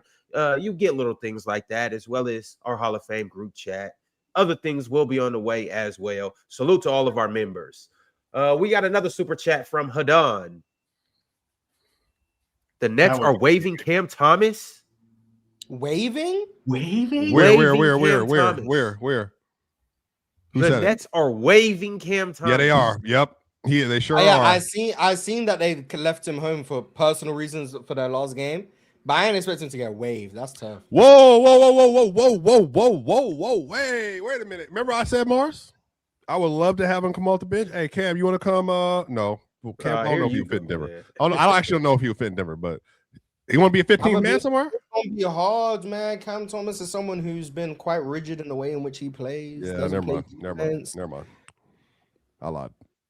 Yeah, I don't know. I think the only teams that's really going to be looking at him are going to be like the Rockets. Mid to bad teams. I don't think a good team is really looking. But even the bad teams are trying to tank, so they can't even. Well, yeah, but like he can command a tank. That's the thing. Cam Thomas can command a tank. Cam Thomas can average 25 and help you lose. That's what he can do that. A tank is heat. You send Cam Thomas right now. Dallas pick him up right now. He'll average 25 the rest of the year. But the issue is he's gonna take away from Coop's development. You don't even send him in there. Milwaukee? All right, not too bad. Hadan or Hayden said the best Kawhi package, in my opinion, would be sending him to the Sixers for PG and the Clippers 2028 and 29 picks back. Yeah, they're not getting that back. I'm sorry. Yeah, that's over. That's over. Shout out to Jalen Green. Jalen Green lasted longer in the league than Cam Thomas. I would have did that. I would maybe not both picks, but they'll get one of them picks, and then they'll get another protected pick or something. If I was the Sixers, I would trade Paul George for Kawhi and whatever picks they need. I'm trying. Yeah, we don't have a long window. The Rockets pick will just start, maybe. Yeah, I'm for sure making that happen. Wait a minute. Wasn't Cam making like $8 million a year on a team option? 5 maybe. It's like 5. It's not a lot. They couldn't get. He was like a 21st pick. No, he got an extension. He got an extension with the team option though. Oh no, he took. Did he get a Kuminga extension basically? Yeah, it was a team option, but it might have been. No, 14. he's on $6 million. He's on $6 million. It's 6. Yeah, he's not getting nothing. Yeah, he's not. Yeah. But he signed an extension though. Like he signed a 1-year deal. He picked up his year. Do you know how much of the locker room must have been stinking for you to be off the team? Yeah, when a tanking team is waiving you. When a tanking team is waiving you and you're not like an impactful, like that's not even a buyout. A tanking team just waived you. Yeah. That's shaky. All right. Ian Vasquez said Miami has definitely gone for many starts, maybe stars, and there's many credible sources about Miami pursuing Pat. Pursuing Pat has also said he's going for a whale. So Pat Riley's going for a whale. Big star. By the way, y'all, I remember very vividly us having all these conversations about Cam Thomas, trying to explain to people why he's not getting more love around the league. And people are like, well, he averages 24 points a game last year, which he did in limited sample size. But y'all, like, he doesn't do anything else. I'm gonna be honest. I don't think Cam Thomas is this bad. No, wave is crazy. But like your value's this low for you get waived. The wave is not for basketball reasons, though. It's clearly. I don't know. I think it's character issues. He probably last year. I think Cam Thomas was good. Like he got hurt, but last year I think he was good. This year I think he's been trash.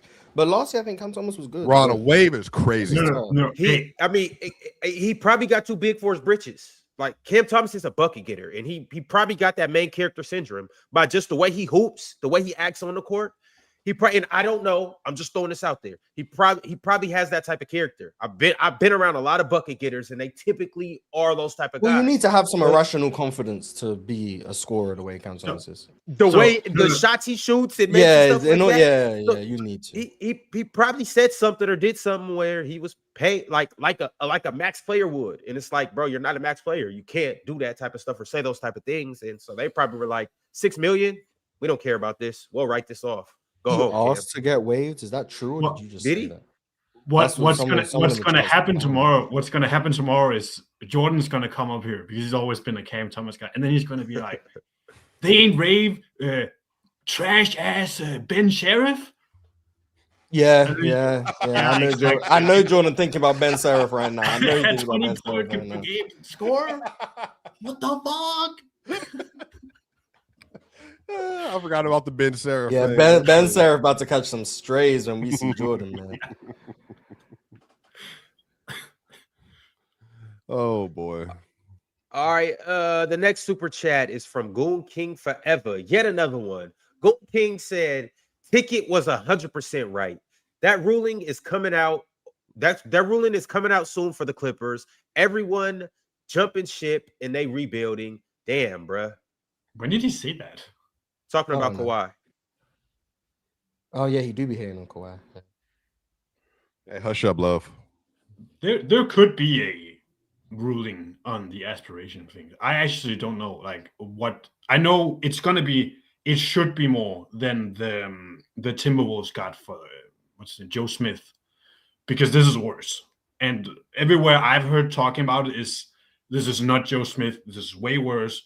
The league needs to come down with the hammer on this because this is other teams are not doing this. Like this is the Clippers are doing this. Is what I've been hearing from NBA circles. So. Giannis.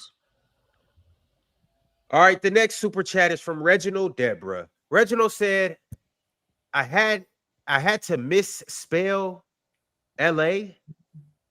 Denver because it gets flagged." Oh, Osama bin Laden. I had to misspell Laden because it gets flagged. You goofy bozo. Shout out to you, Denver Nuggets. That's interesting that I gets flagged. All right, next up, we got a super chat from, this didn't get flagged. Nigga in Drag said, Kawhi is getting suspended. Pablo and Ticket TV been investigating this for the last year. He gonna be Ticket and the investigative journalist. He gone for the next year, Ticket, man. Shout out to Ticket. Bro, you know Pat Riley got one of them Right, he got one of them house phones, bro.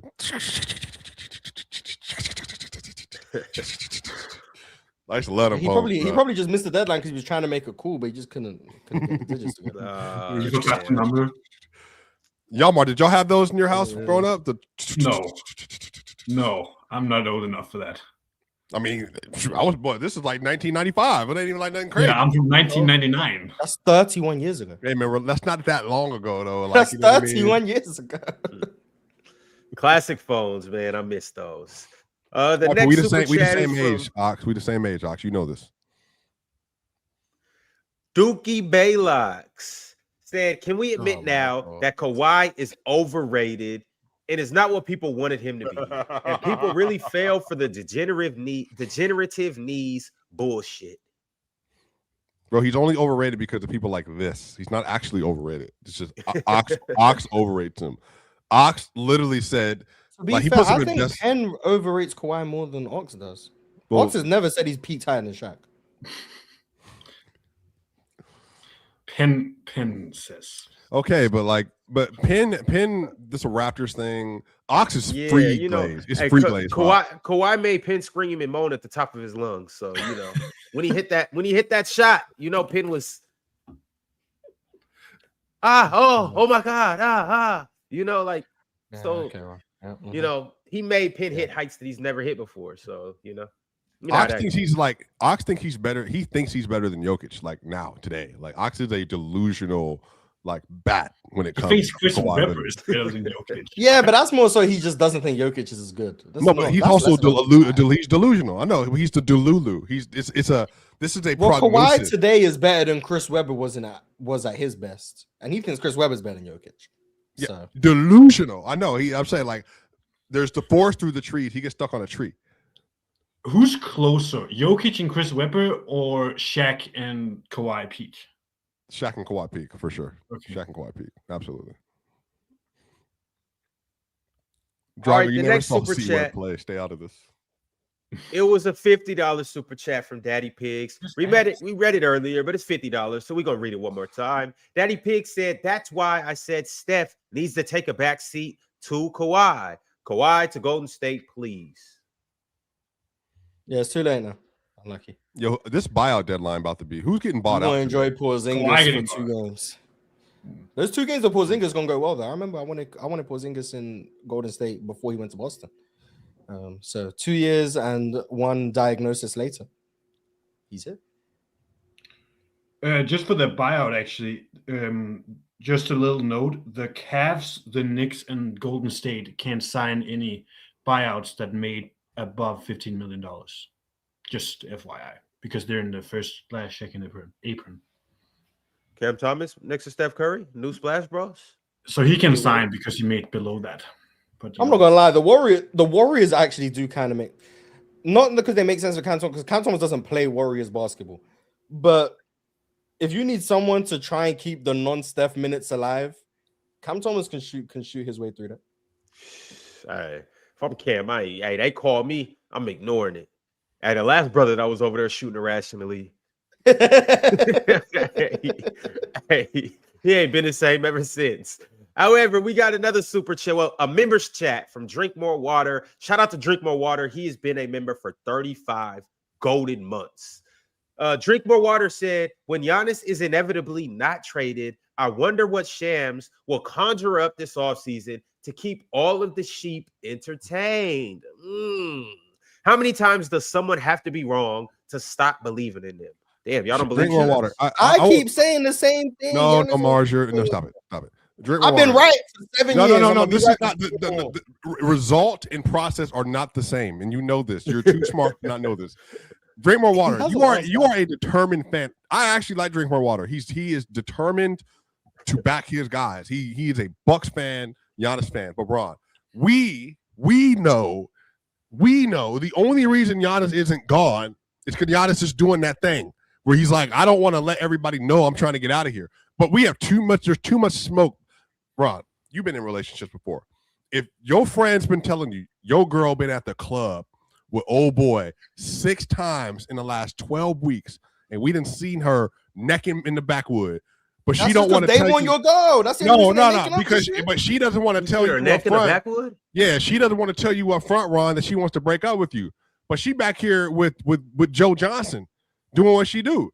I'm saying that like this is Giannis. Giannis is back here. You got an ISO with Joe? Yeah, Hey, Nick, ISO with Joe. Hey, Knicks, I want to come see you. You want to come see me again? Boom, boom, boom. The whole time, the one thing Ox is right about is this. Giannis won't speak his mind. He need to man up. So you being right, I don't even know your name anymore. Mars. You being right, Mars, this is about results, not about process. Stop. And drink more water. I like you. You're a good person. You're a good person. But Shams has been right. Shams is getting direct reporting from these teams and from it. And his agent was involved in the trade talks with the Knicks. What do you mean? By himself? Without help? Without his player? Speaking on his behalf? That just doesn't make any sense, y'all. Come on. It's a Disney movie. He doesn't want to be the bad guy. He doesn't want to be the villain. All right. Well, the next super chat is from members chat is from Sorry Key. Sorry Key's been a member for 26 long months. And Sorry Key said Trae Young, Darren Peterson, Keyshawn George, Anthony Davis, and Alexander Sarr. Next season is feeding families. Trae better. Dub Mars. We'll see. I'm not gonna lie. The draft lottery is gonna be a big deal. I'm excited. I can't wait for that, Mars. I'm very excited for that. And then like, that's gonna be more exciting than. That's more exciting than the trade deadline today for me. For me, I agree. If I could fast forward to that, I would do that right now. Giannis put himself out for 4 to 6 weeks on his own accord without seeing a doctor, by the way. So I just want y'all to know. Because he's had a calf strain before. He know how it goes. That man said 4 to 6 weeks. He knows how it goes. I also do try to watch at least one double tank game where both teams are trying to tank. Because it is funny when both you ain't teams just watched the Jazz Pacers the other night when Collier played all 48? That was one of them games. The most insane one was 21. The Clippers played the Thunder in the last game, and both teams tanked so hard it was crazy. The Clippers were trying to drop seeding in the playoffs to avoid playing someone. I think it was the Lakers that were trying to. By the way, y'all, I remember 2 years ago I was getting in arguments with Net fans online because they were like, I was telling them Cam is at best a 6 man in the league, and Nets fans like, well, he's a star. I mean, look at this and that. They loved Cam. So to go from 2 years ago, future star, to waived, I've not seen a decline like that in some time. I thought Cam was really good last year, man. Obviously, he got hurt, but I thought Cam was really good last year. It's a shame. Well, that's good. Y'all he reminds you of him. That's all it is. Y'all got a similar build, similar. Yeah, exactly. He lost weight this year and he got worse. Hey, Fat Boys for the win. Yeah, Cam, put on some weight again. You suck. Now look, you out the league. Yeah, being fat always prevails. Yeah. Toast God sent through a members chat. Toast has been a member for 37 months. Toast said nobody was saying Kawhi was better than Steph or KD, only because Steph and KD was on the same team. There were definitely people making the arguments 2017, but the consensus was the top 3 players in the world were Bron, Steph, and KD. That was the consensus. And by the way, the consensus was Bron, KD, Steph. Just to make sure we know that was the consensus. And then James Harden got involved. JTech8770 said, if the Pacers get a top 4 pick, who would be a good fit for them next year? So basically, of the top 4 guys. I think all of them fit. I'm not going to lie. Caleb Wilson and Zubac would be insane. I would love Darren Peterson on the Pacers. I think him as the guard next to Hallie. I would love that. Yeah, Darren, just because he could shoot. But Boucher would be crazy too. Boucher's quick decision making on that team would also be amazing. AJ's scoring and getting ability to get to the rim, amazing. Caleb's athleticism. I think it'd be the toughest for AJ though.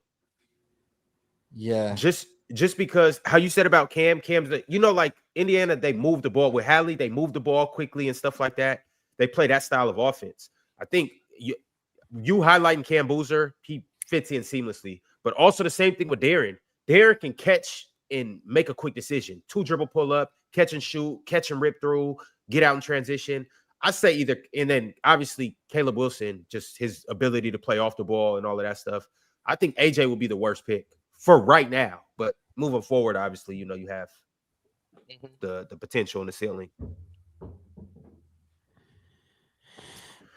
Pimp named Slickback said Swiper isn't lying. half of the Nets Twitter is big Kyrie / KD fans that think Cam is the second coming. I told them Draymond is better, and they got mad at me. I remember like 3 years ago, I said Daron Sharp was the worst player in the NBA. Why? I mean, you don't have I to thought he answer it. sucked. Yeah. Yeah, I thought he sucked. Like his hands were bad offensively. There was just not many redeeming qualities in terms of touch at the rim. I was like, yeah, this Daron Sharp guy, all he does is like try to run the floor hard and try to get rebounds. And even then, this was before Daron was like really like a great rebounder. Like he was good on the offensive glass, but a lot of that was because he couldn't make layups. But now, Daron Sharp, really, really good. I like Daron Sharp. I was wrong back then, by the way. He wasn't the worst player in the league. I was wrong. But now, like, he's just so much better than he once was. that Cam Thomas tweet from last summer, Mars.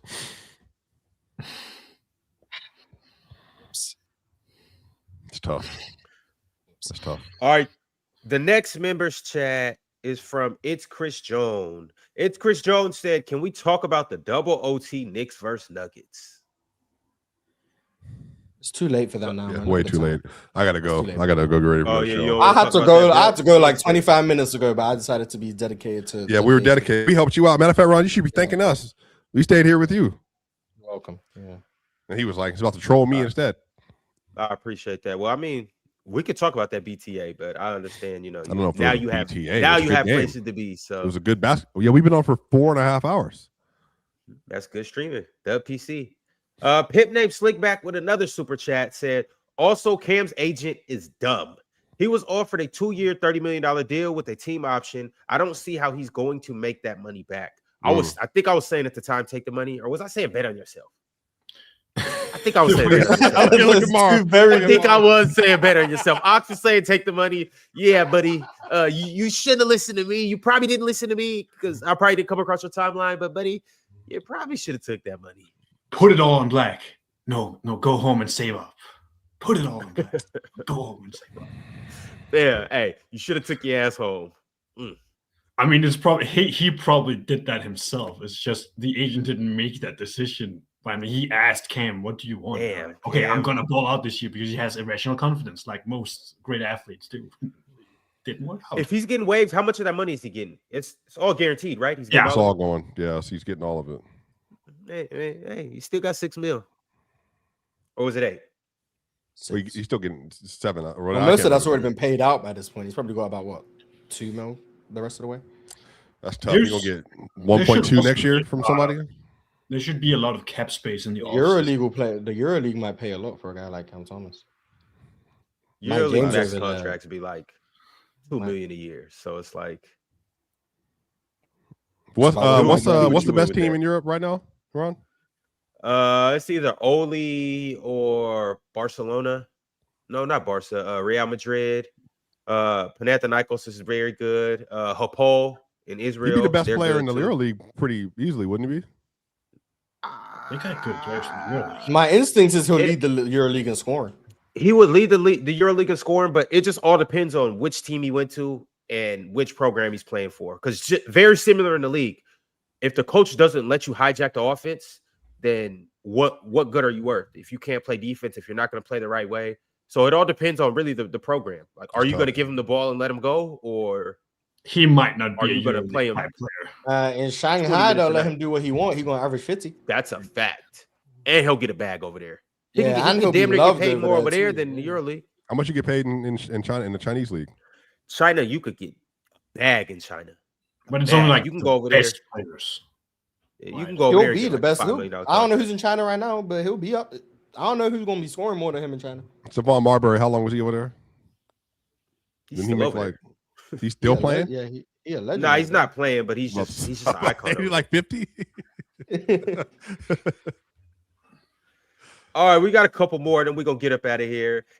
Nate X has been a member for 36 months. Nate said, salute to the panel. Just wanted to say, as someone who was in college in Texas in 2017, absolutely nobody, and I mean nobody, was having convos about Kawhi being number 2 behind Bron, Steph, KD, and Harden. we're all ahead of Kawhi. So they were all ahead of Kawhi. I did want to say, like, at that time, people were still showing Harden and Westbrook that love, rightfully so. Yeah, like, definitely. The top three was pretty much the top three, but like Kawhi, Harden, and Russ was more of the debate than Steph, Bron, KD, and Kawhi. From my knowledge, once again, from my knowledge. But I think Kawhi was a top 5 player. I think he was probably at that time 4th or 5th. Depends on how I felt about Harden at the time. Yeah. People were not saying he was the second best player in the league in 2017. Not if they were, it was a very minority opinion. A very minority opinion, which I'm fine saying people were saying. He also made he finished, I don't know, 4th in league MVP or 3rd in league MVP vote in 2017. 5th was Isaiah Thomas, and that was ahead of Steph or KD, maybe both. Yeah, KD was like 9th. It was also a very distant 3rd. It was a 2-man race. We remember 2017. Yeah. I want money on Russ. I run money on. It was a 2-man MVP race. We don't like. I guess whatever. But that was actually crazy gaslighting. He was trying to do the MVP voting argument when Isaiah Thomas was 5th. So shout out to that. Shout out to Isaiah, man. Won't be forgotten. All right, last but not least, Ponzu Elwick has been a member for 23 months and said, Swiper, will our team get a defensive player in free agency or buyout? Who's we? Nuggets. Oh. Yeah, he's a Nuggets fan. He's probably a bigger Nuggets fan than you. They'll definitely get a buyout. Well, apparently, shout out to Jake Coyne. What the Nuggets could do is they could sign Spencer Jones to a $1.2 million extension from the MLE, and then wait till March 1st to sign somebody in the buyout and stay at $35,000 underneath the tax. So, they might add it, but they probably will add a 15th man. All right, y'all. That's what it is. It has been a great episode. We went for about 4 hours and 30 minutes. We went through every trade, couple buyouts, couple guys didn't get traded, but hey, the trade deadline is the trade deadline. It was a lot of fireworks. It was fabulous. It was wonderful. It was spectacular. Now, we're about to go get some sleep. You guys go work your day jobs and go feed your babies. We'll catch you guys on the flip side. It has been fun. It has been real. We are at it here. Same time tomorrow. In half an hour. Come on, tap in. Pull up, y'all. And get your tickets, too, before you do that.